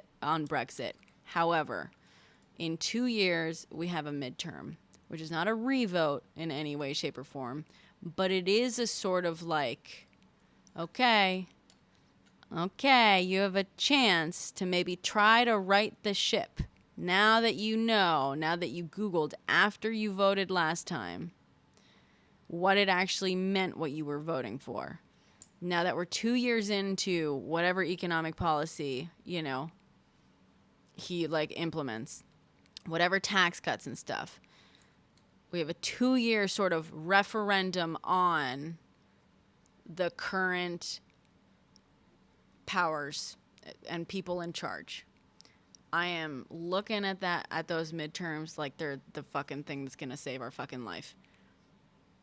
If nothing changes, and if those midterms do not break in our favor, that's when I personally am looking to leave the country. Personally. That's when I'm fully afraid. Personally.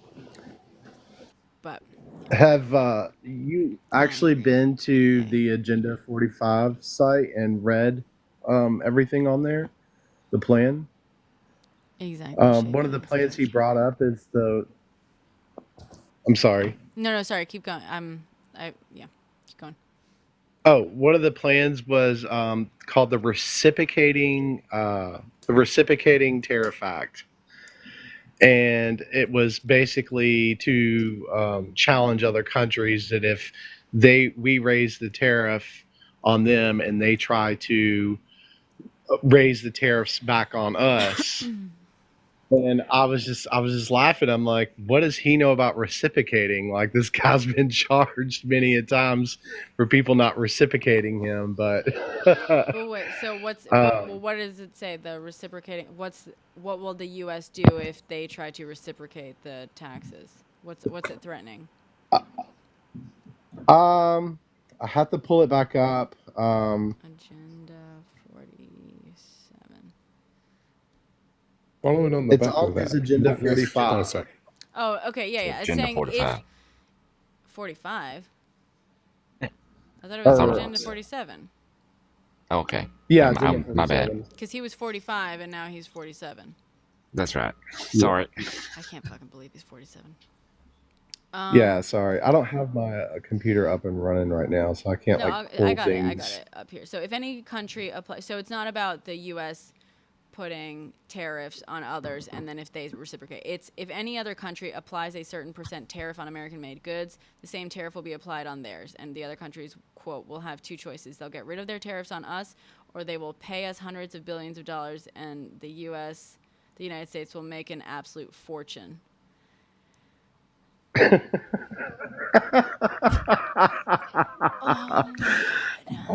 know. I did the same He's thing just you did when I read so it. good I at like business. grabbed my face. I pulled my forehead over my bottom lip, like when I read that. There's Yeah, a it lot actually, in there to and not unpack. only that, an absolute all caps fortune. Capital F, capital O, capital R, capital T, capital U, capital N, capital E. That's Yeah. what it says.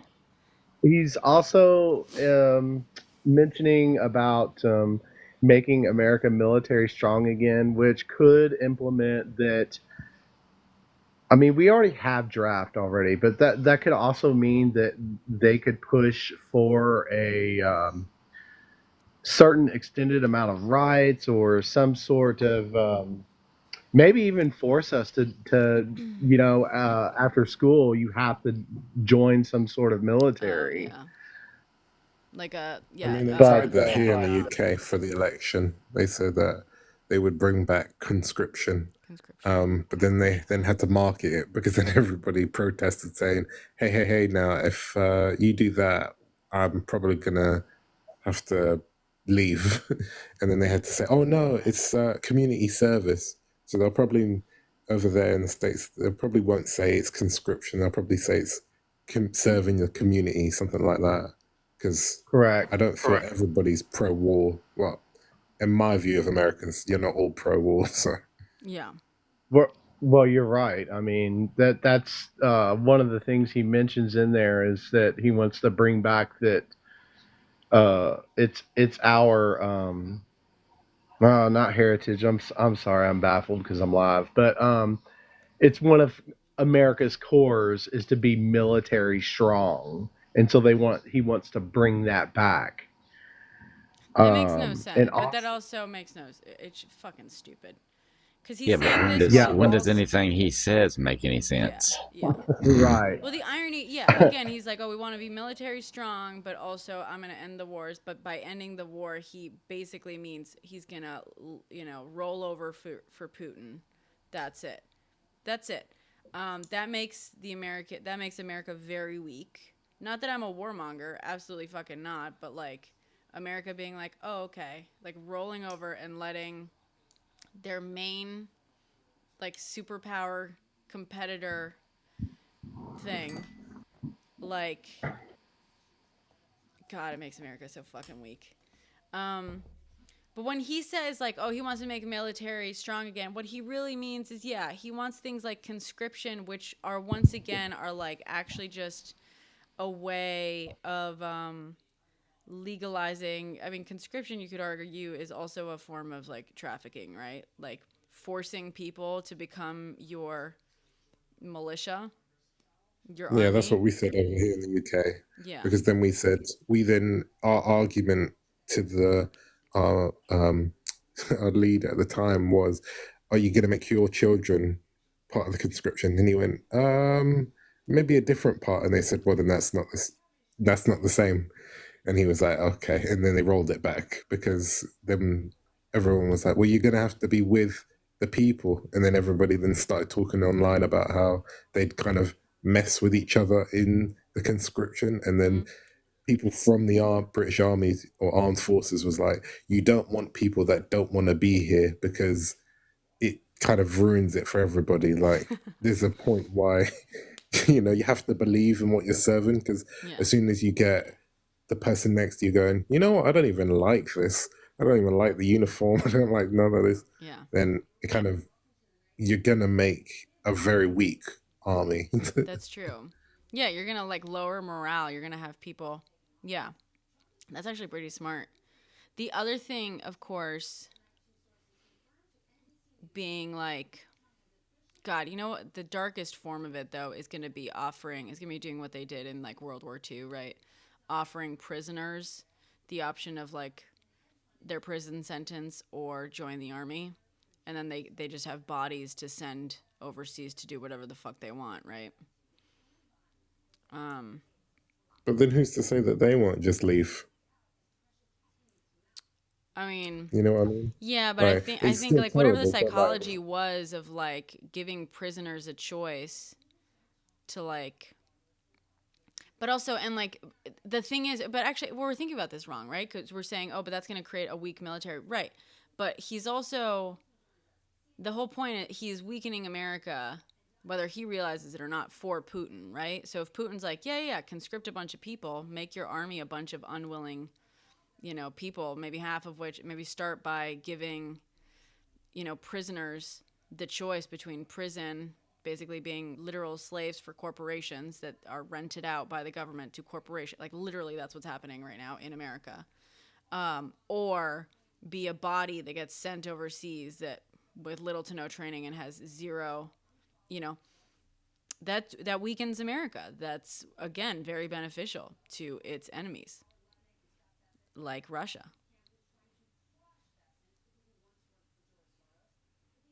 I wonder how does Trump like monetarily gain from that? Because that's working against him. I thought at least, like, you can't. It's a losing ticket, if anything, in my mind. Like, you'd want to have, not that I'm pro-war, but you want to have a stronger army, but that would mean then you'd want your enemies to flee you, not. But unless you're Yeah. like in the pocket of said enemy, right? Like him withdrawing all aid to Ukraine doesn't benefit the US. It literally only benefits Russia, right? But so think of that. So then if Russia invades the next country, right? If this is obviously hypothetical. Let's say the US finds itself in a place where it has to send troops somewhere because Putin is now taking over Europe, right? There was, it was appeasement. Maybe he goes for Poland next. Maybe he goes whatever. Appeasement. Finally, we get to a point where, okay, America's got to send troops, right? Whether Trump's in charge or not.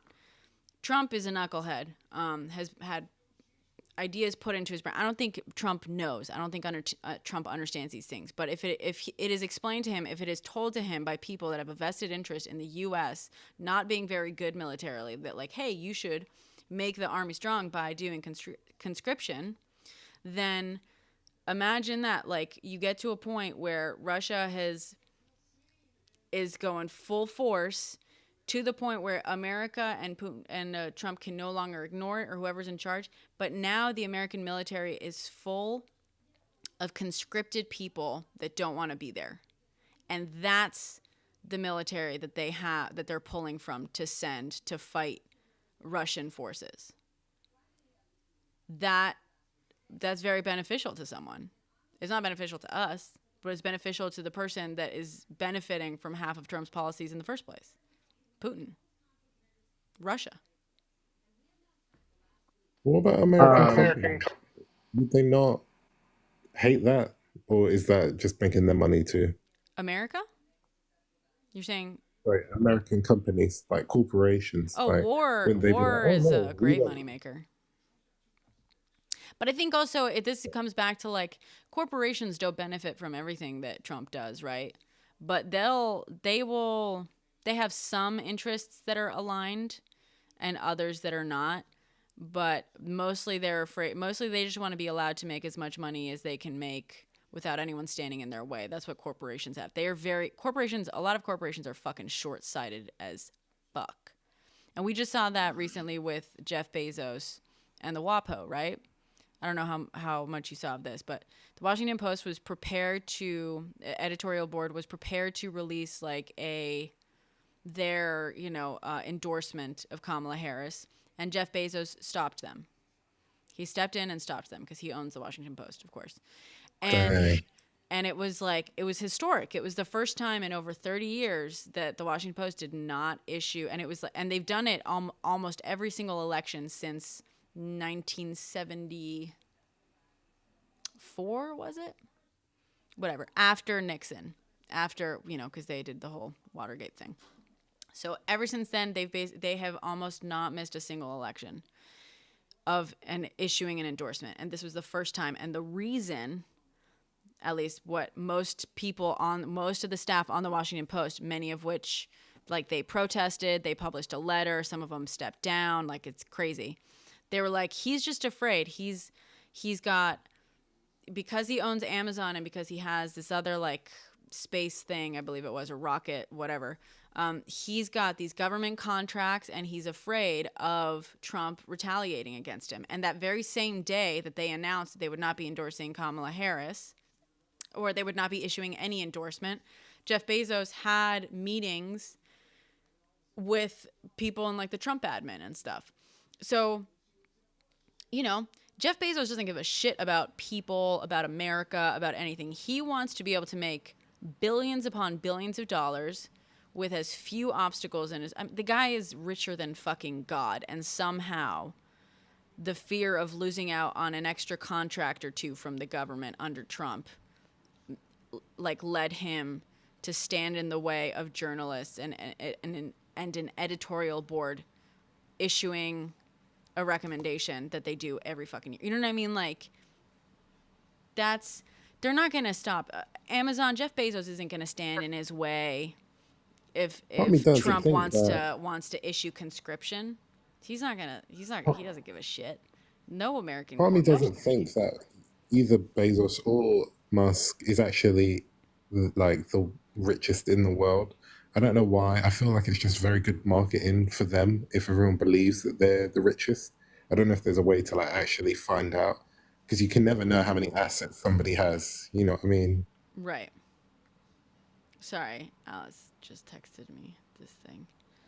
While we're talking about military, I believe they're wanting to shift our military funding into defenses, especially against missiles and stuff. So I don't think it's... I think they've already predicted that they're not... Why send people to war that don't want to fight a war? I think they're pretty much settled on creating a dome pretty much around America, hypothetical dome around America, to prevent any missile attacks, some sort of retaliation for what happens while he's in office. It's kind of like planning that? The Trump administration. You think so? It's sorry, if you read the Agenda 45, it talks about reallocating funding into the defense to prevent the newer missiles that are out now from ever touching America in any way, shape, or form. Mm-hmm. But yeah, I believe that they've already thought about the whole plan that, if they did that and force people to go to war that don't want to fight a war, it's going to be a losing battle. It'll make us weak. But however, if our defense is high up there, then we won't have to worry about that. Mm-hmm. Also, when you do that, if there is, something to happen like a civil war in America, and allied countries come to pick a side to step in, they won't be allowed to, because our defenses will be so sound and strong. So that's another thing we got to worry about. Like, I don't know. It's just a lot. My head just goes everywhere with it. Also thinking about, us in the UK, like, if your defenses are great, what about your allies? Like, what about us? Yeah, sorry. I'm trying to fact check this claim that it was originally going to be in the Iron Dome that obviously is Cottage is saying that it was originally gonna. That's not what I'm seeing, Cottage. I'm just fact checking that it was originally gonna be for the U.S., but then it didn't work, so it was sold to Israel. Yeah, please, if you can. Wasn't Putin threatening the U.S.? Yeah, Putin is threatening to escalate and do all this crazy stuff. Putin just wants the U.S. destabilized as fuck and weak as fuck and I don't know, anything that... Yeah. Sorry. Late 90s, 2000s.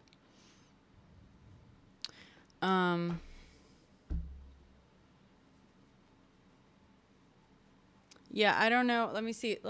Sorry. I just got distracted. I got text. I was fact checking the chat. Let's see. Agenda 45 or Agenda 47? Iron Dome. Let's see. It's now GOP policy to build a U.S. Iron Dome. Here's what Trump's plan could mean. 8 years ago, the party called for a military large enough to fight more than 2 major wars at once and wanted tougher sanctions against Russia. Now the 2024 GOP platform talks of avoiding conflict because, quote, wars breed inflation. That's wild. America loves war.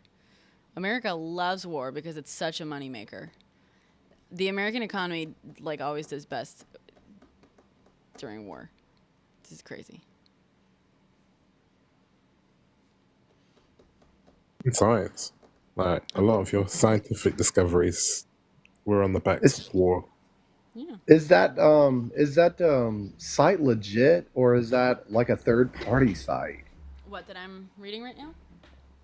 Yes. This is ABC I don't News. know how legit that site is. I told it was the official thing, but I'm reading this off of I'm not ABC sure. News.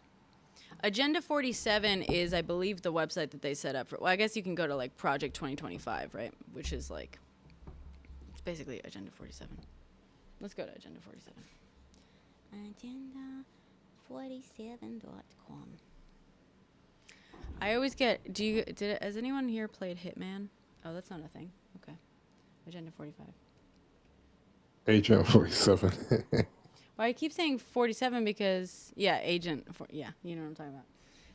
So when people keep talking about 47 and Agenda 47, which is his agenda, part of me is like, wait, what? Agenda 45? Nope. That's not a site. He checked the back of Trump's head for a barcode. 2025.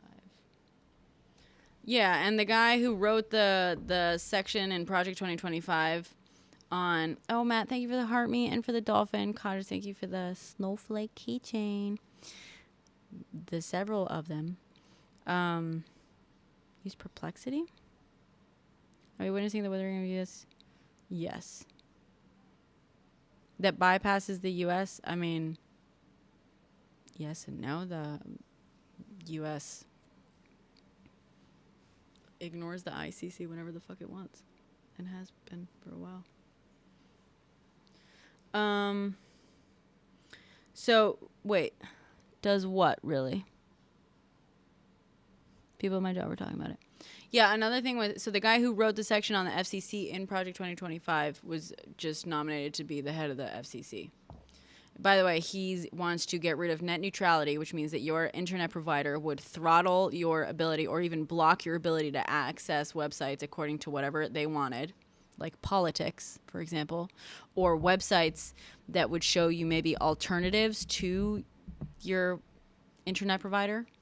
They could throttle that. Well, they could say it was the porn. That too, yeah. Yeah. Corn, maize. Total control of information. Yeah, This is total all control of about- information. Maize is already not available in some states in the United States. Yeah, that's true. Sorry, I didn't mean to say it like that. I just realised you can't say stuff like that on here. Yeah, that's okay. But they could also just limit your access to websites that are like corporations bad. any websites, like we talk about banning books. The end of net neutrality is effectively giving someone the ability, giving your internet provider and anyone who is aligned with the internet provider the keys to instantaneously ban billions of books worth of information at the drop of a hat. I don't know why we don't talk about it more. We should be, but VPN this. Yeah. But they could also block. Everyone should have a VPN. Also, since it got quiet, I'll say the United States doesn't need a Iron Dome just because of where it is and how it is. It's not necessary. Yeah, we've talked about that before in different context of like the U.S. is, well, and we've talked about it in the context of NATO, right? Where people MAGA especially keep acting like that, like everyone benefits from the U.S. being in NATO, but the U.S. is the only one that doesn't benefit. And that's not true. The U.S. benefits by having military bases inside other NATO countries, which is wild because it is not typical for you to have a military base inside a country that is not you. Yeah, that's not normal. It's not normal. But as a result, the U.S. is in a place that is very beneficial militarily, or at least it was historically. Now that we have super, super long range ballistics and nukes and all that kind of stuff, maybe less so. But, it takes, most countries that want to attack the U.S. have to travel halfway around the globe in order to do so. However, the U.S., by having military bases in its, NATO allies inside, I grew up in Spain. There were multiple American military bases inside Spain. And having those bases there puts them a lot in a much more logistically beneficial spot to be able to attack enemies at the drop of a hat. Simple. Very simple. That's also why they didn't love the idea of communism. What they didn't want was the Soviet Union having similar, alliances and kind of satellite and proxy allies close to the U.S. within missile range back, then. Now everything's in missile range, but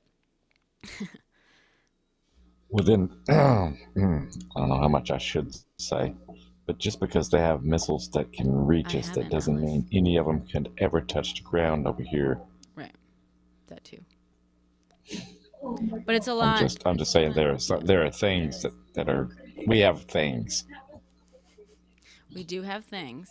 But also, let me remind you that there was a Chinese spy balloon that floated over the U.S. that only got caught halfway across, and we can only imagine how many other Chinese spy balloons didn't get caught. You know what I mean? Like, the U.S. is not impenetrable, right? But it has a lot of benefits, from how it's situated. They weren't expecting such non-upgraded technology. They wasn't looking for it. That would be the weakness of what we got going on as far as defense goes, is that they use non-technology, old stuff that nobody's expecting. Like who's gonna fly a balloon to do something? I mean, come on. That's true. They're looking. Our radars are set up to look for fast-moving objects, not things that are kind of meandering along this way and that. Yeah. I didn't even know that was true. I thought that was just a theory that people had about that. No, it was true. What, the Chinese spy balloon? Yeah, with the balloon. No, yeah, that was confirmed. I mean, it was Chinese. Yeah, they basically confirmed it. They didn't tell us exactly what it was collecting and stuff or its capabilities, but supposedly weather data. Well, that's what China said. China said. No, that's why I said supposedly. Yeah, but the U.S. Officials were like, I'm pretty sure they said like it collected more than weather data. I think that's all they left it at, basically. And yeah.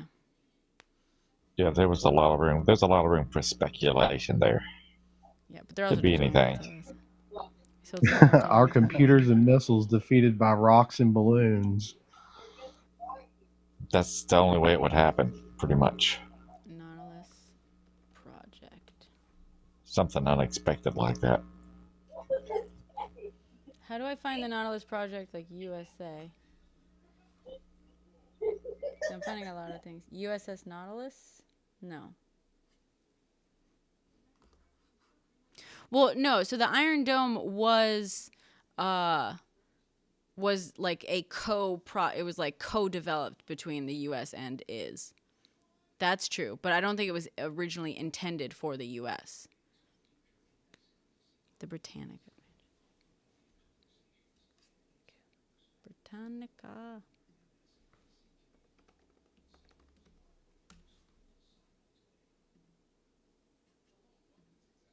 Cold War nuclear. Okay. The Cold War one? Yeah.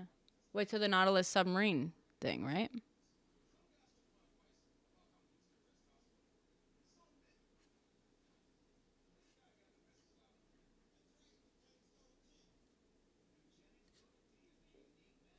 The Nautilus under the Iron Dome. Okay.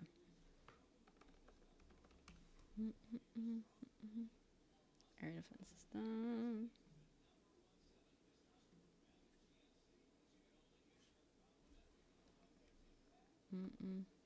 Nautilus, an anti-missile laser weapon that had been under joint development with the U.S., was canceled because of budget overruns and inconsistent performance in combat conditions. In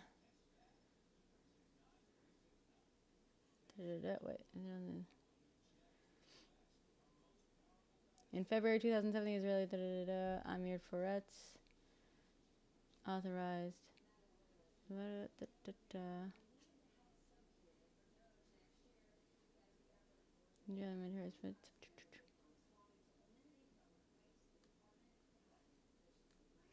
Yeah, but I'm not saying that the Nautilus was like ever intended for use within the U.S. or in the U.S.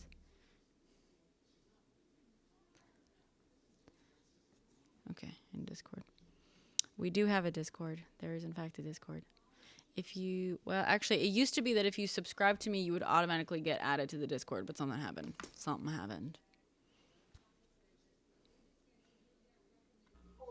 Also, just thinking about somebody using balloons to launch an attack on the U.S. with the way everybody is spread out all over the place. It's just ridiculous. That's not what I'm saying. I'm just saying that like some people speak as though that like nothing can get past U.S. defense things. It's like a fucking balloon did. You know what I mean? Like. Yeah, but there was some of the right-wing talking points, you know, as they could be dropping things from, I don't know, even back then I was like, really? Yeah, but how much could they actually do that way? Yeah, for sure. And once the first one had done something, then, you know, the Air Force would be on the lookout for the next ones. Wait, Alice, you mod my Discord? You're on my Discord, Alice? I don't even know how to give out my Discord. I don't run the Discord because I just can't. I can't do it. I can't do it. The Discord is in your link tree, but you got to go to the, what is it? Got to open outside the browser in order to get in there. There you go. I remembered. Listen to God. He knows what he's talking about.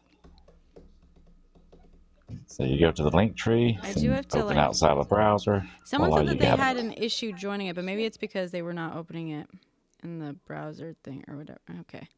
Let me see. How do I do my settings and privacy live? Oh, you don't. It was a joke. Oh. Do you want to mod it, Alice? You can. Like, no one's on it, I don't think. There's people are on it and people use it. I don't use it, really.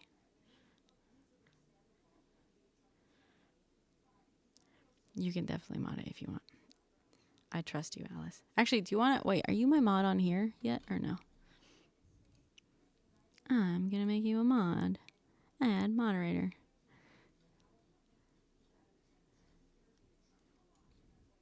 I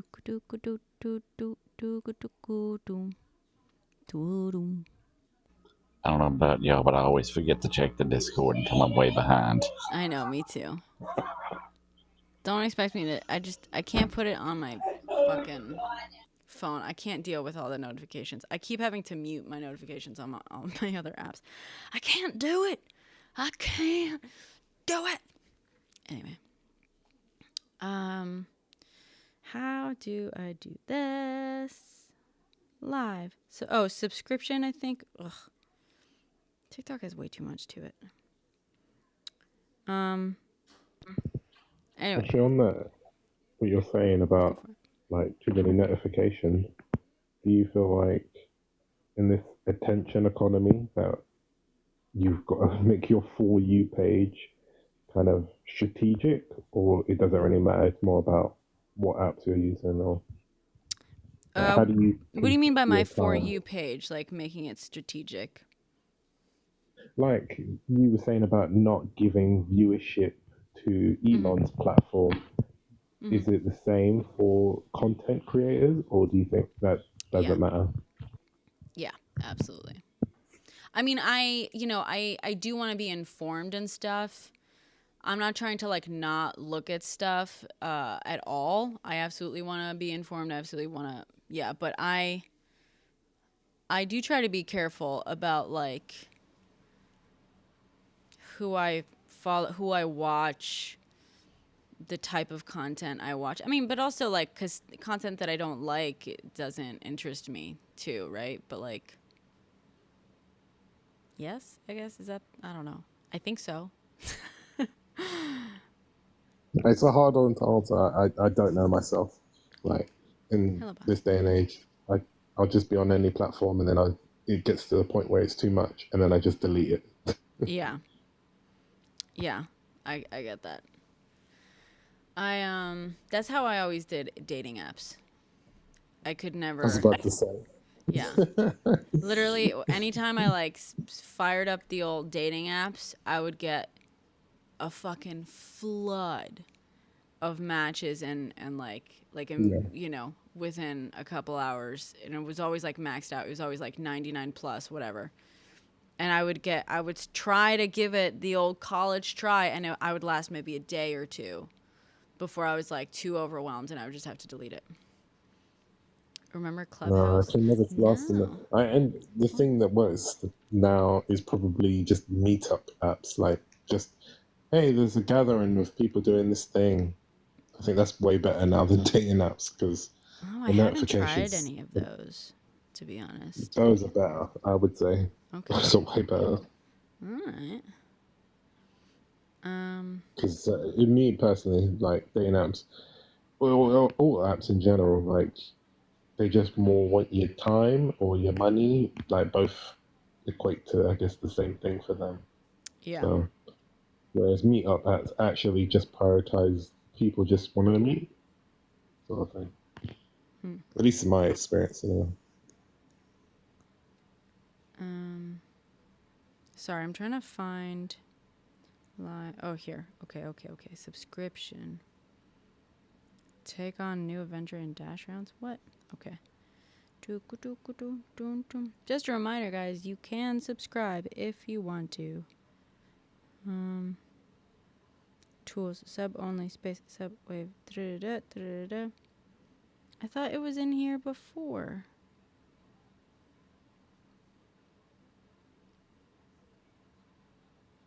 I thought it was connected. Oh, Discord role. Okay.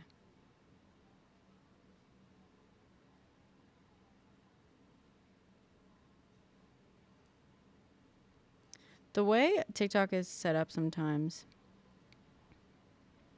is customized perks. Okay. Lost permissions. Oh, authorize. Here we go. Okay, I'm reconnecting the thing. They're definitely more popular here. I think people. Good night. Foreshadowing defeat. Meetup apps. Oh. So, yeah, how do those work? What, the meetup apps or Discord? No, meetup apps. Like, what's the... Yeah. Like, I would say it's like let's say you have a vested interest in gaming or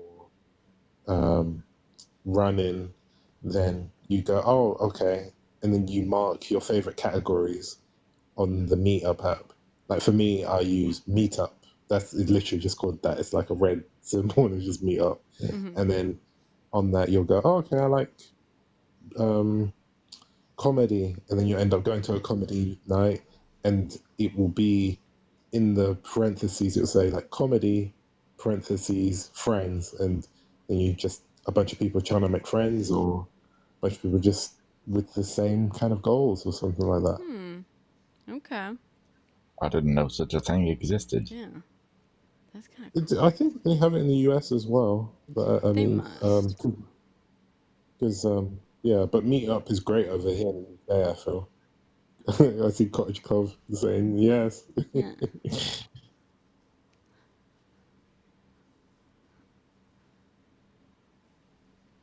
Yeah, But yeah, Cottage I is think. an American, but she's in the UK. Oh, okay. Yeah, I would definitely recommend it. Definitely recommend it. Way better than dating apps. Don't give your money to those things. They don't care about you and your relationships.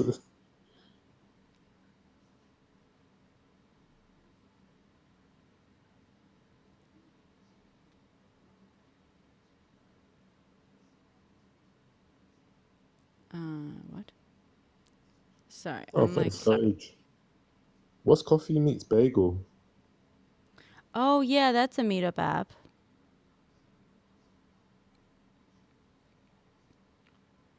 Oh, okay. Is it the same? Like, it has events, or is it more like activities, or? Oh wait.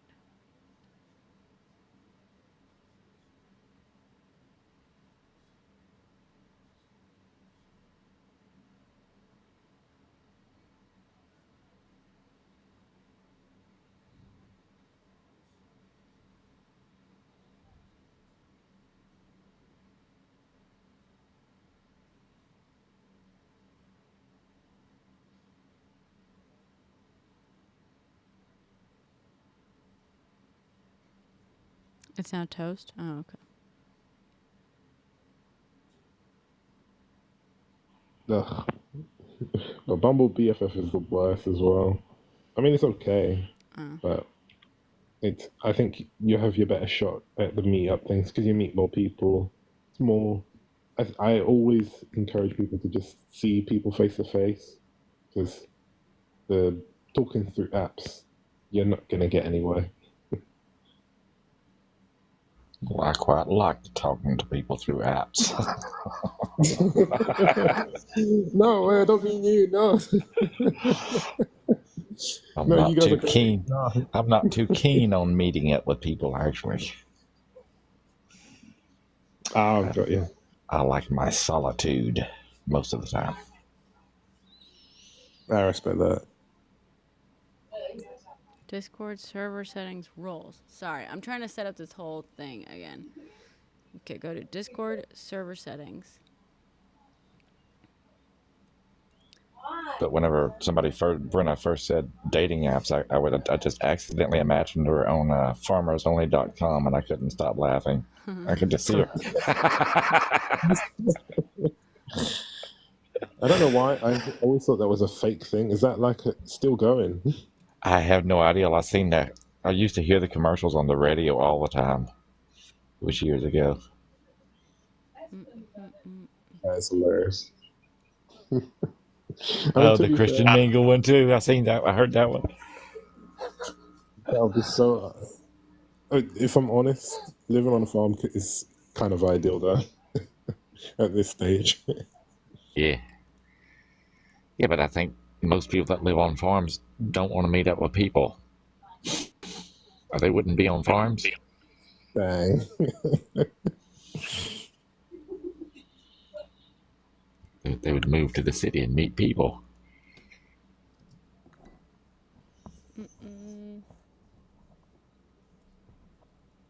Subscribers. All right. Save changes.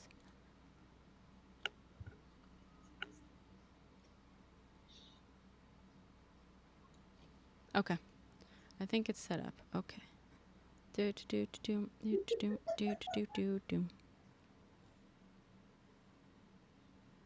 Turn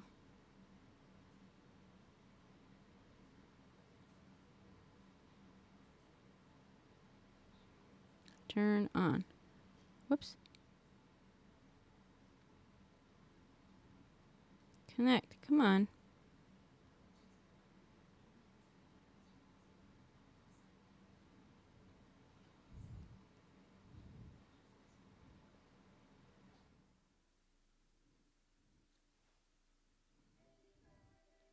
Yeah, I agree, Cottage. There is crazy people out there. That's why you gotta be careful with those apps.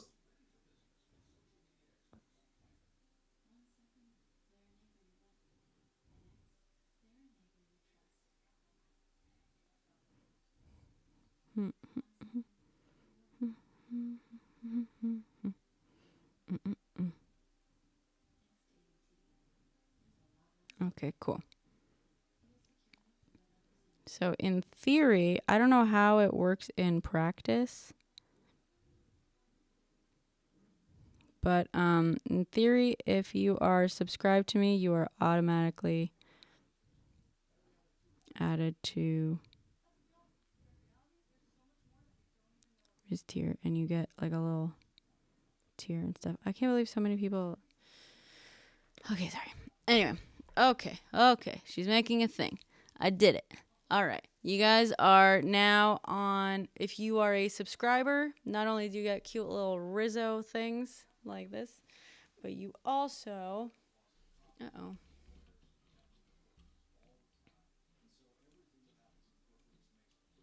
You also get our part of, I don't know how it works, but you get added to the Discord and you get a special role. It says Riz tier. Parentheses, subscriber. Hi, Soul Lick.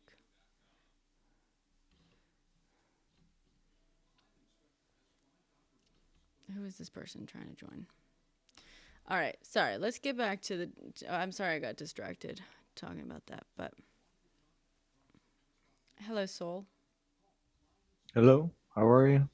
I'm good. How are you? Welcome up. Did you just join us? Same more shit, just done it today. Just done with the day? Freelance filmmaker with a weird schedule. Yes. You're a body double? Who do you body double for? No, body doubling is like an ADHD thing. It means getting stuff done with someone else kind of. Brenna is currently frozen. I'm frozen. There you are. Yeah, you were frozen. Sorry. Hmm. Yeah. You think I activated text to speech in the comment section? Did I?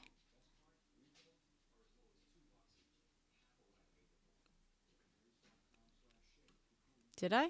Is it doing that? Is something going on? Oh, you think I can? I don't think I can. I don't think that's a thing. Let me see. I'm pretty sure you need Tickfinity for that. Yeah, I think that's a whole... Do people do that? Do people like that? It depends on what kind of stream it is. Okay. It wouldn't work here because there's way too many comments. It wouldn't keep up well. Yeah. Like a nice slow gamer stream, it's good because then I can take off my glasses. I'm just here and I don't have to read. Oh damn! I'm sorry, God, for making you wear your glasses. They're uncomfortable. Okay, on that, Melville, Mike. All right, sorry. We were having such great. Does anyone else want to talk about our impending doom? Yeah, Soul just asked that and left. I guess so. Yep, just gone. Okay. Well, in terms of like impending doom, what's a great way to distract, or not distract, but I feel like relax in the midst of all this? Like, I don't know that you have to be engaged with everything, but like, what's a way to kind of detox? Like, for me, it's usually TikTok and then not scrolling right past anything political for like a day or two Yeah. and just listening to just dumb stuff. Yeah. I mean, momentarily, yeah, distract, right? If we're talking short term, I would say distract, find something to like tune out. Long term, you're saying like, oh, to like detoxify or to detox. For me, I'm like, oh, I'm heading straight towards the eye of the toxic storm. Personally, this is what happens to me. I get very nihilistic and I get a little trolly and I get mischievous and stuff. I think it's mostly nihilism. So personally for me, I'm like, fucking what? I'm going to take you down with me. I'm going to find joy where I can. So I'm going to enjoy watching the people responsible for this also feel the pain that they're causing other people. That's awful. That sounds psychopathic, but like, I'm at the point where I'm like, okay, the suffering is inevitable. At the very least, I hope someone's going to learn a lesson here. It's not my lesson to learn. I warned them. I did everything I could. Not only did I vote, but I donated. I came up here, fucking debated for hours and hours with people that I cannot believe I was in a conversation with ever. I canvassed. I was at protests. I've done everything I can, and it did not work. So now, But do you think more? Do you think more? It's more like a Don Quixote thing for like all of us, where instead of thinking of it as it's our goal to change them, it's more of a thing for us to. It's like a thing that we need to reflect on ourselves. Or do you think no, this is not our lesson to learn? Like part of me thinks like these kind of things, it teaches more about ourselves in these kind of times. I know nobody wants to hear that. Like, what are you like in tough times? But it does highlight who you are, kind of thing. yeah. Yes, and I mean, I think it also depends on what context you mean by ourselves, right? The first thing I said election night when I was like live streaming the whole thing and I hopped off momentarily to like walk my dog and I went on my phone and I filmed a little like IG story, and what I said was like, hi Nazmul. What I said was like, America is exactly what I thought it was, unfortunately. I'm deeply disappointed. So like, when we say ourselves, like on an individual level, I know for a fucking fact there's nothing else I could have done, which gives me comfort, right? There's nothing more that I hate than asking myself, could I have done anything more? No, there's literally, I know for a fact, there's nothing more I could have done. I did everything that I could. And it didn't work, and that's fine. As for us as a country, what have we learned about ourselves as a country? Personally, for me, I am unsurprised. I am disappointed as fuck. I am unsurprised. So I don't know if that means that I learned much more as a country. If we're talking about what are we going to learn about ourselves as a country moving forward, yeah, that, I will be observing. I don't think there's going to be much surprise either in that. But again, that's personally, I'm answering that as like personally someone who I think genuinely has their finger on the pulse. I think a lot of people are going to have to reckon. I think a lot of people learned some new things about America on Election Day, and we're shocked and we're surprised. And I think a lot of people are going to be learning things about America in the coming years. I'm not trying to be like a know-it-all, but I'm like, I think I have a pretty good idea and had a pretty good idea of what this country was. But do you think most Americans knew what America was like, or do you think they were more optimistic? I think most Americans are more optimistic and more... I mean, I have spoken to so many Americans on here that don't even know who writes laws in their country. They don't even know the factual stuff. The stuff that's written and has rules to it and regulations to it. They don't even understand the basics of it. So to talk about the like, okay, do you have a larger, broader picture of this country culturally? No, I don't. I think most Americans have no fucking clue. Thank you, JJ. Thank you for the snowflakes. Thank you. And thank you, Cottage. We do need better education. But do you think it'll lead to more research before voting? I don't know. I hope so. Knock on wood. But moving forward, are we going to learn about ourselves? Is that? I'm trying to remember. There was one piece of that question that you asked that made me, that I thought was like interesting. Lo-fi. What, of learning about ourselves? Like it's a Don Quixote thing. Like it's an inward journey rather than an outward thing. Right. Like it's are we delusional in thinking? This sounds really nihilistic to think, but are we delusional in thinking, for me in the UK and you in the US, that our countries are better, can have the potential to be better than themselves than the two-party system that they mainly are now? I think, listen, I think if nothing better comes of it, I don't think that means that nothing better could have come of it. You know what I mean? Like you say, can something come better? I think yes. I think there's always can. I think there's always a possibility of something like that, of something changing for the better. I think that's a possibility. If it doesn't change for the better, I don't think that that's because it was impossible. Does that make sense? Yeah. I don't think it necessarily will, I don't think it's like set in stone that it will change for the better. I don't think you can like assume that. Do I think it's possible? Yes. Because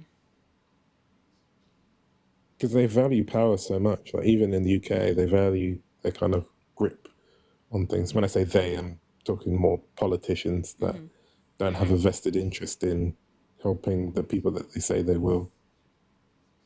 Yeah. So it's hard to get it. I do have empathy for just regular schmegular people, but not. It's harder for to see it for those kind of politicians thinking outside of that kind of political stratosphere. Like they don't really want to change because then they'll miss out on their turn, kind of thing. Yeah. I do think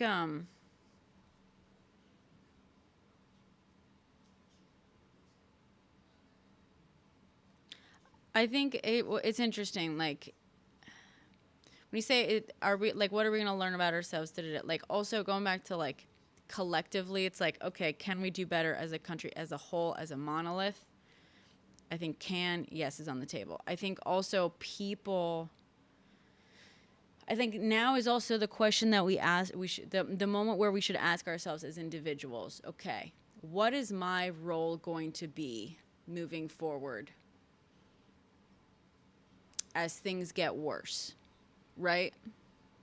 That's something I've like sort of grappled with. And oddly, I feel like I arrived at a conclusion much more quickly than I thought I would, where I was like, okay, I think the midterms are a good sort of point in the future for me to look at as like, because I can leave I am very lucky, right? I have dual passport, dual citizenship, so I can leave. I could hop on a flight to Spain right now if I wanted to, and I wouldn't have to worry about visas. I wouldn't have to worry about like requesting asylum or anything like that.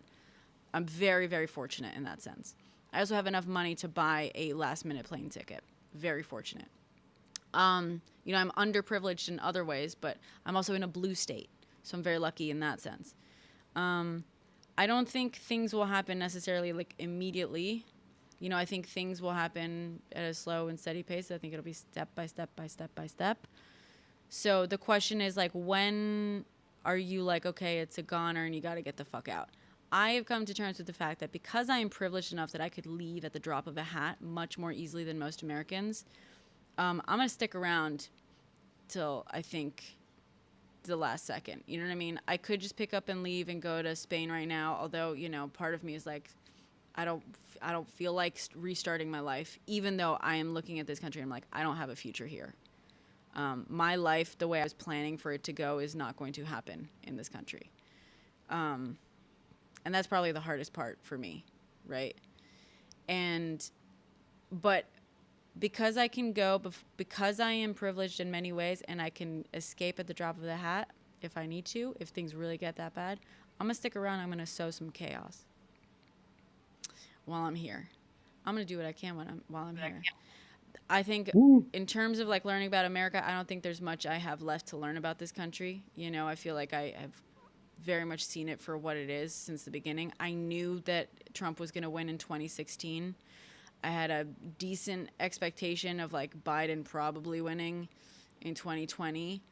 This year, I refused to make a prediction, and I think because I was afraid of the fact that I was not confident very much in what was going to happen.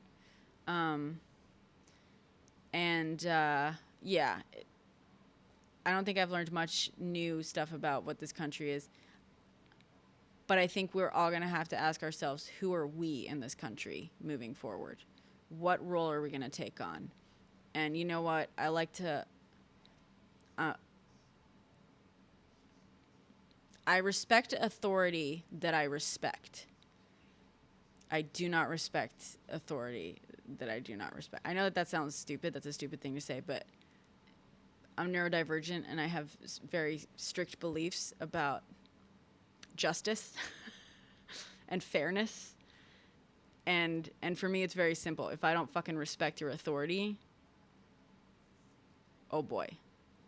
You know what I mean? And I'm going to do what I can to sow some fucking chaos. And right now, I know I'm trolling MAGA when I can. I'm having discourse online that I hope will educate some people, right? But I'm also coming up with like ways of like, how do we sow dissent? And right now, I'm telling people, maybe this is nothing, maybe this does nothing, but like, guys, AI image generators or artistic things, make yourself an X account, get on there and figure out a way to just make Elon look more powerful than Trump. Share images, share tweets. Be subtle about it so you're not immediately banned. Get on there and start there. Okay? Yeah. To start, that's where I'm going to start. I've already helped one woman get an abortion in this country. You know, I already helped her get an abortion in New York. I've helped other women with information, you know, in recent years. I have looked into options of possibly gaining access to the pill outside of America if it comes to that. So far, I have not found a solution, an easy solution for that. But I'm still hopeful because I have contacts out of the U.S. Yeah, I'm going to do what I can figure out to do, I guess. Yes, TCNK.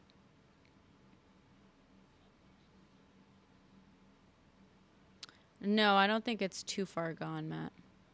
I have hope. It might be too far gone, but I'm not going to assume it is. I'm going to do what I can. I'm going to fight to the end, I guess. Fight and help out people that we can. That's what we're supposed to do. Exactly. Fight and help out people that we can. Yeah.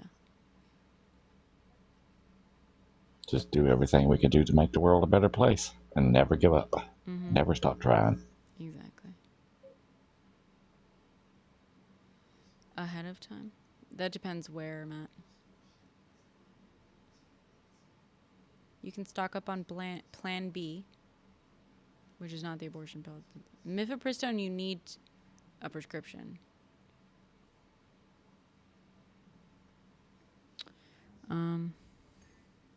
Yeah, that's not how that works, Matt. You can't really just pretend.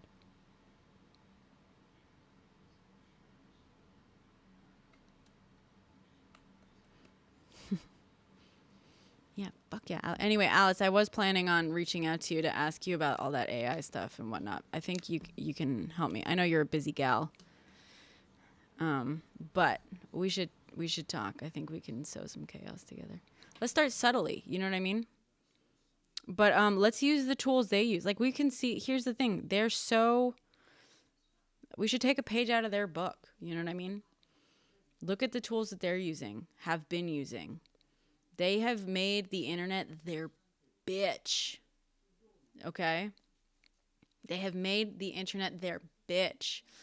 Meta, Google, X, all censor and weight comment in favor of right-wing ideologies. All you got to do is fucking post a liberal thing on any of those, and you will see immediately who shows up to those posts. I'm saying this as someone who posts on those. Meta, Google, YouTube. Well, I guess I don't post on X.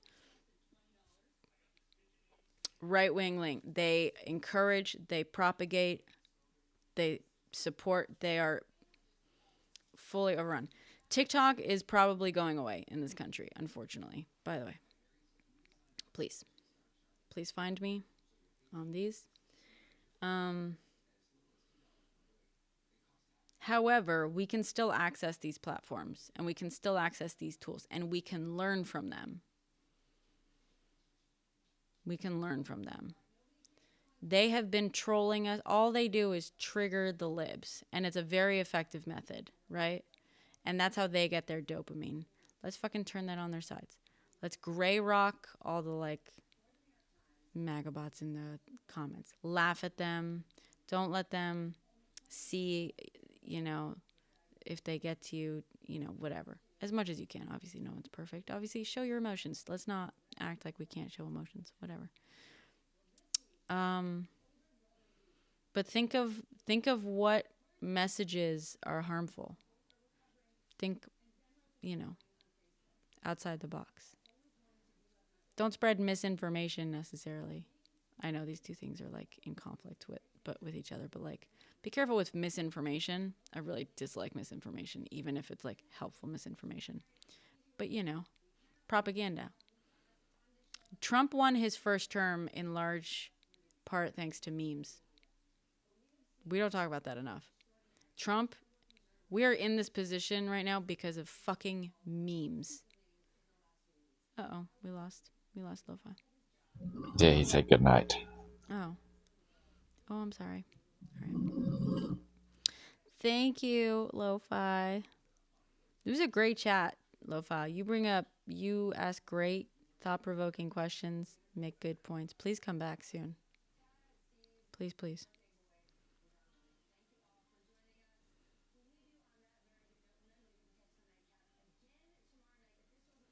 Can't believe you're suggesting propaganda. I'm sorry. Even factually accurate propaganda is propaganda.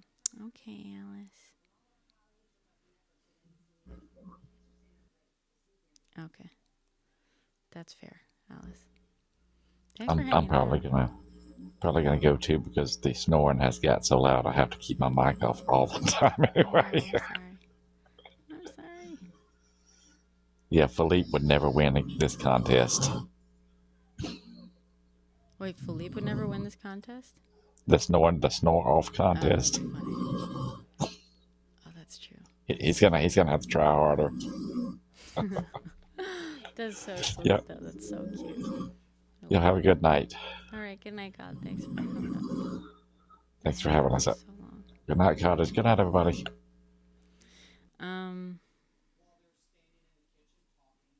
Yeah, anyway.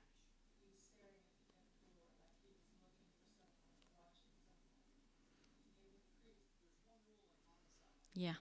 Anyway, I don't know. That was fun. That was a good chat tonight.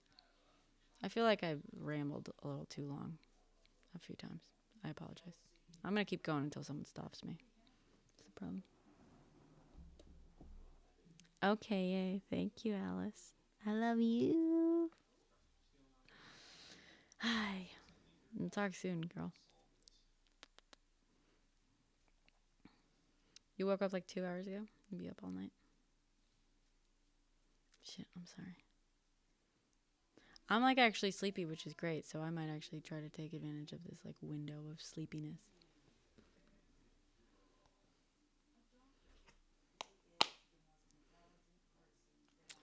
Ay, ay, ay.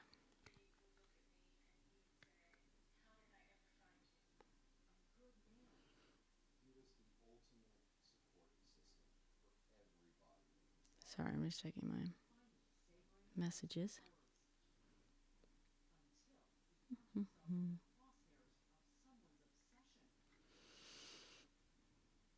God sent a snowflake. Thank you, God. Thank you for the snowflake. I love that we're all just a bunch of snowflakes in here. Ay, ay, ay. All right. Well, this was a good chat, and we had a good crowd tonight. So thank you all. Thank you all who... To the diner? No, I don't think so, JP. Sorry. We should do that again soon, though. Something like that again soon.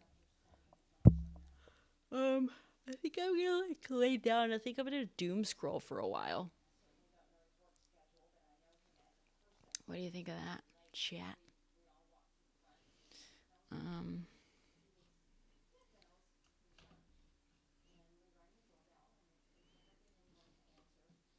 Yeah. All right. I'll do it. Anyway, thank you. This was a great crowd tonight. We had some great thought-provoking questions. Lo-fi, that was fucking great. I hope Lo-fi comes back. Good questions. Thank you, chat. Thank you, everyone, for gifting tonight. For fact-checking, for helping us look things up as well. Okay, sounds good, God. Garden the cramps away. Nice. Okay. Amazing. Thank you, Cottage. Yeah, thank you for finding that page and pointing us in the right direction. I hope everyone gets some sleep. Please, if you haven't watched my recent TikToks, please go watch them and engage with them. Help the algo. I mostly get paid from my TikToks. These lives don't pay enough, so it helps me if you engage with that content. Okay. God, I never want to get off. I gotta start Irish goodbying. I gotta Irish exit or whatever. I am not a teacher, James, but thank you. I've low-key always thought that about myself too. Okay. For real. Yeah, I'll pretend okay. In that case, we're all good. Okay. Thank you, guys. Find me on these again, please. Please. Just in case we all go away, you know? I'm also on Blueski, same as this. It's almost all the same thing. Okay.